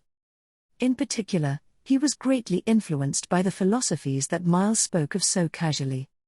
Without Miles, Flop would never have known that there were ways of seeing and understanding things that he had never known existed in the world. Above all, "Oh, we're the same, aren't we? Did Big Bro Miles pick you up too?" Flop, following the back of his sister who had been given freedom to run around the mansion, stopped at a beautiful garden in the vast grounds. At a time in which he was overwhelmed by the sight of large flowers in full bloom, an oh-so-soft voice called out to his back. Albeit he was startled, looking around for the source of the voice, he could not find the other person in the garden. As Flop tilted his head at this. "Over here. Sorry about that, I'm down here." Flop, whoa. Oof, what a fall. As a head suddenly appeared right in front of him, poking out from just beyond the fence against which he had been leaning to peek into the garden, Flop involuntarily fell backward. Flop blinked as he was laughed at for falling on his rear. The person who laughed at Flop's fall was an older boy, though he still looked somewhat young. He was around 12 or 13 years old, with a charming face and brown hair. "Flop, you're laughing quite a lot, aren't you?" "Boy, oh, sorry. But that just now was something worth seeing. I'd help you up, but I can't move right now." "Flop, can't move, you say?" Standing up, and then patting off his backside, Flop walked around the fence towards the youth. Doing so, he happened upon the boy, sitting cross-legged on the ground with a round mass in his lap. Upon seeing that, Flop opened his eyes wider in wonder. "Flop, is that an egg?" "Boy, yes, it's a big egg, right. It's actually the egg of a flying dragon." "Flop, what are you going to do with the egg of a flying dragon?" "Boy, I'm going to hatch it, of course." The size of the white egg required the boy to hold it with both arms, and as such, he held it close to his body as he gave Flop a broad smile. That was the first encounter between the sibling pair of Flop and Medium O'Connell, and Borleroy to Meglif, the man who would become their sworn brother for the rest of their lives. It could be said that they had gained more than just knowledge on the threat of the flying dragons. The threat of their claws and fangs, the breadth of strategies they could employ with their wings, the ferociousness with which they did not hesitate to harm their enemies, all those were more than keenly felt by the sight of the destroyed city, and of those who had been attacked, respectively. Frankly, it was difficult to understand how anyone could think that such a dangerous creature could be tamed and used so effectively. It seemed like an irreconcilable adversary, one that was just as dangerous as the giant serpent they had encountered in the jungle. However, Rem quietly squinted at the sight outside her window, watching the assortment present in the landscape. In the garden of the mansion, a flying dragon was resting its wings, and a soldier was feeding it. The flying dragon, counter to the idea of it being supposedly terrifying and ferocious, had a soft look in its eyes and emanated a sweet tone, as it was fed by said soldier. From Rem's perspective, having been told that flying dragons were ferocious and vicious, on top of having witnessed their danger firsthand, the appearance of a flying dragon being so friendly towards people was surprising. She had been told by a girl who was apparently very familiar with dragons that they, proud as they were not fond of people. One would not blame them for thinking otherwise. You seem to be quite gloomy. Suddenly, as Rem gazed at the garden, she heard a voice behind her. However, Rem was not surprised. She was aware that someone was making their way, as the other party made footsteps in their approach. However, hearing the voice of a stranger, and feeling somewhat tensed given the place she was in. Rem, I don't know if I'm being gloomy, but I do have some thoughts. It's not a place I wanted to go to, but I was brought here anyway. You are more straightforward than I expected. What a pleasant person. Rem, you would be in the room to which she had been assigned, in a building where even the rooms given to prisoners of war were opulent. Rem asked the identity of the old man who had made his appearance, all while the chair she was on, too luxurious to be comfortable, creaked. He was an old man with white hair, a white moustache, and eyes as thin as a thread. His attire was far from that of a warrior, and one could only assume that he was a person of high ranking. His behavior and age, as well as the fact that the soldiers guarding Rem straightened their postures and bowed their heads, all suggested that he was in a particularly high position. At Rem's unreserved stare, the old man gave a light wave of his hand, gesturing for the soldiers on guard to leave the room. The soldiers immediately obeyed, and bowing, they left the room. And so, once the old man was alone with Rem in the room, with his hand he indicated the seat opposite the one in which Rem was sitting, and, "Old man, may I sit down?" "Rem, go ahead." The old man took his seat right in front of Rem in a lax manner, the latter having assented with a nod. Facing Rem directly, he stroked his chin with his finger, and spoke. "Old man, have you heard anything from her about me?"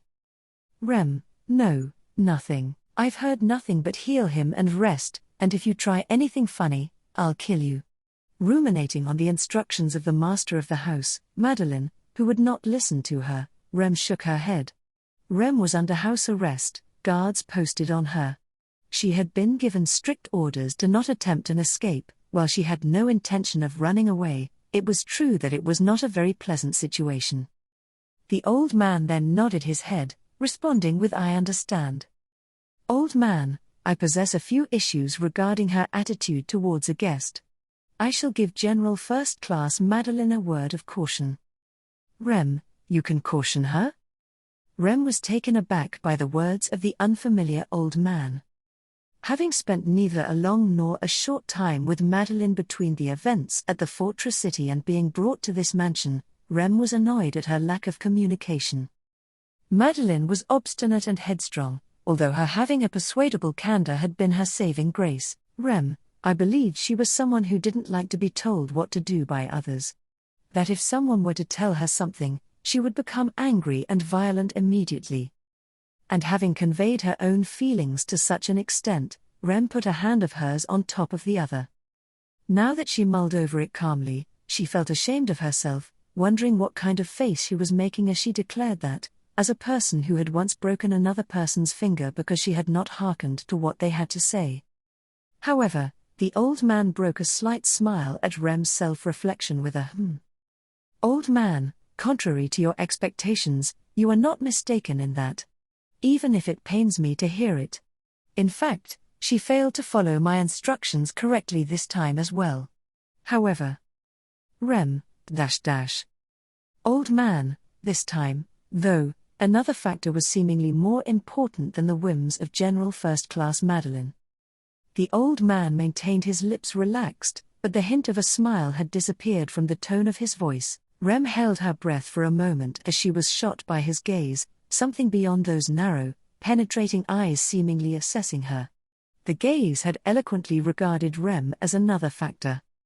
And that factor had brought undesirable consequences for the old man before her. Rem, who are you? Old man, I apologize for the late introduction. I am the Prime Minister of the Sacred Wallachian Empire, Bastetz von Dalphon. Rem, Prime Minister, Bastetz. The old man, Bastetz, reverently bent at the waist in response to the question. As soon as Rem heard his name and position, her cheeks became even stiffer, and she tensed her shoulders even more. She remembered hearing both the name and the position. Rem, so, you are? Bastetz, yes. I am the enemy of His Excellency the Emperor Vincent Abelux. Rem, He asserted such without hesitation, and once again Rem was left unable to carry on speaking.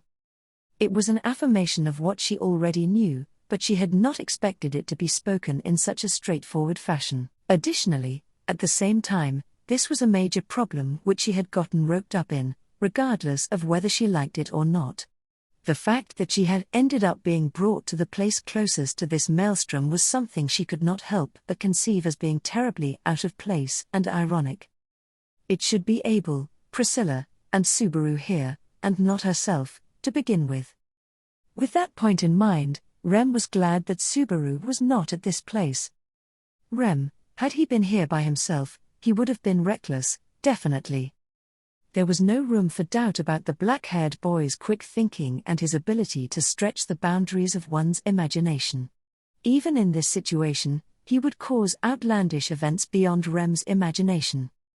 In that sense, it was a good thing he had not been in the city at the time of the Flying Dragon's raid. It was unlikely that he would have been able to do anything about it, and would only obtain even more injuries. However, Rem, However, I wonder, when he learns that I was taken away by Madeline, how he will feel. So terrible was it, that Rem's chest was tormented by the pain of the sharp blade that was her imagination. Rem, So you know that Abel-san is the real emperor, correct? Forcing herself to ignore the pain of the deep cut remaining in her heart, Rem asked Bastetz a question. To that, he responded with a curt yes. Bastetz, of course. Allowing him to escape was a blunder, but after that, things have been proceeding according to plan. Or should I say, they were. As, in fact, the destruction of Garrel was left unfinished. Rem, why did you do that to Abel-san? I can't imagine what it must be like to come up with a resolution to do something like rebel. Is it because of Abel-san's personality? Bastetz, we do not seek individual personality in the emperor, the pinnacle of the nation. Personal feelings and attachments are trivial, from the perspective of running a nation. If there is anything to look for, that would only be competence, and the trust and performance of a person able to fulfill their responsibilities. Shaking his head leisurely, Bastetz responded with an emotionless voice and expression. The tone of his voice never wavered, the expression on his face never changed in the slightest. Rem's lack of life experience, coupled with Bastetz's superior communication skills, made it impossible for her to read his inner thoughts. He was emotionless and therefore lying, or he was being truthful, which was it? However, it was her opinion that she wanted to believe what she was told, that Abel's character had not been the reason for raising a rebellion. Rem had witnessed the blood and death of so many in the fortress city. Not only those who had died, but also Rem herself, would not be convinced that Abel's bad character was the reason for it. Therefore, Rem, are you saying that you ousted Abel-san because he's unfit to be emperor? Bastetz, ousting was not my intention. That is merely hindsight. Rem, what about Abel-san was lacking? I don't know the burden that the position of emperor carries, nor the abilities required, but I believe he is an excellent person. Rem wondered to herself why she felt compelled to defend Abel, but Rem chose her words to convince the nagging feeling inside of her. In fact, his capability to fight aside, Abel stood out for his wit and his stores of wisdom. The fact that Zelda, Zika, and even Subaru were willing to follow his reasoning was evidence that he also possessed the leadership skills to convince others of such opinions. Although she did not understand the particulars, Rem believed that was a quality of those standing at the pinnacle, as well. And that would be something necessary for the one at the highest seat in the nation. That. Bastetts, I have yet to hear your name, Healer Dono. Rem, it seems. Bastetts, Partly because of animosity toward Bastetts, she informed it as some sort of hearsay. Rem had already accepted that her name was Rem, understandably so. Ever since she had identified herself to Priscilla with poise, or from the time she allowed Subaru to call her that. Anyhow, familiarizing his tongue with Rem's name, Bastetts let out a small exhale, and then. Bastetts, Rem Dono, how many successors do you believe His Excellency the Emperor has at present? Rem, 6. Says. Ah, you mean children, is that it? Bastetts, yes. As Bastetts nodded serenely, Rem pictured Abel in her mind. Rem had no memories, but that did not signify she had lost all the knowledge acquired before she lost them. Rem had also kept the knowledge of how human beings reproduced.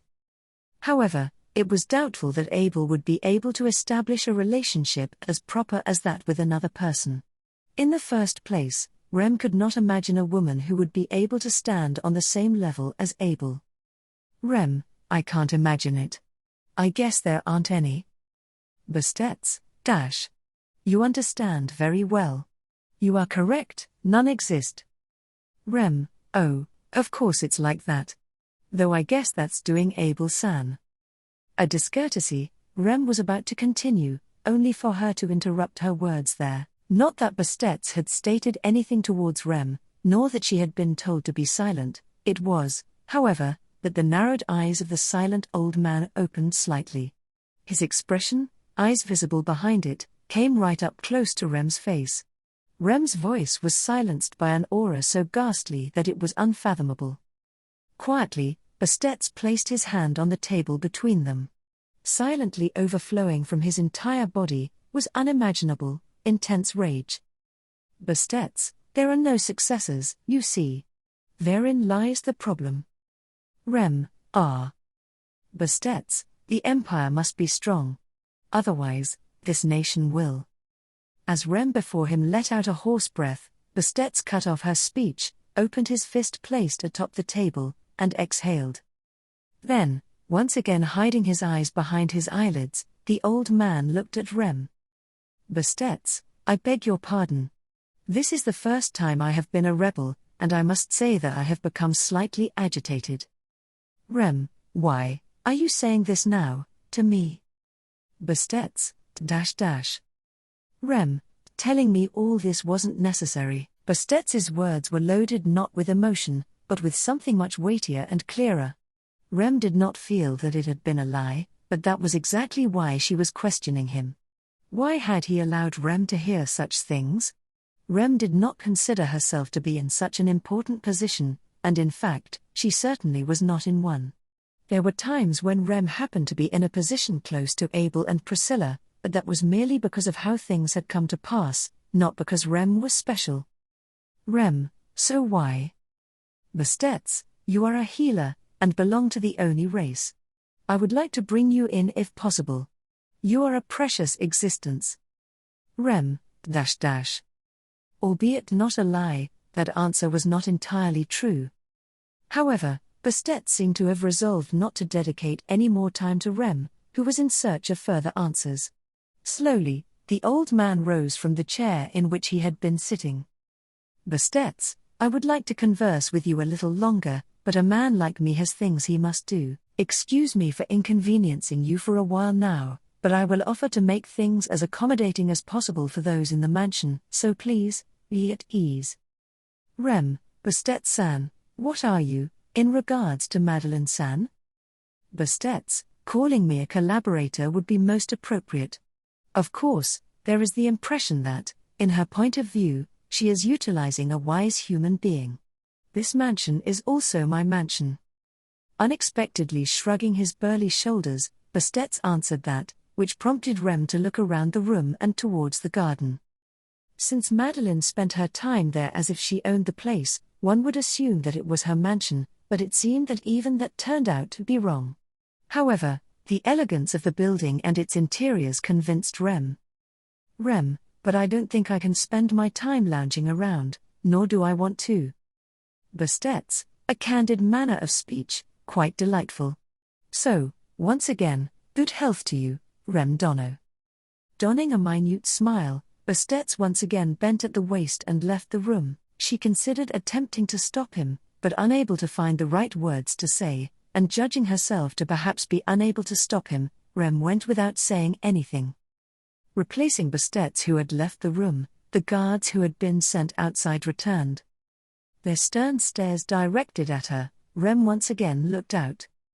The flying dragon had just finished its meal, and was now slowly flapping its wings to take to the skies, on its back the man who had fed it. Rem, Though it was a ferocious, fearsome flying dragon, to be carried atop its back in flight was exhilarating. She had not had the leisure to enjoy it given the circumstances. Of course, they had been transported from Garrel to their destination in less than a day, making her wonder just what had their journey so far been. While Rem treated the wounded Flop, Madeline had brought them here. Rem, the imperial capital, Lupagana. The city where Abel aspired to reclaim his throne, after having been ousted from it. With the Crystal Palace at the heart of the city in the distance, Rem was being held captive. Touching the unopenable window, and ascertaining the feel of the glass on her fingertips, she had a sudden thought. Rem, him. Would pain run through his heart when he learned Rem was gone? A pain in his heart, just like Rem's own, which felt like a blade piercing deep into her heart. From where these sort of thoughts in her mind originated, Rem did not know. Flop slowly opened his eyes, and gazed upon the ceiling of an unfamiliar room. Flop, He spent a moment organizing his thoughts, quickly observing his surroundings to assess the situation. It was his habit as a peddler who often camped out in the wild. Of course, his sister, who possessed a sense of intuition sharper than his, would be in charge of staying vigilant, but that was no reason for him to slacken. It was possible that his poor reactions could make the difference between life and death. So, getting out of bed as quickly as possible was a skill that he had learned as a matter of course in order to survive. Flop, this place. Uck. The moment he tried to look around while being careful, he raised a scream as his chest spasmed from a terrible pain. If this were outside in the middle of the night, he would have been very foolish to let beasts know of his whereabouts. Nevertheless, what had already been done, had been done. So that he would recover, with labored breaths, Flop attempted to upright himself, and... Flop, what the? I can't move at all. Not only was he unable to put strength into his arms, but the soft bed sucked his weight in. His whole body sank softly, yet if he were told that it was acting as more of a cage than a bed, he would have believed it. Nevertheless, he squirmed and struggled in a desperate attempt to somehow make it out. Flop, this is really tough. ? You're quite the strange person. Flop, what? Who's there? Behind Flop as he struggled with the bed, a high-pitched voice was heard, hence he tried to turn around. But his efforts were in vain, his impaired body would not even turn around properly. As Flop struggled like a fish on land, a deep sigh was heard. ? It is I, the dragon. Your wounds are in the process of healing, so stop getting worked up for nothing. The other party stepping towards the bedside as they spoke, Flop exhaled faintly. A girl with sky-blue hair, golden eyes, and 2 black horns on her head, Madeline. An imperial general first class who had attacked the fortress city, the existence known as the Flying Dragon General. And, from what Flop last remembered, Flop, if I remember correctly, your claws ripped into me and it hurt quite a lot. Madeline, correct. This dragon's claws tore the life out of you. That girl healed you. Flop, that girl. Oh right. Averting her gaze, Madeline muttered that with an uncomfortable expression on her face. Her words brought a visage to Flop's mind, causing him to comprehend the event that had befallen him. At the same time he remembered that, in his fading consciousness, he had asked Rem to do something horrible. Flop, Miss Madeline, is that correct? I've got to ask, what happened to Garrel? That city went through an awfully large explosion, plus an attack by your friends. Madeline, Flop, so, seeing as I barely escaped with my life, I think Wife San and I survived. But that result's the second worst one in my opinion. Of course, the worst outcome would have been the one in which Wife San and I both died. Holding up a finger, Flop kept talking and directed this question at Madeline. Madeline maintained her uncomfortable expression as she looked sideways at his finger. Thinking this was a sign this was leading down a reluctant topic for her, Flop pressed on. Flop, I don't know, Miss Madeline. Your face makes it look like you're unhappy or sulking. My little sister used to fidget like that too when sulking. The fact that she doesn't look low-key at all when doing so, given her body's so big, is cute, but I guess you're like that as well? Madeline, Faye. Flop, yes. What is it? Madeline, the city's safe. I wasn't able to destroy it completely. Is that what you want? Displaying her sharp fangs, Madeline roared back at Flop's words. Flop breathed a long sigh of relief, feeling the illusion of a furious breath of air run over his body. Safe was not a very appropriate answer considering what Flop remembered of Garrel's state, but Madeline did state she was unable to destroy the city. If that was the case, then... Flop, Wife San used my life well, didn't she? Flop thought back on his deed right before he lost consciousness, when his awareness was vague, his ears filled with a ringing sound. Madeline had been so greatly upset by the sight of Flop bleeding and on the verge of losing his life, that he had caught sight of it in the corner of his eye. She seemed to have been questioning Flop about something, as if clinging onto it. So the thought that his life could be made useful had come to him. An agreement could be made, where, in exchange for saving Flop's life, Madeline could be granted the answer that she desired, meaning that the possibility of Garrel escaping its predicament did exist. That the pacifist Rem would be capable of making such a cold-hearted decision was unthinkable to him. It must have put a tremendous burden on her, even though, considering the current situation, it appeared she had been successful. Flop, where's Wife San, the one who healed my wounds? Madeline, she was brought along as well. That was the condition I, the dragon, proposed, and she accepted it. This dragon keeps her promises. I'll make sure she keeps her promise to this dragon, too. Flop, promise. Madeline, this. Flop was relieved to hear that Rem was safe. But then an ornament bearing the fang of a beast, or rather, the fang of a dragon painted red, was pushed into his view. A precious item that Flop usually wore around his neck, and carried with him without letting it part from his skin. It was held against the tip of Flop's nose, as he laid prone on the bed. Flop, oh, you picked that up for me? Thank you so much for that. It's a very, very precious thing. I'd be incapable of living on just fine and make myself look happy. That's why. Madeline, Carillion, Flop, reaching out, Flop attempted to retrieve the fang. But Madeline easily dodged Flop's hand and, instead of returning the object, she uttered a name. The name caused Flop to hold his breath, and Madeline continued. Madeline, this is Carillion's fang. Why do you have it? Twice Madeline voiced Carillion, he had unmistakably heard that name. It would be impossible for him to mishear it. Because that name was. Madeline, answer. Why do you have Carillion's? Flop, I was there when Carillion was born. I thought up its name together with them. With Big Bro Miles and Balleroy. Madeline, HK. Flop, When its fangs were replaced by new ones, we received one as a commemoration. It was proof of the bond with my sworn brother.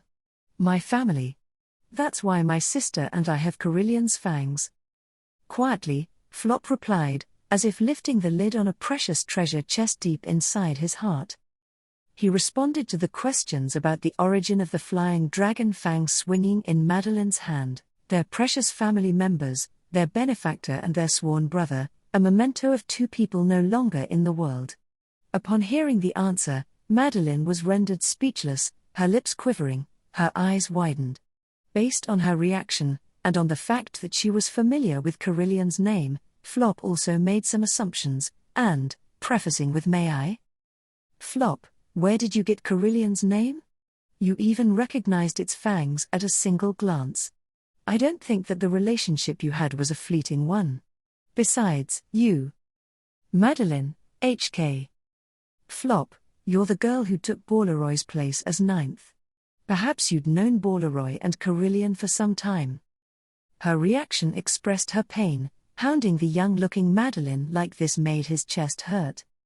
However, Flop's chest had once suffered a pain more intense compared to that of seeing Madeline in pain, and because of that very same topic.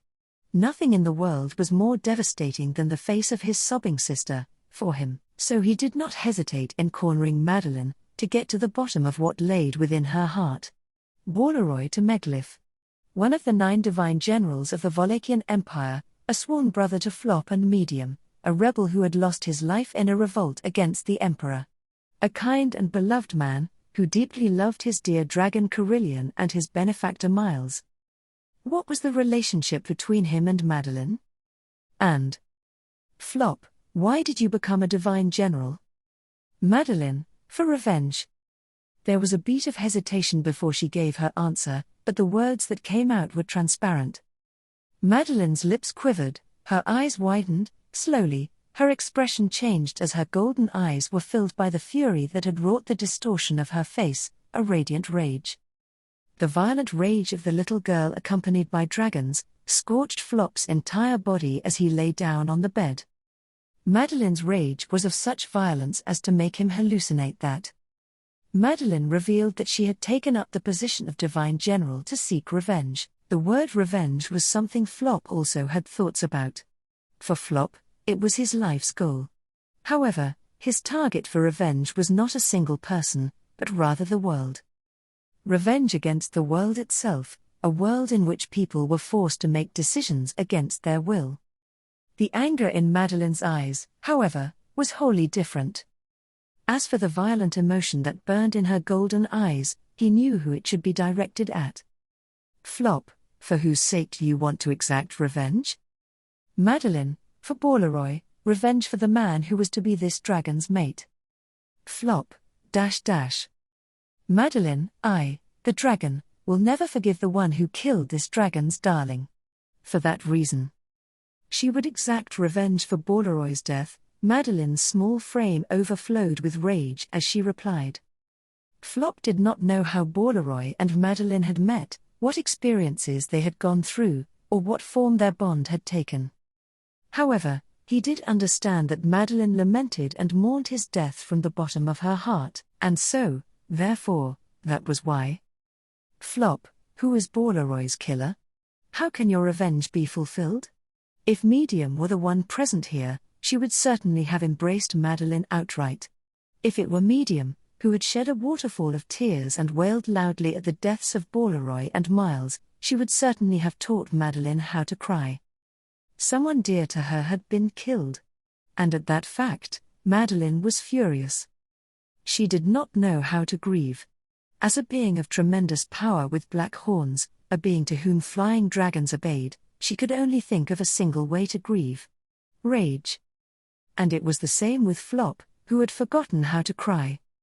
And so, Madeline, the one who caused Bauleroy's death was. Flop's question was answered by Madeline, as she squeezed her small hands. Her darling stolen from her, and having been dispossessed of a place to pour her love in, keeping it within her petite body, Madeline allowed the embers of her anger to burn in place of shedding tears, resolving to exact vengeance. Flop, and Flop, upon hearing that name woven by Madeline's mouth, closed his eyes. He closed his eyes, kept his silence.